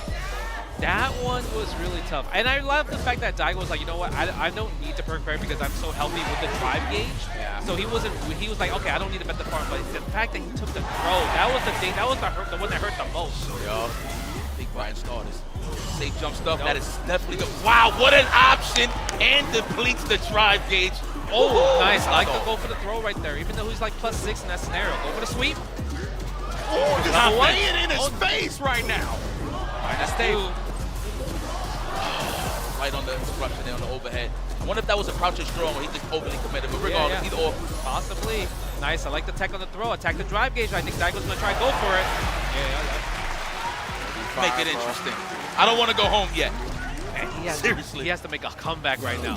He really has to lock in. Wow, we saw him do it before. So 3 games straight. Okay, here we go. Make sure you back in factor. Man, the fireball. We got to chill on the fireballs, though. Hold on. Yo, Mena's got, like, first off, he did it on the low full range fireballs. Now the close range fireballs, it's kind of great. This man is just on point with the perfect parries into the slide. That almost was a big jump in. I can't believe it recovered in time for him to parry.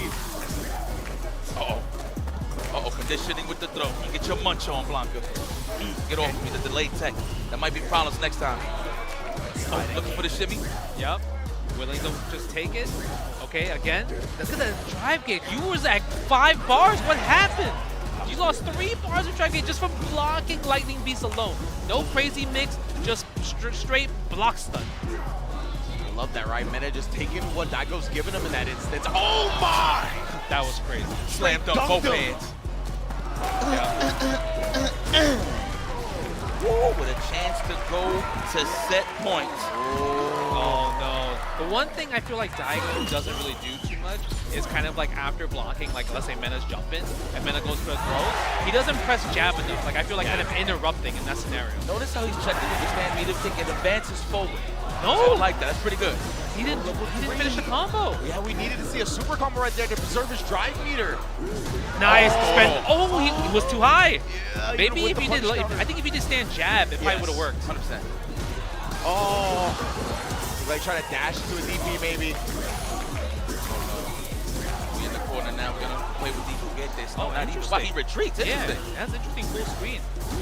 Okay. You could afford it. Go in. One more sequence. Just got to make him block and make him guess. Oh, again with the overhead. I wonder if he's trying to crouch in strong or stand strong. Yeah. Get the It's either that, but the thing is, knowing Daigo from World Super 5, he loves going for neutral, cheeky overheads for the kill. So it could be just like, it's a coincidence that the drive rush is happening after the overhead. Okay, I can agree with that. Yes, sir. Daigo, that was a big dub. He needed that one, right? MenaRD would have won up 9-5. Otherwise, now we got 6-8. Okay, watch out for the fireballs. You saw Mena trying to attempt to go for the slide there, so you know it's going to happen. Finally, stand around how beats the dive kick. He actually really had to wait for that one. Again, the Ume Shoryu. I think the Ume Shoryu might be throwing Mena off because he's like, yo, I'm up 8-6. Why do you keep doing it? Yeah. It really feels like Daigo, he's been cycling through these fireballs, these jumps, and it's been tough to open up Mena that way. Okay, go for the block strings. Yeah, go for 2 block strings. Yeah, he's looking for that technical, man. That's why you see that delay into the target combo. Nice. I like the regular jump in as well, too, just because, like, Mena, double perfect parry there. He's gaining ground. No. Just like that. You're hugging the air, my friend, and you're getting exposed for it. Mena with a chance to go up 9-6. Oh, man, bro. Again, Mena can feel the momentum at his back right now. I love that flag. Just throw it out there. Yeah. You see Mena using the low jab, kind of like to hope maybe to check Daigo just trying to walk in. How the knees, the second one caught him. play with these toys. The chest is open. Nice. I like the little defensive right there. Mena showing a lot of respect against Daigo's Umeshoryu. Wake up option, using the stand medium punch. Oh, good jump out. He needed that. He recovers so fast from the roundhouse though. Now back thrown. Blanca taking back the stage. Yeah. Daigo can't afford to take the throw. He can afford it, but I don't think he would want to take it. Yeah. Just being in nice strike throw. Gotta go in. Solid. Tries to bait out the OD up ball, but Mena has no reason to just kind of like go for that scenario. Oh my god. Oh, you gotta go for it. Yeah, he's scared of the demon. Yeah. This time maybe you want to go for it. Wow, oh, the stare down. Neutral. He's trying to get his turn back. That range crouch jab, he could probably just get a jab of his own or a low forward of his own right to continue the offense. I thought he was gonna land on that fireball possibly. Again with a jump in, go for it. Oh my god. A fireball. Yo, DP super, no! No super cancel. Not yet. I like that, respecting the space. Counter poke. Man, I'm surprised. Why did he level 3 there? Is he trying to be greedy to save the Sumiter for the 3rd round? It's so dangerous. The OD, but he still did not connect, and Mena is now going on set point. All because of that non-cancel DP into level 3, Justin. That's one of the privileges Akuma has, is that when you cancel from the DP into level 3, it's like 2 frames. Yeah. You don't have the opponent actually getting to juggle out or anything like that. It connects 99% of the time. And the crazy part was, it's not like he didn't think about going for level 3. He did light punch DP. Yeah. Light punch DP into level 3 is the one you want to go for the most. Oh, so it might have been an input error. It might have been something where like his hands just reacted to DP, but he just didn't think about going level 3 in the end. Yeah, absolutely. What are we, the Lord, Eita, I know. 9-6 right now? 9-6. Daigo cannot afford to drop another game. See, Eita obviously been hand in hand with Daigo, I think, throughout all of Street Fighter 6, really. Has been one of the primary coaches out here in Japan. Even when he's not competing on his primary status, he's always coaching everybody, making sure people have the tech that they need to compete in situations like this. My man Mena is well equipped. Same as Daigo. Yep. It's all about who gets the momentum first and holds it, right? Yeah. In this case, MenaRD, it's been back and forth. I mean, the score tells another story, but it has been back and forth on the round side of things. So. It has been definitely back and forth, but I feel like when it comes to just the preparation of just knowing your opponent's habits, I think Mena has it really good right now, right? He knows Daigo likes to take the throw.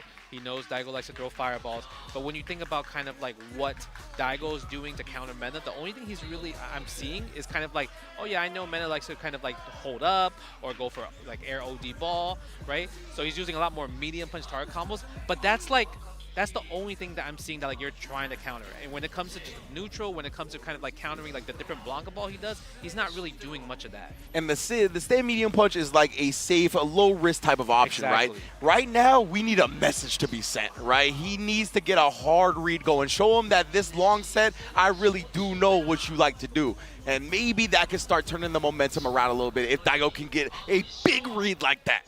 I mean, you notice in the halfway mark, kinda, you notice Mena ain't even going for up Blanca balls anymore, like jump back Blanca balls. He's just keeping it real solid, which I love. And at the same time, that is what's slowing Daigo Umehara a little bit. Oh, you see how Mena's just going drive rush right away. He might just think about, I need to close out this set right now. True. Right? He could be one of those things where it's a mental thing, like exactly. It could be a mental thing as well as like, yo, I'm about to beat Daigo. Yes. Right? Let me just speed and go fast with this. Don't him get the momentum, right? It could be that as well too right now. You might as well go nutty, man. 9-6, and I say that nutty respectfully, just to throw more offensive options there on Daigo to make him think a little more. Wow, unfortunate. That was an unfortunate situation. And if he probably throws out that fierce like he's been doing, it probably would have connected on that drive rush, but the crouch medium kick, not enough. Oh, and another perfect parry on the fireball. Level 2 is coming. He's going to bet the farm on Oh this. boy, oh boy. Oh, I'm surprised he went for staying heavy kick there. Yeah. Maybe he tried to go for kind of like a technical. Yeah, looking for the technical. Absolutely. Put that in that back pocket. Charge fireball is a little bit dangerous. Level 2 is going to be a factor in play if Mena could get in just to do anything with OD electricity. Man, and Daigo's trying to be real careful about these fireballs, trying to throw some feints in there every now and then. Does find the throw eventually. Strikes first. I'm not going to lie, that throw got me scared. Oh, yeah. 100%. Oh, he was going to jump, huh? It could have been OD up ball, air OD ball. It could be level 1. Again, I hate that. The second hit, you try to whip punish something and the second hit just clips you. It's the second time that's happened to Daigo. Uh-oh. Funko Pop is in. Oh, not yet. Mena trying to read these Umeshoryus. Doesn't go for the throw. I think he's waiting for the drive rush. 100%. He's too used to doing that, but Mena kind of like caught on. He's like, you know what? Yeah. I'm not going to DRC because I know you're not going to punish counter throw me. Yeah, Mena honestly doesn't do it that much when it comes to canceling the parry. Okay, here's one. Let's see. We need it in that range, that proximity. Let's try to intimidate him with a little bit of throws. There it is, and exposed already with the fadeaway Blanca ball. Huge. Wake up throw. Would a demon kill right here? I think it would. Raw right? demon will kill. How is he gonna land it? Nice! Using regular up ball and catching Daigo, maybe backdashing up back. Match point. Oh man, it is match point, Justin. You're right. I forgot, bro. Oh, MenaRD 1 round away. Can Daigo give us more games? He's okay. You know, that combo is interesting. Using OD Fireball, I don't know if I really like that. You're spending 2 bars compared to something meterless. Yeah. I feel like he needs bigger rewards. Uh-oh. Perfect Slide, parries, are we man. close? Oh no, The big tech. reach! That is the tech that's going to decide this match. Here it is, the Blanca ball active, excuse me, the lightning beast. Play with the Funko Pop. You hear the crowd. Nice jump out. Wow. Okay, takes the throw. Daigo, you can't Ume shore you. He's Lightning looking Beast. for it now. Lightning Beast is gone. Oh my god, Daigo, you need to land a big hit. But Mena is playing patient. He knows he's really that close in winning. One more hit, one more perfect parry Oh my. into Fireball. He could take it. Yo, bro, he's not going to hang himself, I promise you. Wow, he tried to hold up back with back dash. He Oh my tried it. god. Keeping him locked down here. Coming into the turn combo. He hits it. MenaRD defeats Daigo at Kemonomichi, solidifying himself as the greatest Street Fighter 6 player in existence. Oh my god. How do you feel, James? You know, you obviously seen him grow up and everything. Low-key, I wanted to see more games. I'm not going to front. I wanted to be a little greedy here. I wanted to see more games. Well, I mean, 10-6 is really good. For most people, they thought it was going to be 10-0, 10-1, 10-2. I felt it was like competitive. Even though Daigo lost, it wasn't free. Yeah, it was not free at all. Let's talk about it. This is the first ever defeat on Daigo Umehara's record in this first to 10 setting. And it was done none other by the man, the new legacy, legend in his own right for a hot minute. MenaRD takes it 10-6 over Daigo Umehara. Man, As you said, legend in his own right for quite some time now. The only two-time Capcom Cup champion after all. I felt like his preparation on kind of like anti-Daigo strategy was so good. It was. Right? The fact that Daigo loves taking the throw, right?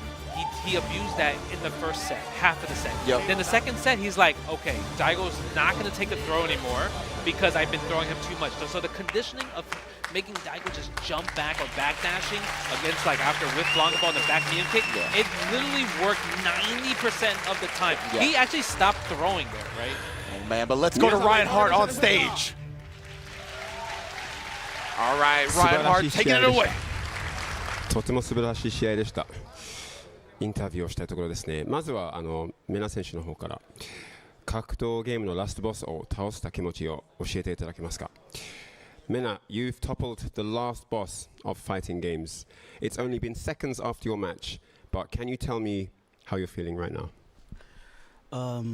Honestly, for me, this was never about the result. This is just a match of my dreams. I think every fighting gamer dreams about fighting Daigo Umehara in a first to 10. And I think having it years after everyone thought there was not more to give, there's a lot more to give. And honestly, if I take something away from this, is that he seems so inspired and his play was so good that I really, really just want to keep playing him a lot more. ありがとうございます。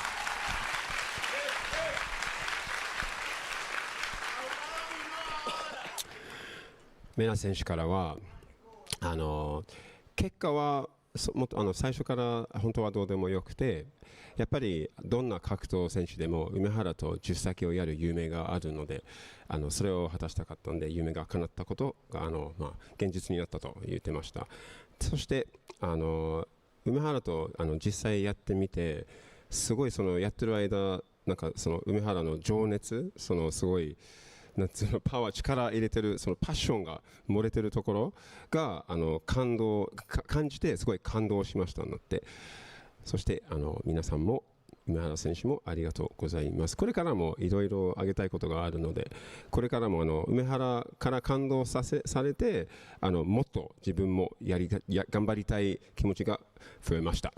梅原選手の方からそういう答えが出ました。ありがとうございます。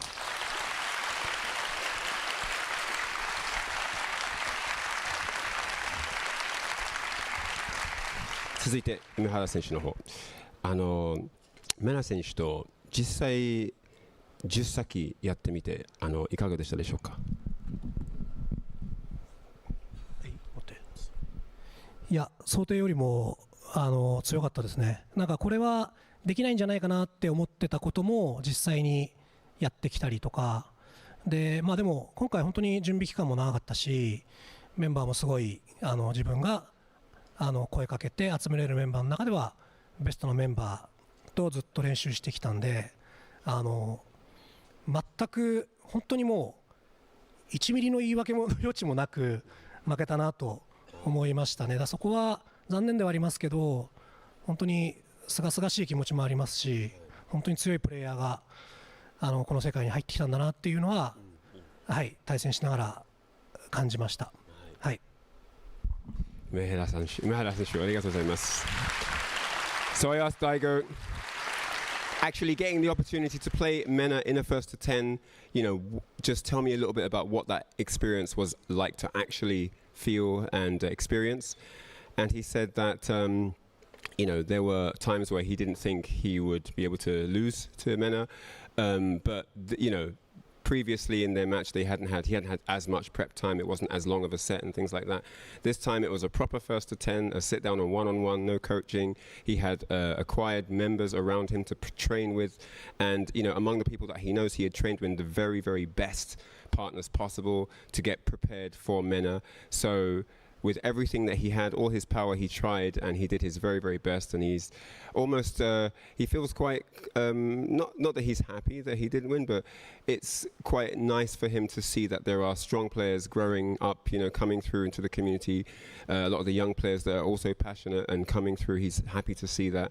And he thinks that obviously losing wasn't the ideal result, but there's something quite refreshing about the state of the fighting game community now, and he's he feels very comfortable with how the match went and everything. 梅原選手ありがとうございます。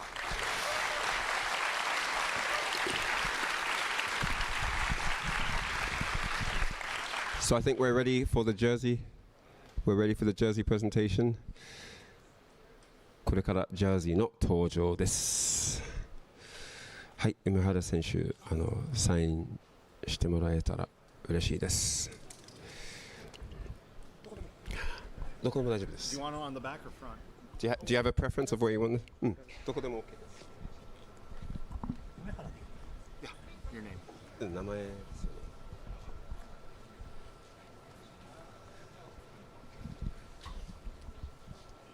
で、持っても。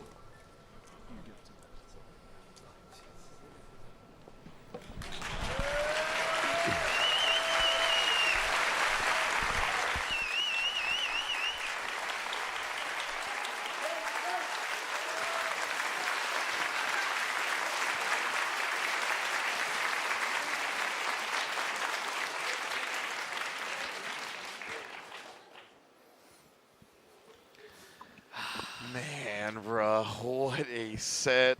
MENA able to hand Daigo his first ever loss in Kemonomichi.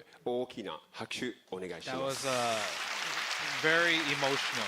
Absolutely. Right, man. very emotional. Like, how about you? Like, you obviously know MENA personally, like, insane. Like, how do you feel about this? Like, you could see the tears coming out as well. You gotta understand, like from what you heard MENA early on during the day, he said that this is a dream come true matchup for him. So regardless of the result, imagine a kid coming from DR, starting on Street Fighter 4, watching Twitch, YouTube, watching all of Daigo's greatest hits. I mean, we all watch Daigo's greatest hits.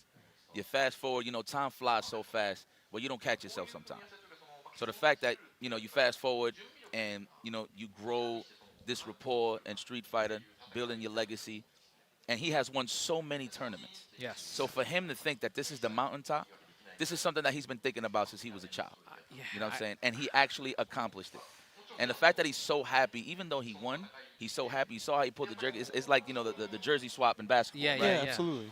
Mind you, you know, you could joke around and be like, yeah, I took Daigo, so whatever the case may be, you can talk some smack. But at the end of the day, that is just a memory that he's always going to cherish as long as possible while he's still on God's green earth. So this is just insane, man. I know Mena feels accomplished, and there's so much more for him. It's just so cool to see, like, two people from completely different generations, right? They're like 20 years apart, different sides of the world. But when it comes to the fighting games, they have such similar mindsets and similar approaches to it. And what they get out of it is so similar, right? They both talked about how the long sets is where they really feel like they can express themselves in fighting games and find that deeper layer. And just for two people from two completely different generations, two completely different sides of the world to feel that way, that's one of the beautiful things about fighting games, man. Yeah, I mean, speaking on beautiful, I think what's beautiful just about this matchup in particular, and it's kind of like passing the torch, right? When you think about just like life in general and like what other hobbies that we have, everyone's kind of passing that torch to the new generation. So the fact that we've been watching fighting games, playing fighting games for literally over 20 years, and we could see probably 20 years from now, it could be Mena versus another young kid on the block. For kind of like that, right? So I love the fact that fighting games are just still growing, and it's in a great place. Because obviously, age is a factor. Everyone's going to get older. But the fact that, like, Daigo's still saying he's in his prime, he still wants to play, but he can be like, you know, FGC is in a great place because we have people like MenaRD representing us in the fighting game community. So it felt like a great, it was a great match. Obviously, if Daigo won, everyone would have just went crazy. Of course. But the fact that this is also passing the torch to the next bull, the next beast, like, I think that's beautiful as well. And the thing is, like, obviously we got the first to 10 set here. You know, this was one for the ages. But these guys been having conversations throughout the whole time of Street Fighter V going into Street Fighter 6, right? So, you know, tournaments could be a little random, a little bit of a random factor. But in this case, they literally got to know each other in terms of how you really think. What's your breathing patterns here? Like, when exactly are you going to start moving forward? When are you going to actually kick back? This is how you really get to know somebody, man. I'm a big aficionado of first to 10s, man. You know, we come from the side of the games that we play from the Marvel vs. Capcom side. So we can always appreciate a first to 10. Of course, Range on the Marvel 3 side, of course. You know a first to 10 is very important, man, at the end of the day. So, I mean, I can't stress this enough. This is an honor to just watch this go down. I never thought I'd see the day where MenaRD would challenge it and Daigo will accept it. Especially after Mena wins Evo Japan last year and called him out on the stage. There was no denying that Daigo was going to accept that challenge no matter what. MenaRD, top of the mountaintop. What else does he need to do? Yeah, I mean, he's accomplished it all at this point, right? The accolades are stacked to the gills. But that's one of the beautiful things about Mena is that even when he started winning those, right, we saw some of the interviews from before. It's not about what I did. It's about what we did. And he's always put the community first. And that's what we need, right? And that's what keeps driving him, even stacking up trophy after trophy, stacking up body after body. It's about growing this scene. You know what's crazy? We still have so much more. We obviously have these amazing matches, but look, we gotta think about this. Evo Japan is literally in a few days. This might not be the last time they play this week. Yeah, and like, Mena that's is the very defending realistic. champion as well. Look at this. Evo Japan 2026 is happening this weekend at Tokyo Big Sight. MenaRD, you're defending two-time back-to-back Evo Japan champion for Street Fighter 6. So obviously, like you mentioned, he might see Daigo again, or he might see other people that might want to get maybe revenge for Daigo. And hey, you know, we talked about the accolades, stacking it up. Something that Mena hasn't technically done yet is win the biggest Street Fighter tournament in history, which will be at Evo Japan coming up this weekend. Just saying. That's another accolade that you could technically add to the trophy case. That is true. I mean, look, you know, I'm a big believer of what ifs, right? Who knows? This might be the battery that Daigo needs in his back to actually make the top 8 and maybe actually bump into MenaRD once again and have that friendly chit-chat conversation. You know, it's usually the classic. You win the exhibition, but lose the next tournament. Think about it. You commentated some of the bigger matches like that, the bigger exhibitions. So that could be possibly, because I'm telling you, if it's Daigo versus Mena in bracket, on stream, on stage, everyone is going to lose it. Oh, man. the electricity we saw today, right? I mean, it's only going to be replicated, duplicated, multiplied if we get it at Evo Japan. But thank you all so much for joining us at Kemonomichi. Again, I'm Ringe. Justin, talk to him. Man, I'm Justin Wong. You guys already know. I mean, everyone's excited, but Yipes, you already know what's good, bro. Listen, God bless everybody. Thank you guys so much for joining us. The action is not over. It's going down in Tokyo. Big site, May 1st to the 3rd, Evo Japan. I'm very happy. I'm IFC Yipes, of course, Justin Wong Ringe. We are signing off. We'll see you this weekend for more fighting game action. Peace and love, y'all. Be safe. Have a good one. Good shit. Fuck yeah, baby.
No two competitors are the same. Some run on routine for the chance to win big. Some make time to rise through the brackets. Some lock in with confidence. However you prepare, there's a place for every kind of competitor. PlayStation Tournaments. Sign up today on PS5. PlayStation.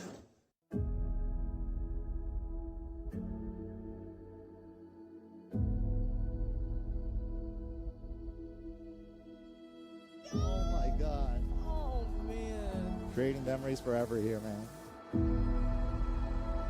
Seeing you all here year after year after year, we're all part of one big family, and it is truly something special.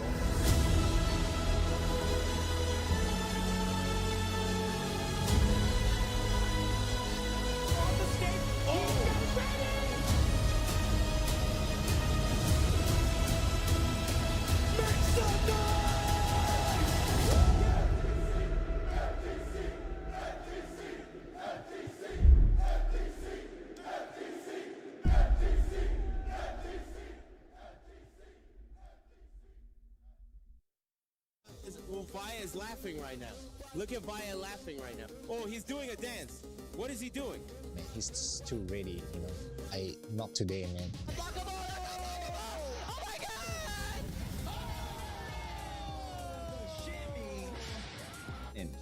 に参加してでその時にまた賞金額が上がって気持ちは調子良かったですよね。So it's much more than just playing. It's being a part of this community.